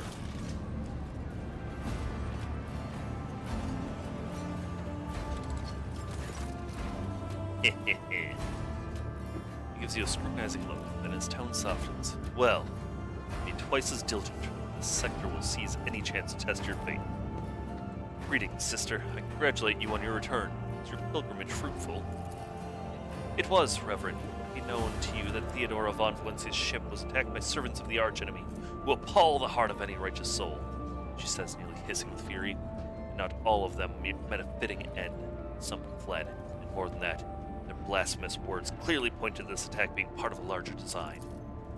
Reverend Hieronymus, I wish to join the esteemed rogue trader's crew and help the von Valencius dynasty from their forces of the archenemy. I am divesting myself of the responsibilities of guarding the Footfall reliquary. Sister Argenta stood by my side during the assault on the ship, and I could use her assistance going forward. Follow the call of your soul, sister. Footfall reliquary will be preserved, even without your contribution, as it was in all the years preceding your arrival. I know what it is that calls you to follow the rogue trader, Sister Argenta. You seek combat, for it helps you to forget how hollow and worthless our lives truly are. It offers the illusion of meaning. Perhaps you will relinquish that illusion one day, or perhaps you will die before that day comes. Regardless, I wish you luck on your new path. Before you start on path towards your new destiny, I request to make of you and your companion. Many among my flock are from the poorest, most dispossessed people on Footfall. They have brought me troubling news from the Footfall shadow quarters, the darkest corners where the Legion's wardens do not venture. Taint has taken root. Footfall is consumed by profanity. But even here, true heresy serving the archenemy is a rarity. Cultists who now dwell in the shadow quarters mark their abodes with the sun inscribed in blue and gold, perform strange rituals in secret. The weak find solace in believing the reports to be rumors, but I well know that evil lurks all around us, and I wish to see its retribution. We will verify this rumor, Reverend Hieronymus. With great pleasure. I also wish for the rumor to be true. My heart yearns to battle some heretics. Yeah. This is where I bid you goodbye, Sister Noble Lucindia. What you wish to ask me about? I thought he was a merchant. Were you in Footfall? This den of blasphemers, pagans, and the vilest of souls you meant to save. Well, Footfall is the first and last stop in the Kronos Expanse. It is the point of arrival to those who have just started on their path. It is where those who are reaching its very end return. The souls wounded and bleeding. Embrace both the former and the latter, that they may cast an honest eye over their impurity. Furthermore, rumors from across the entire sector amass on Footfall. If I hear crewmen whispering about our acclaimed shrine world or expressing a desire to carry the Emperor's light into the darkness among the stars, I help my flock in their sacred duty. Devoted trailblazers need assistance, both spiritual and material. tools, equipment, even garments and simple everyday items. Anything that might help pilgrims on their long journey. During the first days of harsh frontier life is worth its weight in gold to us. May any help you offer, the effort be granted such as blessing. Oh my god! The path of true believers leads into darkness, to search for worlds that have lost his radiance, steeped in depravity. Blessings are the deeds of those who give themselves into the void, the warp in hopes that their actions might bring light to the darker reaches of the expanse, and deliver a previously barren world in the Imperium's service. And all the more bitter is the realization that not all brave souls will succeed their mission. Footfall still awaits news from the Wasteland Wayfarer, an ancient ark of a ship headed for distant stars. The last astropathic method was sent from beyond the Cineris Maleficum. The stars have kept her fate secret since.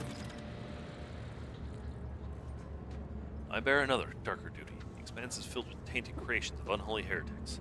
These insidious objects are a danger to the souls. I know what to do with them. Should you, on your travels, come upon dangerous corrupted objects, bring them to me. The reward for your vigilance will be even more generous. Drusian Mission has much to share with the rogue trader. He is a merchant, I did remember right. Ooh, Bloodhound staff. Sweet. That's a new staff for...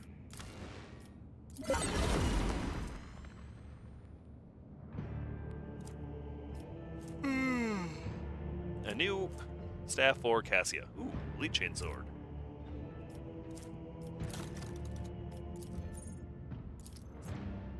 I don't even have enough.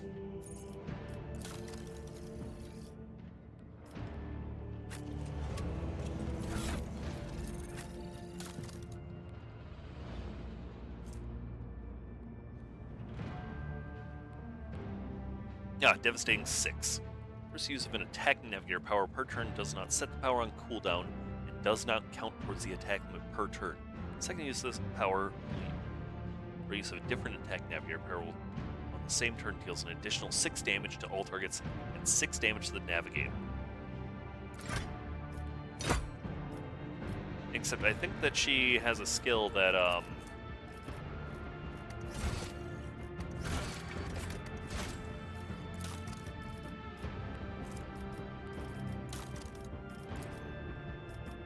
yeah, I feel like I got something that makes that way.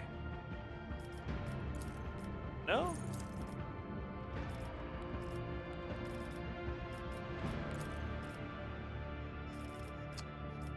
I could have sworn I had something that made it so that way it's directly affected by whatever the effect on her staff was called.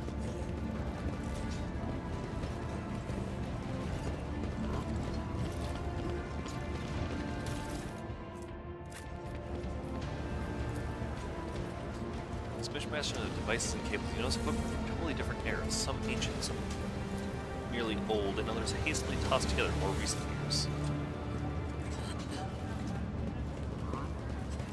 I'd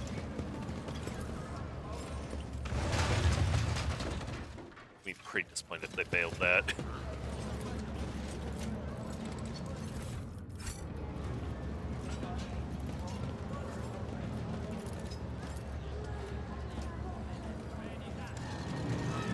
Hey, more areas. All I want is loot, loot, loot. Another thing for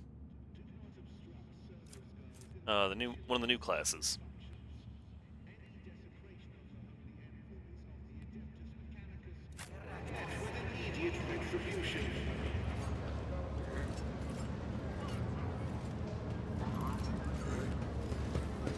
I don't actually know what the Lex Imperialis class is called.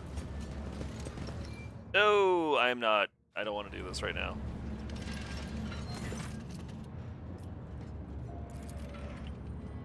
A tall man with a shaved beard is rubbing his hands together nervously. His opulent clothes are nearly bursting at the seams on his muscular body. His expression is forbiddingly grim, until he's trying to put an air of friendliness. Greetings, you must be Lady Von Valencius, your ladyship. I heard about your arrival on footfall, of course, while Lady Theodora's passing, but I wasn't told you're not on the list. That's not a problem, of course. Please, come on in. Everyone's about to begin. Ah, we're waiting for one more attendee to arrive. Fidelio. No, Fidelio? It's been It's all been for nothing. Shit.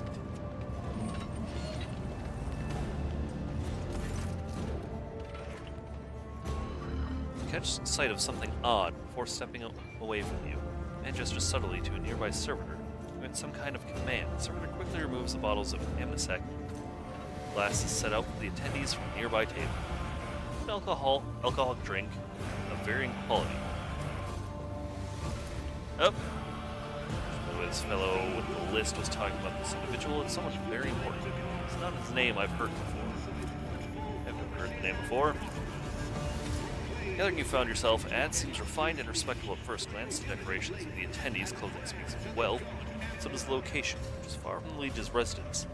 You notice that most of those gathered are of rather imposing physique. Many of them have scars and military-grade implants. Several of the guests look like they are covering the exit. Few are clearly carrying concealed weapons. What is this place and what's going on here? I know nothing about this place, but I feel that something in the works here. It's danger and opportunity. It's a little danger, but a bigger opportunity. Join the attendees, I guess, because I think if I leave, it might cancel out the quest.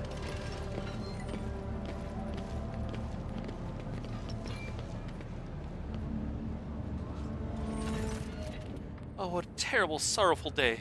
Pay our respects to the soul of Footfall Society, loyal servant of the Imperium, a generous benefactor who spared no expense to keep the fire of faith burning. An example to all future generations, most noble and unforgettable Master Belrado. This loss, the fussy administrative clerk speaks in a strained voice. He keeps peeking at a paper with text on it. The speech drags on, letting into a monotonous cascade of praises of the late Master Belrado. So let us offer a prayer to the Emperor for the repose of Master Belrado's soul, the prosperity of his heirs. And I'll pass you over to our most reverend chaplain. A middle-looking man dressed in the attire of an ecclesiarchy missionary glances at the gathered crowd. And here you all are, you vultures. Let's offer a prayer then. If you think that the Emperor, or the messengers of his will, in other words, myself, does not see into your vile souls, you are sorely mistaken. Chaplain looks at you and gives a slight nod. I wasn't referring to our esteemed guests, but the rest of you I know all too well. So, go ahead, pray for Belrado's soul. Soon the flames will take him, a fitting end for a life like his. May the Emperor keep his soul. Not another word. Chaplain makes the sign of the Aquila, and pointedly turns away from the attendees.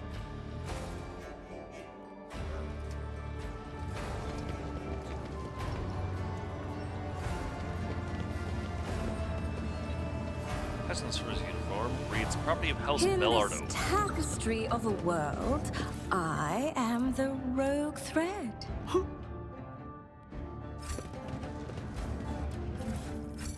35% on that.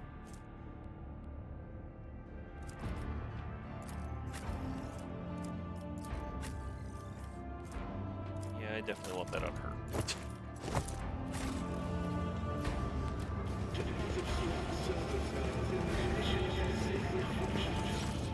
Close chapter gives even stranger impression. The tall, burly man whose face and hands bear numerous scars. His entire visage seems to tell the story of many heretics who met their end upon their encounters with this adept of true faith. To a respectful nod. May St. Drusus protect you from illness and misfortune. I'm surprised to see a noble figure such as yourself. You know Master Bellardo? I did! Interesting. We kept secrets even from me, his friend and confessor. And yet, meaning it was not the only secret I've discovered. I still don't know who this Fidelio is. The person who Den's made his heir.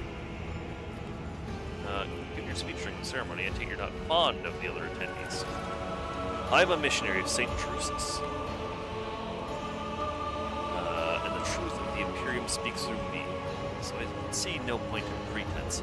All who have gathered here have one goal: quite a chunk out of Den's estate. Ambition and aspirations of wealth are not immoral in and of themselves, but it's just that I'm sickened by the thought of such a great man who's left behind nothing but a pile of human refuse. His son is a drunken weak. His friend Dagon, one who greeted you at the entrance, is a dim-witted brute with an incredibly bloated ego. His widow made off on the family yacht in the direction of Ma while his body was still warm. entourage of 5 brawny, good-looking young fellows. So, Belardo left all of his worldly possessions to a certain Fidelio? Who's this mysterious person? I haven't the faintest idea. I think no one present knows either. 24 hired killers who have already begun a manhunt for this Fidelio. Wherever they may be hiding, that is, after all, a significant inheritance. The other claimants are not exactly pleased at being left out of the will.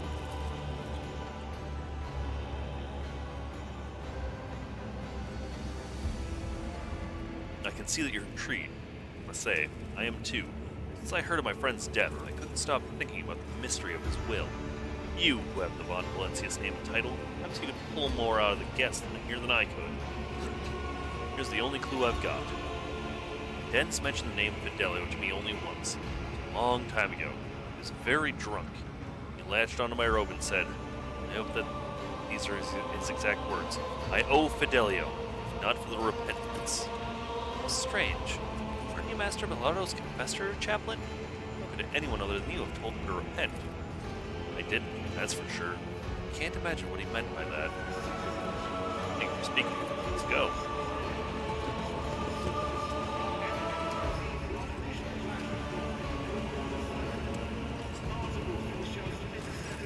A girl dressed in expensive clothes raises her sad little face to you and says in a serious voice, Hello.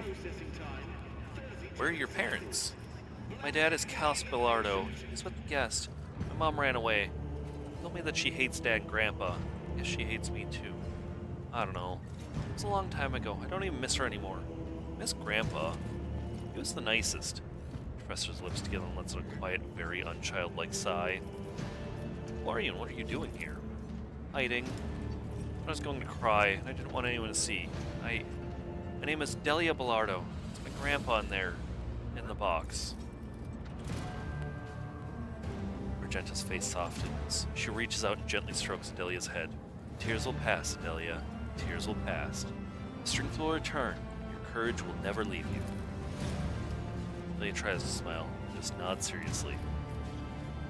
Have you ever heard the name Fidelio? It's something my dad is very mad at. My dad is always mad at everyone. Grandpa, Mom, Dagon, Chaplain. Your grandfather ever mentioned the word repentance to you? He did. It kept appearing in our house. Nobody knew who wrote it. It used to make Grandpa happy when I was little. He always smiled when he saw it. But then, later, he was a little bigger. Grandpa was already old. It stopped making him happy. He was sad. He would just sit there and stare at nothing. And after that, he got sick. She stopped, her big eyes glistening with tears. He got sick. The writing started to scare him. More and more it appeared. Repentance, repentance, repentance. Even in his bedroom one time, he pointed at the word and said something very weird. About dead eyes, about cobras going to class. The Lord who was looking at her with sympathy narrows his eyes. What did you say? Cobras going to class. Are you sure that is what your grandfather said? Of course I'm sure. When Grandpa was ill, I sat with him. This one time he just started talking about cobras. It was sad, but it was also a little funny. Cobra, get to class, he said. Perhaps this is the old Navy officer in me talking. I'm almost certain he wasn't talking about a snake, but a Cobra-class destroyer. Cobra going to class, you see. Maybe. Check the awareness on this. Odd smell this amsec. Seems very likely that the drink has been poisoned. Definitely want Fidelio dead.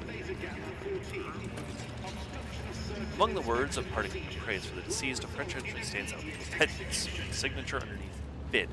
Those are crabbed and barely legible. Servitor bearing the crest of the administrative services. Curiosity sings in my veins. Yes, genius triumphs.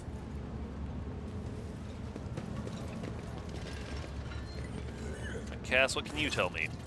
A man of determined age turns to you and sighs loudly. You tell by his breath that he came to the ceremony after indulging 1 or 2 glasses of strong drink. Your ladyship must have been the Emperor's providence that brought you here.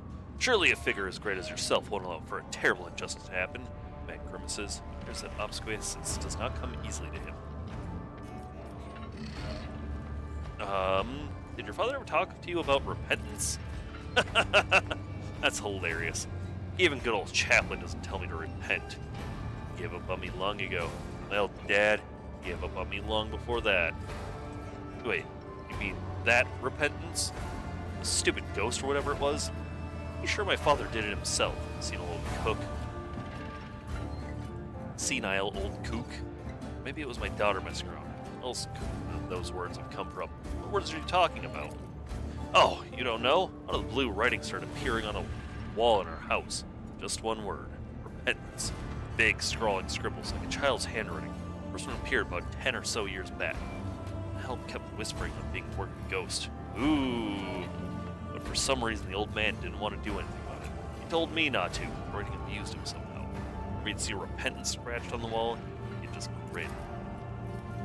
It'd be good to take a look at that writing. If I had to guess, it doesn't sound like warp influence to me. If something really did take up residence in that house, it would have made a bigger splash in 10 years, like a dozen corpses big. What'd he die of? Age, debauchery, old wounds. In the end, my old dad was more implant than man, especially after the assassination attempt. They tried to kill him, you see, about 12 years ago. It was this injustice that I'm supposed to prevent from occurring. Well, the lawful heir is being robbed of his inheritance. Your father left his entire fortune down to his last coin to some nobody, a certain Fidelio. Doesn't even bother to come to his funeral, and I'm left with nothing. Do you think it's fair? Your nobility, you of all people, must realize how wrong and unacceptable this situation is. So I thought, maybe you could lend me a hand somehow, for the sake of friendship with the future keeper of the Millardo fortune. Me, for the sake of justice, of course. Why'd your father disinherit you? As if I know, the old man wasn't a heart-to-heart sort of person. Up until the announcement of his last will and testament, I had no idea he'd put me in the doghouse. Who is Fidelio? I have absolutely no idea. Zero. There's a will, there's a name, that's it. Maybe they're my father's by below, some brother or sister I never knew I had. I knew they're a whore who brightened his final days. Feeling that old louse Chaplin knows. He's known more about father's business than any of us. Please keep him quiet. What sort of assistance do you seek from me? Your ladyship, I've never even been in the presence of a person of your status, let alone talk to one. But I just thought, maybe you can impose your will on the matter of inheritance. It'd be great to find out who this Fidelio is too. True. That's nothing. That's just my curiosity. That's that then. It's just not my day. As ever. Thanks for speaking with me. Bye. Is this his house? Do I have to do this murder mystery thing right now? Oh. Wait. Come in and welcome. There is an honor, ladyship, such an honor. Could you spare a minute of your time? I have a request to make. You never introduced yourself. I'm Dagon Otheo. I was first mate on Den's ship. Master Belladro. How did he die? Badly. He went downhill real fast. Just a year ago, he was still living it up. Storming the slums and asteroids to shoot riffraff and mutants. All of a sudden, he was done. His old wounded caught up with him. Plenty of those. Both in the old days and more recent ones. Somebody tried to bump him off 12 years back, I think it was. Did he ever mention repentance to you? No, but I know what you're talking about. Scribbles in his home, right? Yeah, it happened, alright. Thing just appeared out of nowhere. On the walls, mirrors, always the same word. Repentance. I told him to get a psychic to check out his house for sorcery, but he said no. Too pricey, I guess. Said something about that. He'd already paid too much for repentance. A lot of psychers around. A single one of them will cost you as much as a team of top-notch bruisers. Hey, listen, friend. How long did that go on? The writing. Anything else strange happened in that household? Flying knickknacks, furniture growing tentacles, people dying for no reason? Oh, all kinds of things happen, my girl. Things going flying, people dying too. Servants, that is. Remember we felt like remembering our glory days and got sloshed on half a jog of the good stuff. That's when it would happen. Remember one time we decided to see who could carve open servitors in the dark the quickest. Ned grins and catches himself and glances at you. Alright, serious talk. Nah, nothing like that in his house. Nothing sorcerous apart from the writing. But when it began, Xenos knows. 10, 12 years ago. That amnesec you ordered your servitor removed was poisoned. What a fascinating coincidence. Poisoned? No, it can't be. Must have been a bad batch. What did you want to speak about? Here's the thing, your ladyship. Let's give it to you straight. I'm sorry, I don't know how to talk to lofty folk. Well, Dens, that is Gallardo, old friend and boss, died. He left all he had, and he had a lot, mind you. This Fidelio. It's kind of rude of him. No way to treat your friends. I get it. Left his useless son high and dry. And good thing, too. His old friend. So I'm thinking, maybe you can step in and set things right. You're being in the matter of inheritance. Or, I don't know. Why'd he leave you out of his will?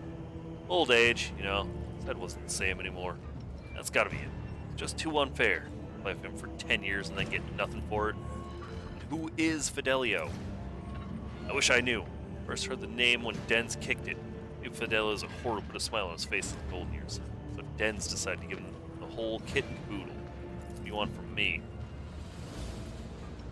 You're a distinguished sort. You can muscle in on this. Talk to Chaplain. He's Dens' executor. Ask him about the will. Maybe you can find Fidelio and have a talk with them too. I mean, who'd want an inheritance that's not rightfully theirs? Trouble than it's worth, if you ask me. Trust me, old Dagon can be of service to you if you need anything. I know lots about football and other things. I can help with information, give some solid leads for a job. Use a guy like me. I refuse. I dare to insist, of course. But if you happen to change your mind.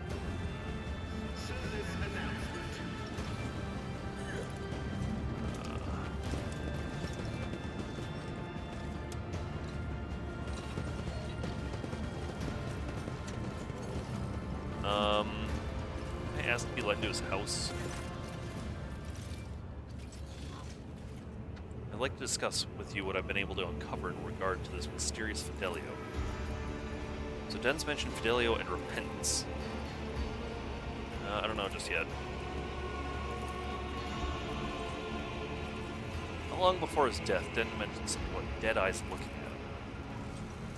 It's strange. Possibly looked at him like that in his own home. Some errant service skull that was passing by. Maybe it was nothing more than a dying man's delusion. Entering the book of remembrance about repentance, the ring looks fresh. Could Fidelio have left it? Ha! That's odd. Watch the guest and everyone here. You're not Fidelio. No one here is Fidelio. Well, unless they were able to get in undetected. The area around you, the book is completely open. The chaplain is telling the truth and he really does know old guest by sight. The words can only have been left by someone with free run of the courtyard. Someone who wouldn't attract attention. I have serious reason to suspect that someone here wanted to kill Fidelio. Of course they did. They still do. They'll keep trying. The inheritance is no trifle after all. Claimants are not exactly placid types, placid types. That's all I've been able to learn so far.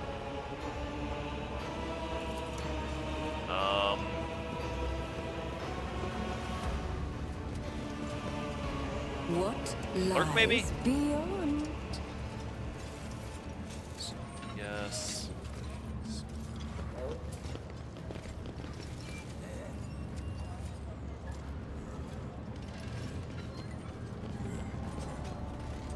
Dagon, no.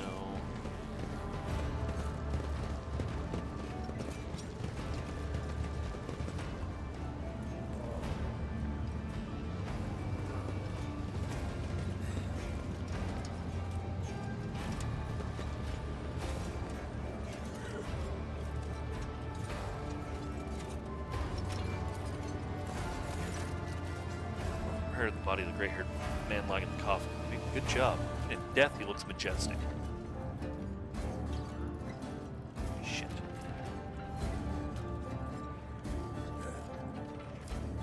Come on. Yes! Plans left in the deceased body speak of his high standing, expensive tech, being extracted from the dead. The most prominent wealthy avoid this fate upon death. Millard, you know this man? Do I? I would tell you all about this man. The words I'd use would be improper for your funeral. This, your ladyship, is Jerry Can Dens, known back in the day as one of the most notorious pirates in the Coronus Expanse. They nicknamed him Jerry Can for his habit of having a huge jug or two of Promethium on hand. He did love burning things. Oh yes, he was a menace back then. How long ago was it? 60 years? I served my last days in the Navy when the news came of his latest attack. Oh, well. There was a time when the sight of Jerry Can in a coffin would have been enough to make me dance. Quite literally. By the throne, I would have danced a jig on the spot. But now, I don't know. No more jumping into the warp right from under the cruiser's nose. Eh, you old beast? Would have thought I'd be at your funeral.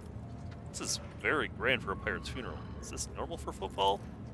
Folks on football are known to turn a blind eye to many things, but even the locals aren't unscrupulous as to honor pirate scum a few paces away from the liege's residence.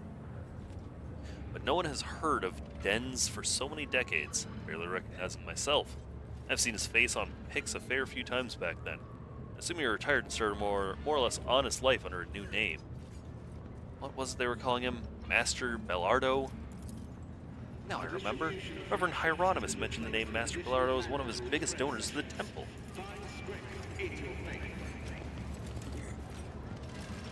How about you, Cars? Can you tell me anything about his pirate days?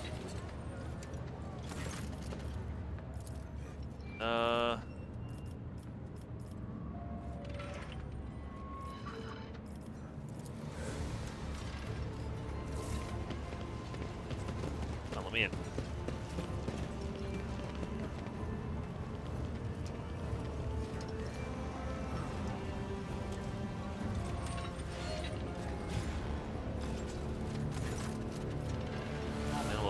Yep.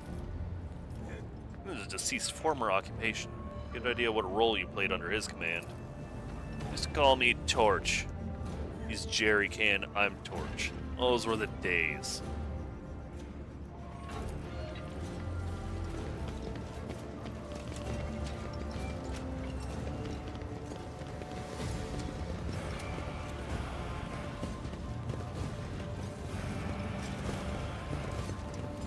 Alright, can I say what happened yet? I'm gonna speak Fidelia.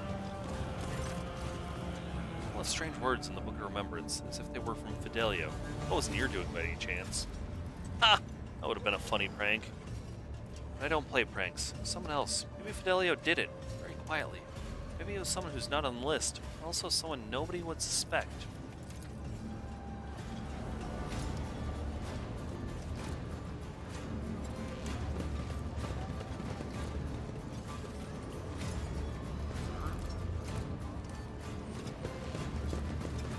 Alright, let's quick save and see if I've gathered enough evidence.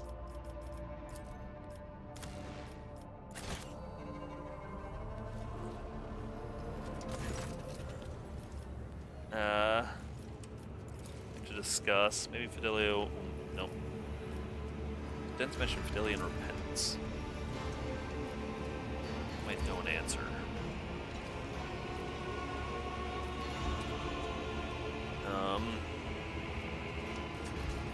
Clearly, it's his desire to atone for the past. Anything is possible, I suppose. It was rough for him when he went. His body rejected medicine and implants. He was raving on and off. These things can break even the strongest person. And we're ready to repent. Even if you're right, his answer brings up no closer to solving the mystery of Fidelio. In the name of a ship? A ship called the Repentance. Not sure, but you may be right. You said that. Remembered an interesting detail. About 12 years back, there was an attempt on Denz's life. Not many could have even gotten close to him, let alone wounded him. That assassin was a master of his craft. Denz was a hardy fellow. That's what saved him. That and his trusty implants. Max pretty much had to put him back together from scratch. He finally emerged from the hands of the Sawbones. Months after the attempted assassination, he kept chuckling about being a sharp one. He kept chuckling about her being a sharp one. And that she was real angry with him for burning her father, or her husband, I don't remember. And he was a ship captain. I vaguely remember that conversation. I'm almost certain that the ship was called the Repentance, and that Dens even knew the names of the captain and proud would-be Avenger. The woman's name was Leona, or something like that, last name. I wouldn't be surprised if it sounded similar to Fidelio. So you think this woman is our Fidelio? My best guess. Let me remind you what he said. I owe Fidelio, not for the Repentance. Who else could he have been indebted to if not a vengeful daughter, lover, or whoever she was, the captain he had killed? It would be a very dense thing to do. Give all the money not to his wimp of a son, not to his idiot first mate, the cunning lass who almost killed him. You know what happened to her? She got away after the attempt. know that Den sent mercenaries after her almost immediately. Whether he found her or not, that I do not know. Seems unlikely he did. If he had settled that score with her, he wouldn't then go and put her in his will, would he? Well, looks like we've at least cleared up the repentance part. Alright, let's go over everything we know. Den supposedly left his possessions to Fidelia, a woman who wanted to take revenge on him for killing the captain of the ship Remembrance. Her repentance is written in the book of Fidelia's Remembrance. The entry is new. Does this mean Fidelia is somewhere close by? I also know something about Deadeye. In fact, the courtyard is completely open. I don't think an unknown person could have gotten in here and left those words in the book. Well, Lady Von Valencius, it's all in your hands.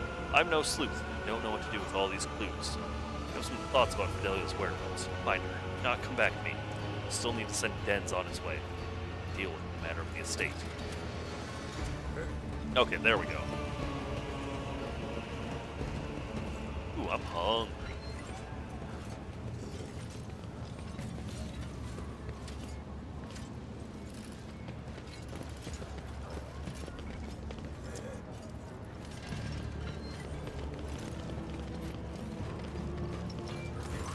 There we go. If you didn't know what to look for, it'd be easy to overlook this servitor, which may have once been a woman. The servitor's implants, the mechanical nature of its movements, the empty gaze, it's all there, but repentance.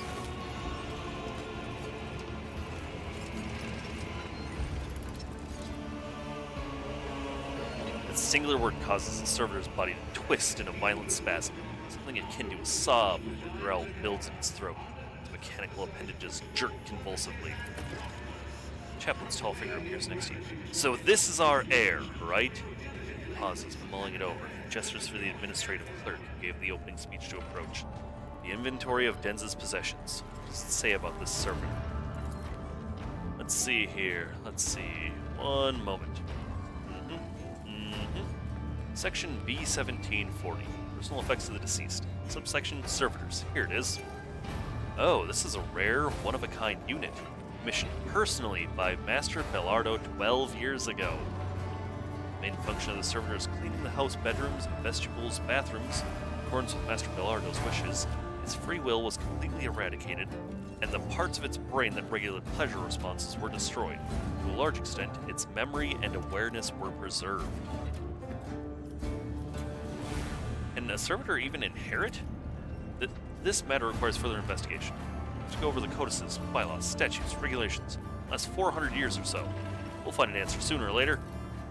Or we can ask Lady Von Valencius to settle the matter in the name of the dynasty. This is football, after all. The rogue trader says that a servitor can inherit. That's how it's going to be. Chaplain, is everything clear to you now? I believe so. And I tell you that Dens, after he survived the assassination attempt, sent a whole squad of mercenaries to hunt down the woman who tried to kill him. Looks like he found her. She was allowed to keep her memory and some semblance of awareness. So I suppose the mysterious writing of repentance both here and the books back at Dens's home was done by her. The question that remains, of course, is why would Dens decide to make the servitor his heir? This is either his last and cruelest joke, or an incredibly ham-fisted attempt to make amends on his deathbed. I'd like to believe it's the former. Summon everyone. It's time to decide the fate of Belardo's estate, and that of the heirs. As you wish, your ladyship. This ought to be good. I would ask the esteemed guest to stay for a moment longer. I was going to announce Dens's last will and testament after he was delivered into flames. Circumstances dictate otherwise. And so, according to the deceased's will, all of Belardo's fortune goes, not to his worthless son Cass, not to his brainless mate Dagon, but to Fidelio, mysterious new heir. However, I believe a certain party would like to intervene in the process.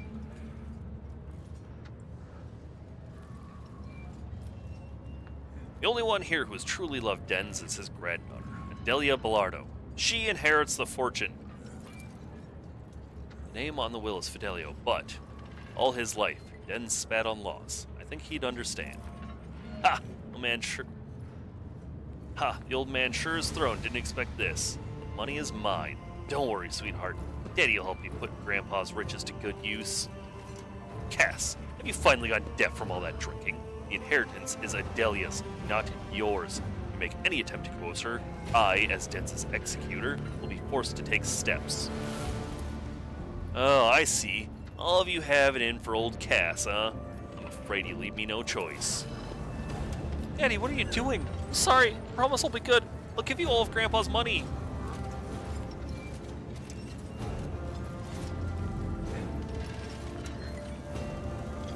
Shut your hole, brat. Listen up. All of you. Either the inheritance goes to me, or I blow this one's brains out. I'm gonna count to 3. 1, 2...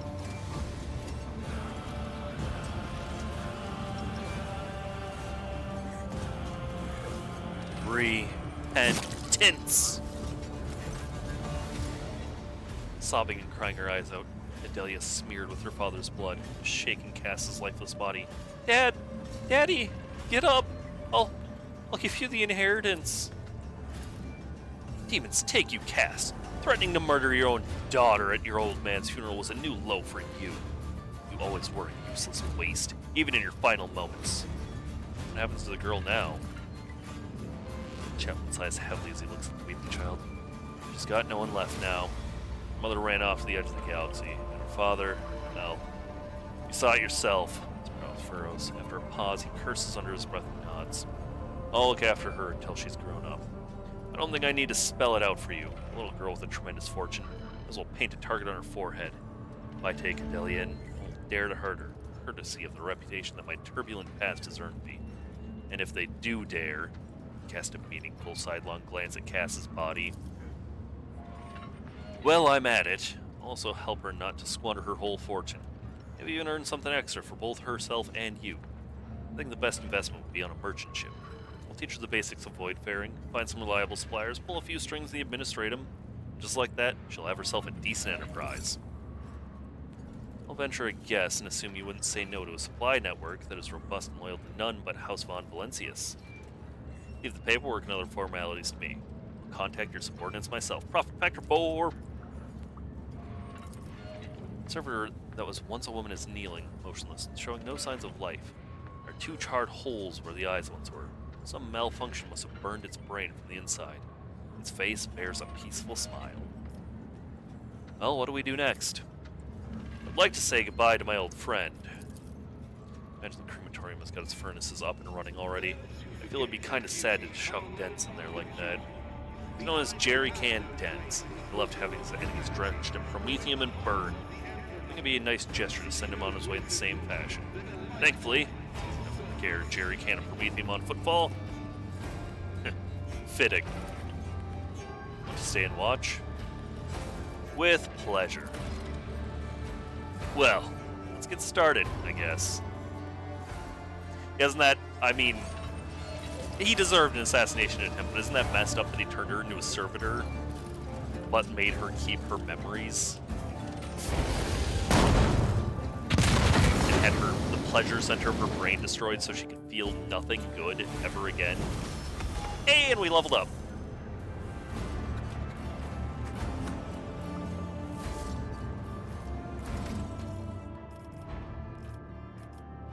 Executioner!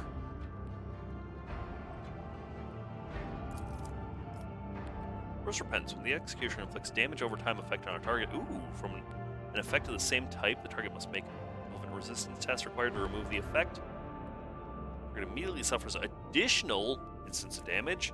All damage over time effects with this type of target, including the one just inflicted, will have their that will possibly be inflicted later, have their levels increased by 4.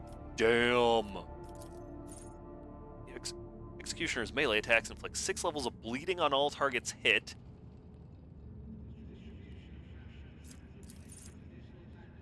If the target of the Executioner's next successful attack is suffering any dot, for each effect it must make a new resistance test required to remove it, with penalty to Executioner's Medicae -10. That's why I'm leveling Medicae, apparently. The target immediately suffers 3 more instances of damage from this effect. The damage over time effect is removed from the target lane. At the end of a round, the target cannot be affected by damage over time effects of the same type. Yeah. I know, I definitely want to use Scourging Strikes.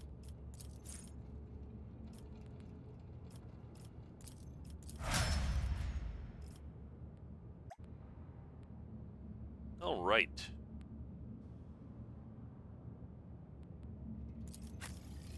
You, Arch Militant.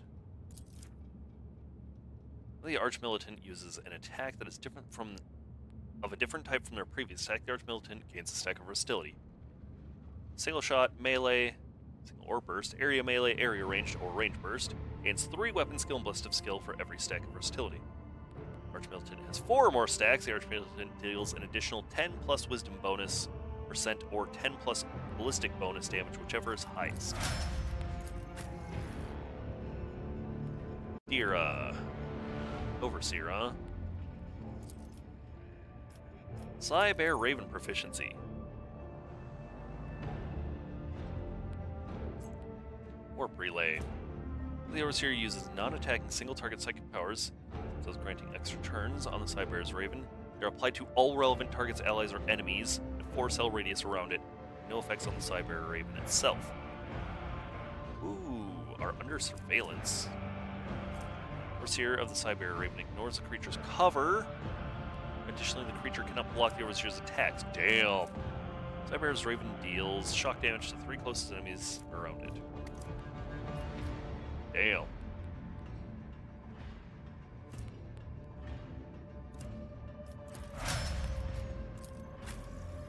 Yeah, that's little good.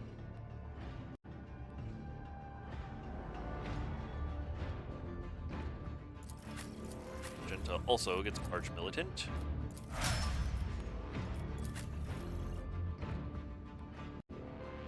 Cassia gets Grand Strategist. Grand Strategist analyzes the battlefield and creates specific areas. Yep. So this one, she is able to place, frontline, backline, or rear that gives various buffs to people standing within it. You can move them, and they're free to use. Pascal, Bounty Hunter. Mark an enemy as prey. When the bounty hunter kills a target marked as prey, they gain a stackable bonus until the end of combat. Nice. Yeah, hitting 5 to 8 is so good.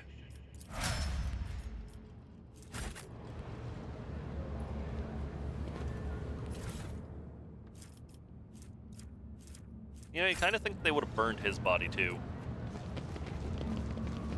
Or I guess he didn't deserve the honor. What with trying to kill his daughter and all. He deserved to be shot. Like, he did not deserve to live for that.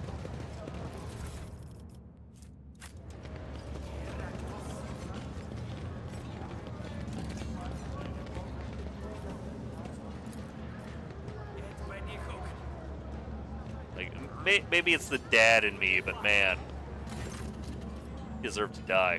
Press and hold the button that sends a jolt to the exhibits.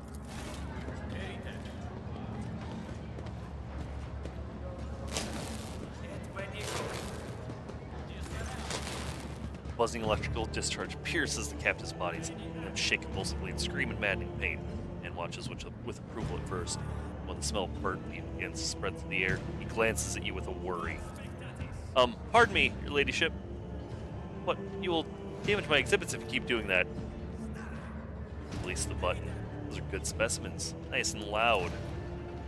Laughs nervously, glancing at the captives who are barely alive. Yes, made sure to catch the ones who are the most, vocal. I'll buy them from you. That can be done, very much so. The entire collection will cost you a tidy sum, but you're free to take them away right now.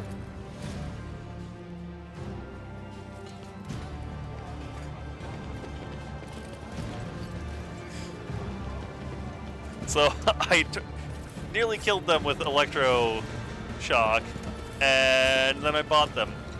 They're now my slaves.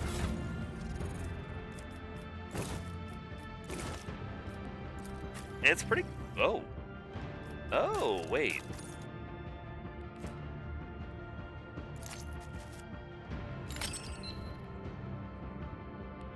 Which kitty cat you on? Oh! Look at her!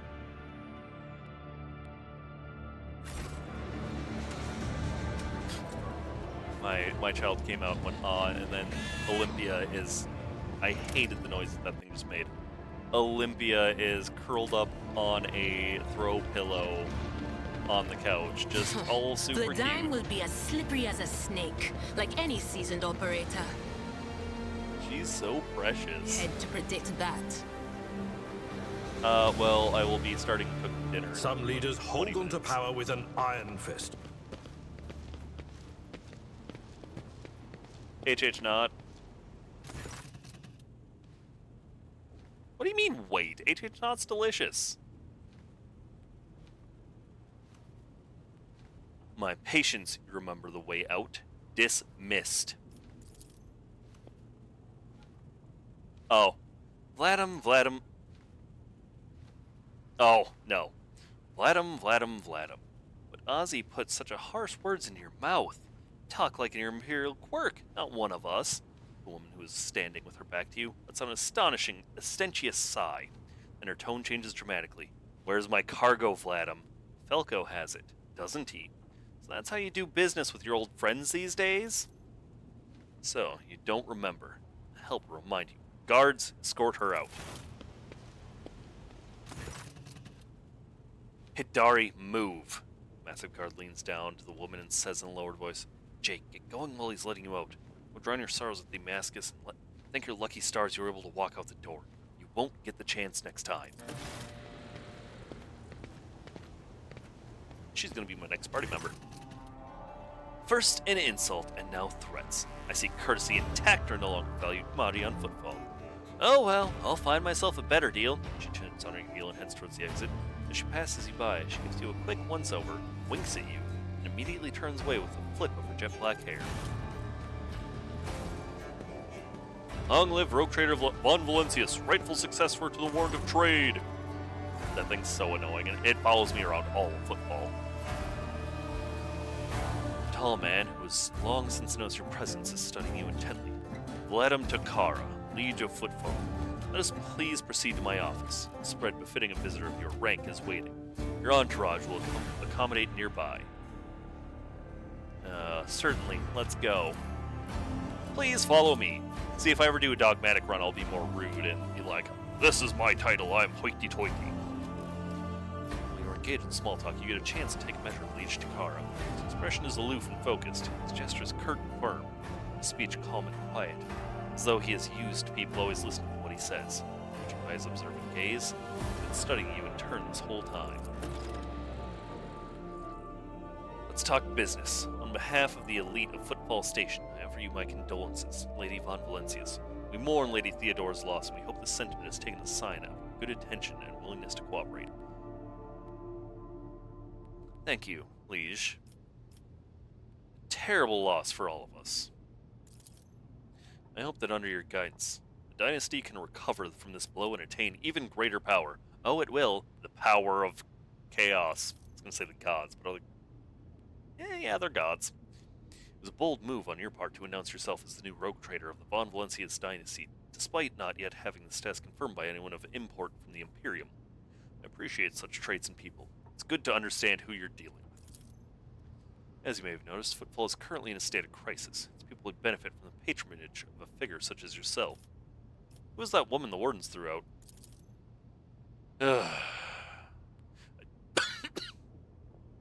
A dead woman walking. Some, however, still call her Jay Hidari, small-time hustler with big ambitions that will lead her to a stickly end. Our Imperium test succeeded. It's strange. Small-time hustler, even a particularly audacious one, wouldn't likely quarrel in public with a figure as important as the Liege of Footfall. What seems stranger still is that the Liege knows the small fry by name. She's irrelevant, since I'm the one who controls the situation on Footfall, and speak on behalf of all of us. All of its noteworthy residents. I was attacked right at the docks.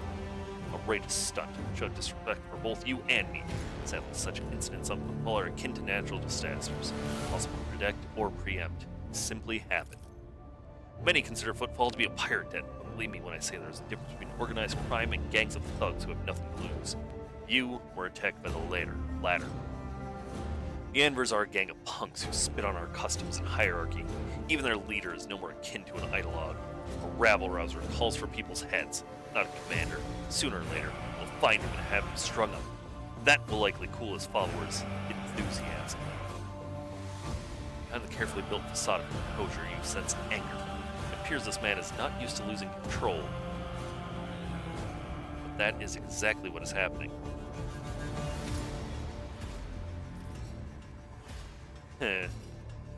can tell that they've been a real pain for you. But you'd love to gut those jokers, wouldn't you? Come on, admit it. You would, wouldn't you? A jerk-like smile appears on Vladimir's face.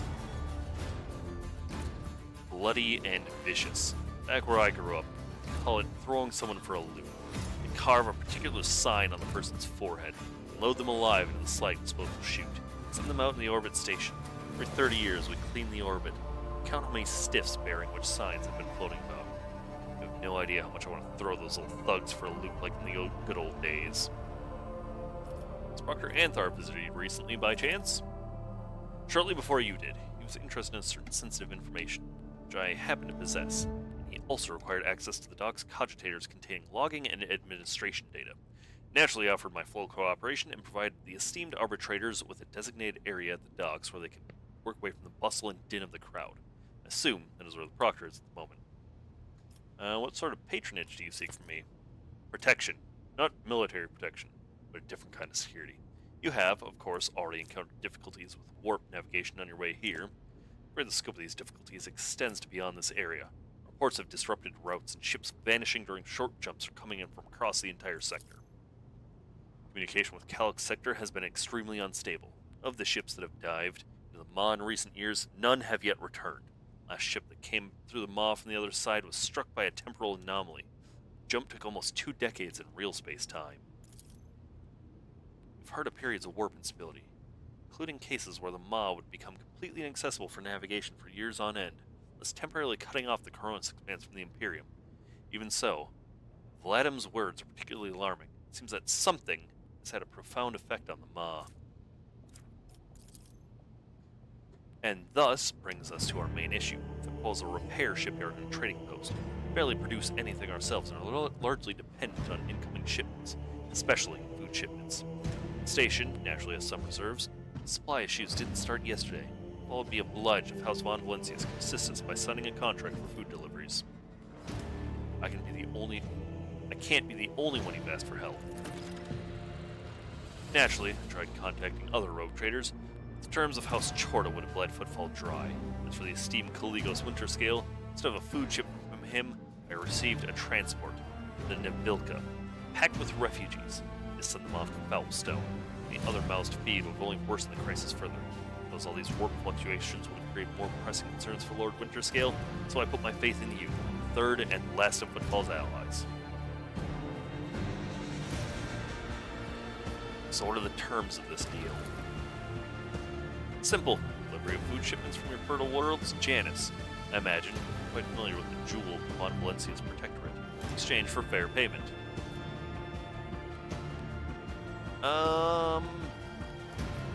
Very well, I'll help you with food shipments.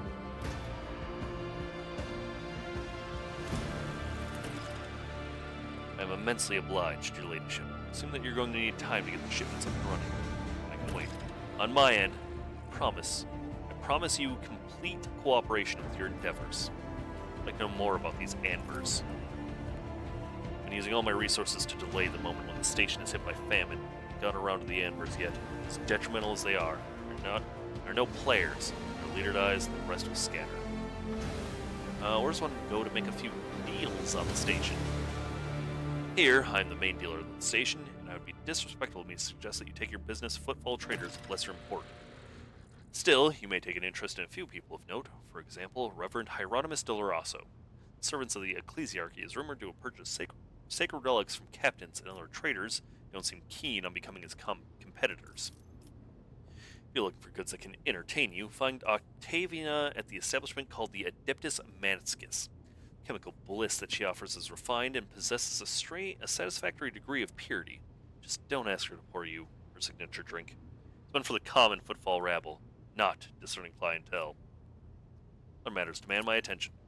I won't take up any more of your time.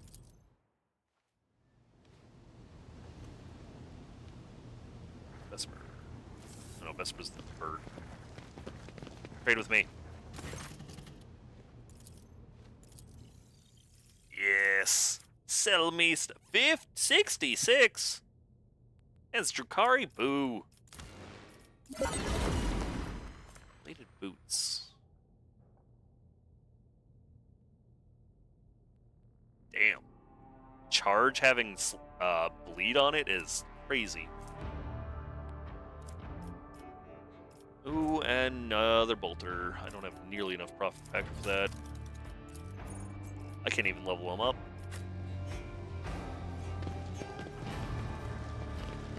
They will see. So, Oh, with yes, the they thing that all makes will see. Lord Captain, I'm pleased to report to you that inspections have been complete and all identifiable system failures have been resolved. The Void Ship is ready to depart Footfall. The crew is waiting for further instructions. There are also a number of issues that need to be addressed. We also received word from Proctor Solomor Anthar, the arbitrator whose squad we retrieved from Riker Benors. He has requested an audience with you and said he will be waiting at the Footfall docks.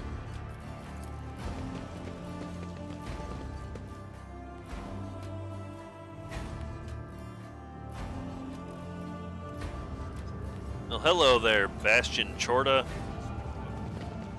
Weird, we were just speaking about you. How surprising to see you right out front. A well-groomed young man calls out to you. He is clean-shaven and dressed in clothes that are expensive but unshowy. A bright aquila embroidered in a prominent spot. Your ladyship, I humbly ask for a minute of your time. I am Bastion Indorama Bastal Chorda, youngest cousin of House Chorda, and envoy of Incendia Bastal Chorda, rogue trader of the Cronus Expanse by the grace of his most holy emperor. Chorda, some of the most influential rogue traders in the Cronus Expanse, not on Footfall. The station is under the control of House Winterscale. Something tells me we are about to hear a most curious offer. What do you wish to speak to me about? Matter of the utmost delicacy. You see, men of the rest of the Liege Vladim almost certainly appealed to you for assistance in arrangement of shipments to Footfall. On Valencia's protectorate is famed for the abundance of its main agri-world, Janus. It would be odd for him not to seize such an opportunity if Footfall is on the verge of famine. However, the Chorda dynasty pursues its own interest on Footfall. We've already announced our terms to Liege, but he is stalling. Imagine in hopes of getting a better offer from you. The Chorda dynasty believes, Bastion smiles and gives a slight shrug, that cooperation would be preferable for both rogue trader houses. You refuse Vladim, thereby forcing him to agree to a deal with us. The Chorda dynasty can promise you a share of the profits from future contracts, as well as certain other prerequisites. Everybody benefits. Emperor's most loyal servants should be more concerned with carrying his will through the stars and less with divvying up profit among themselves. Argenta says disapprovingly, both quietly enough so as not to interrupt the negotiations, especially when the well-being of one of the Imperial's worlds is at stake, even one such as Footfall. Behind your smile, Master Bastion, teal shadows swirl. Others may not see them. Your worry cannot escape my eye. What are you afraid of? Your house's wrath should these negotiations prove fruitless, or the wrath of House von Valencius. Hydra, who was yawning and bored a moment ago, flinches and clutches her face, fingernails digging into her skin. They're coming again! Brothers to the ones who came before. Just don't get it. They have a death wish? I appreciate the warning, Idra. What?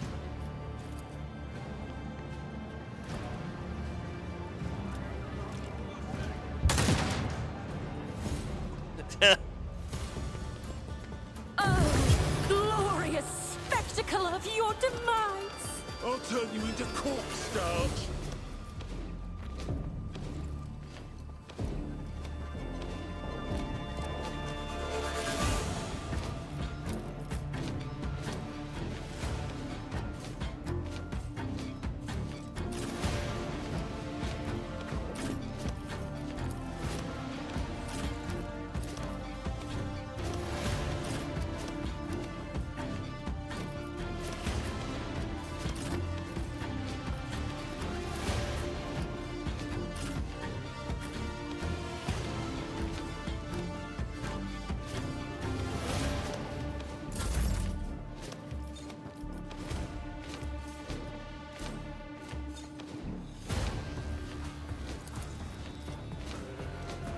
Crap, how do I press R to rotate? Oh, thank God!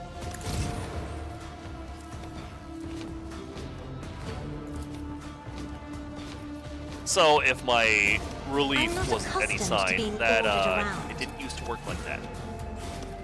I'm pretty sure you can rotate.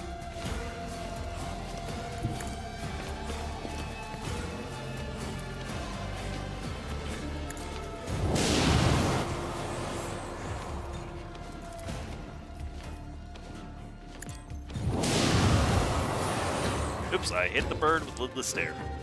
My bad, bird. Not used to you being a thing. Thrice dead Lanny. Oh, but you're about to be thrice dead Lanny.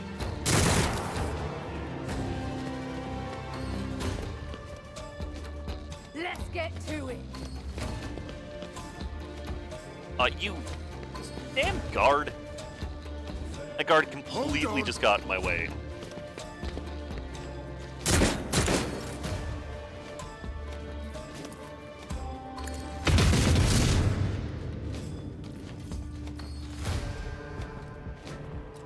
God Emperor, move through me. Be the fire in my heart. None can escape the Emperor's judgment. As the Emperor commands, I act. Here we go. Already almost got some heroic abilities ready to use. I'm here, maggot. Time to slaughter someone. After this fight, I'm gonna have to roll it, sadly. Stun grenade. Screw you.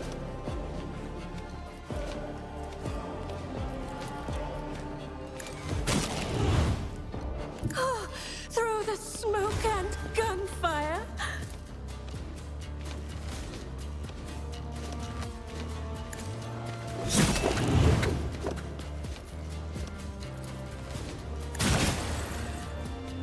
It hurts.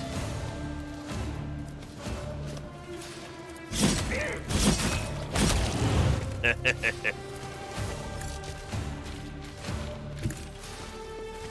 much health you got? Not a lot, huh? Crazy. What would happen if I just sort of... Oh, wow. Wow. His head landed all the way over there. Oh, twice dead Lenny, you're so lucky you're out of my reach. But...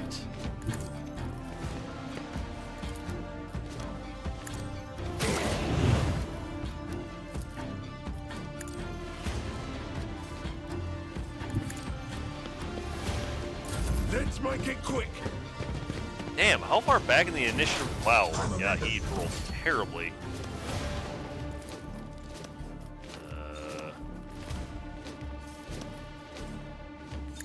Oh, that rules.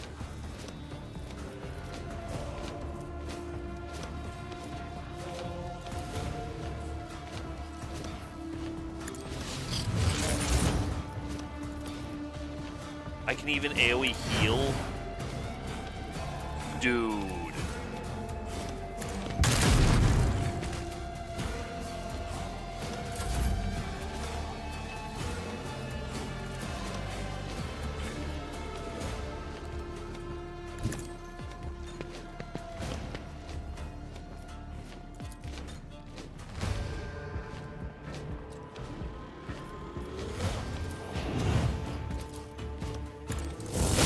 Hey guys, how about you die?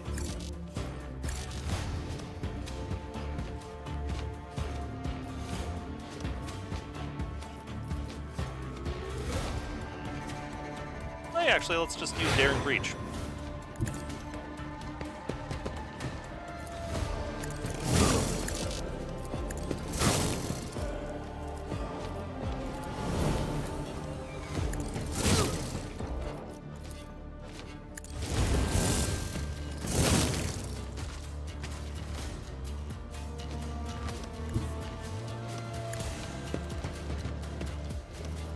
Hey, do I have a free shield bash? Hell yeah.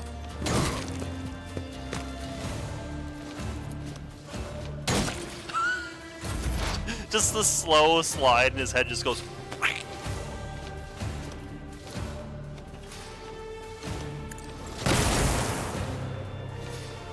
Pascal, for shame.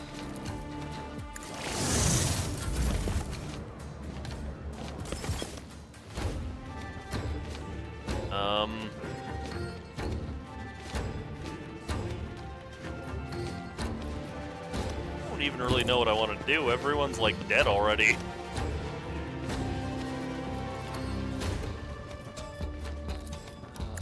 Give you some buffs.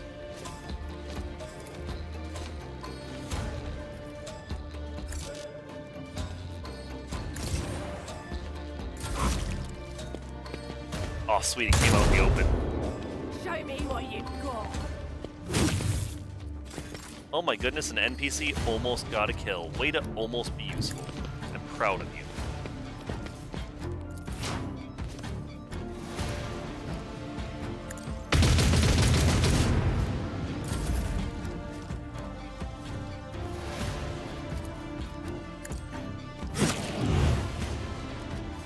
Alright, it's time to die, bud.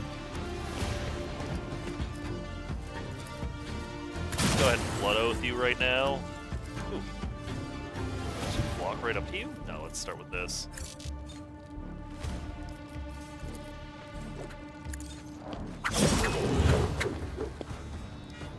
Even I won't do that.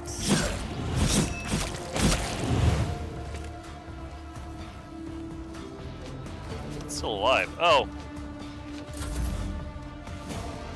Out of my way.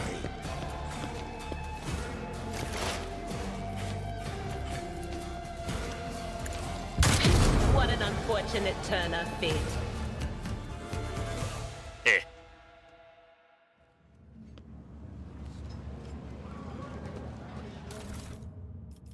Ooh, what's this? Casing chest plate. 2 deflection, not bad, not bad.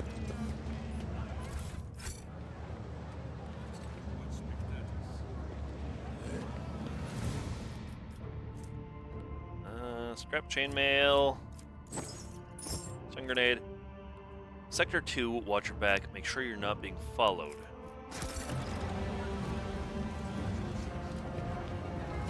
What Lenny have?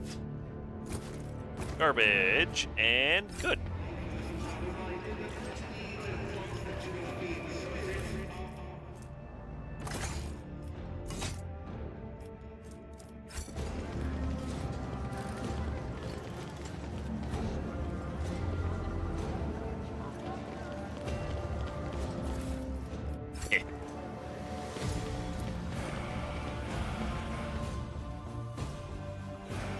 All right. I don't want to, I never want to, but it's time to call it.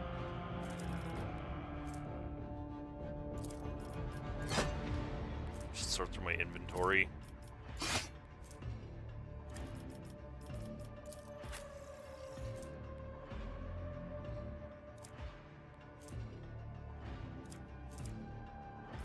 I get him a cool two-handed chainsword. I'll have him off.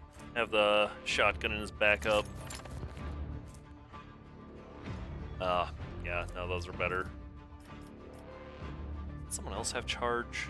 Oh no, it's the one lady. Damn. All right, though, let's call it there, everyone.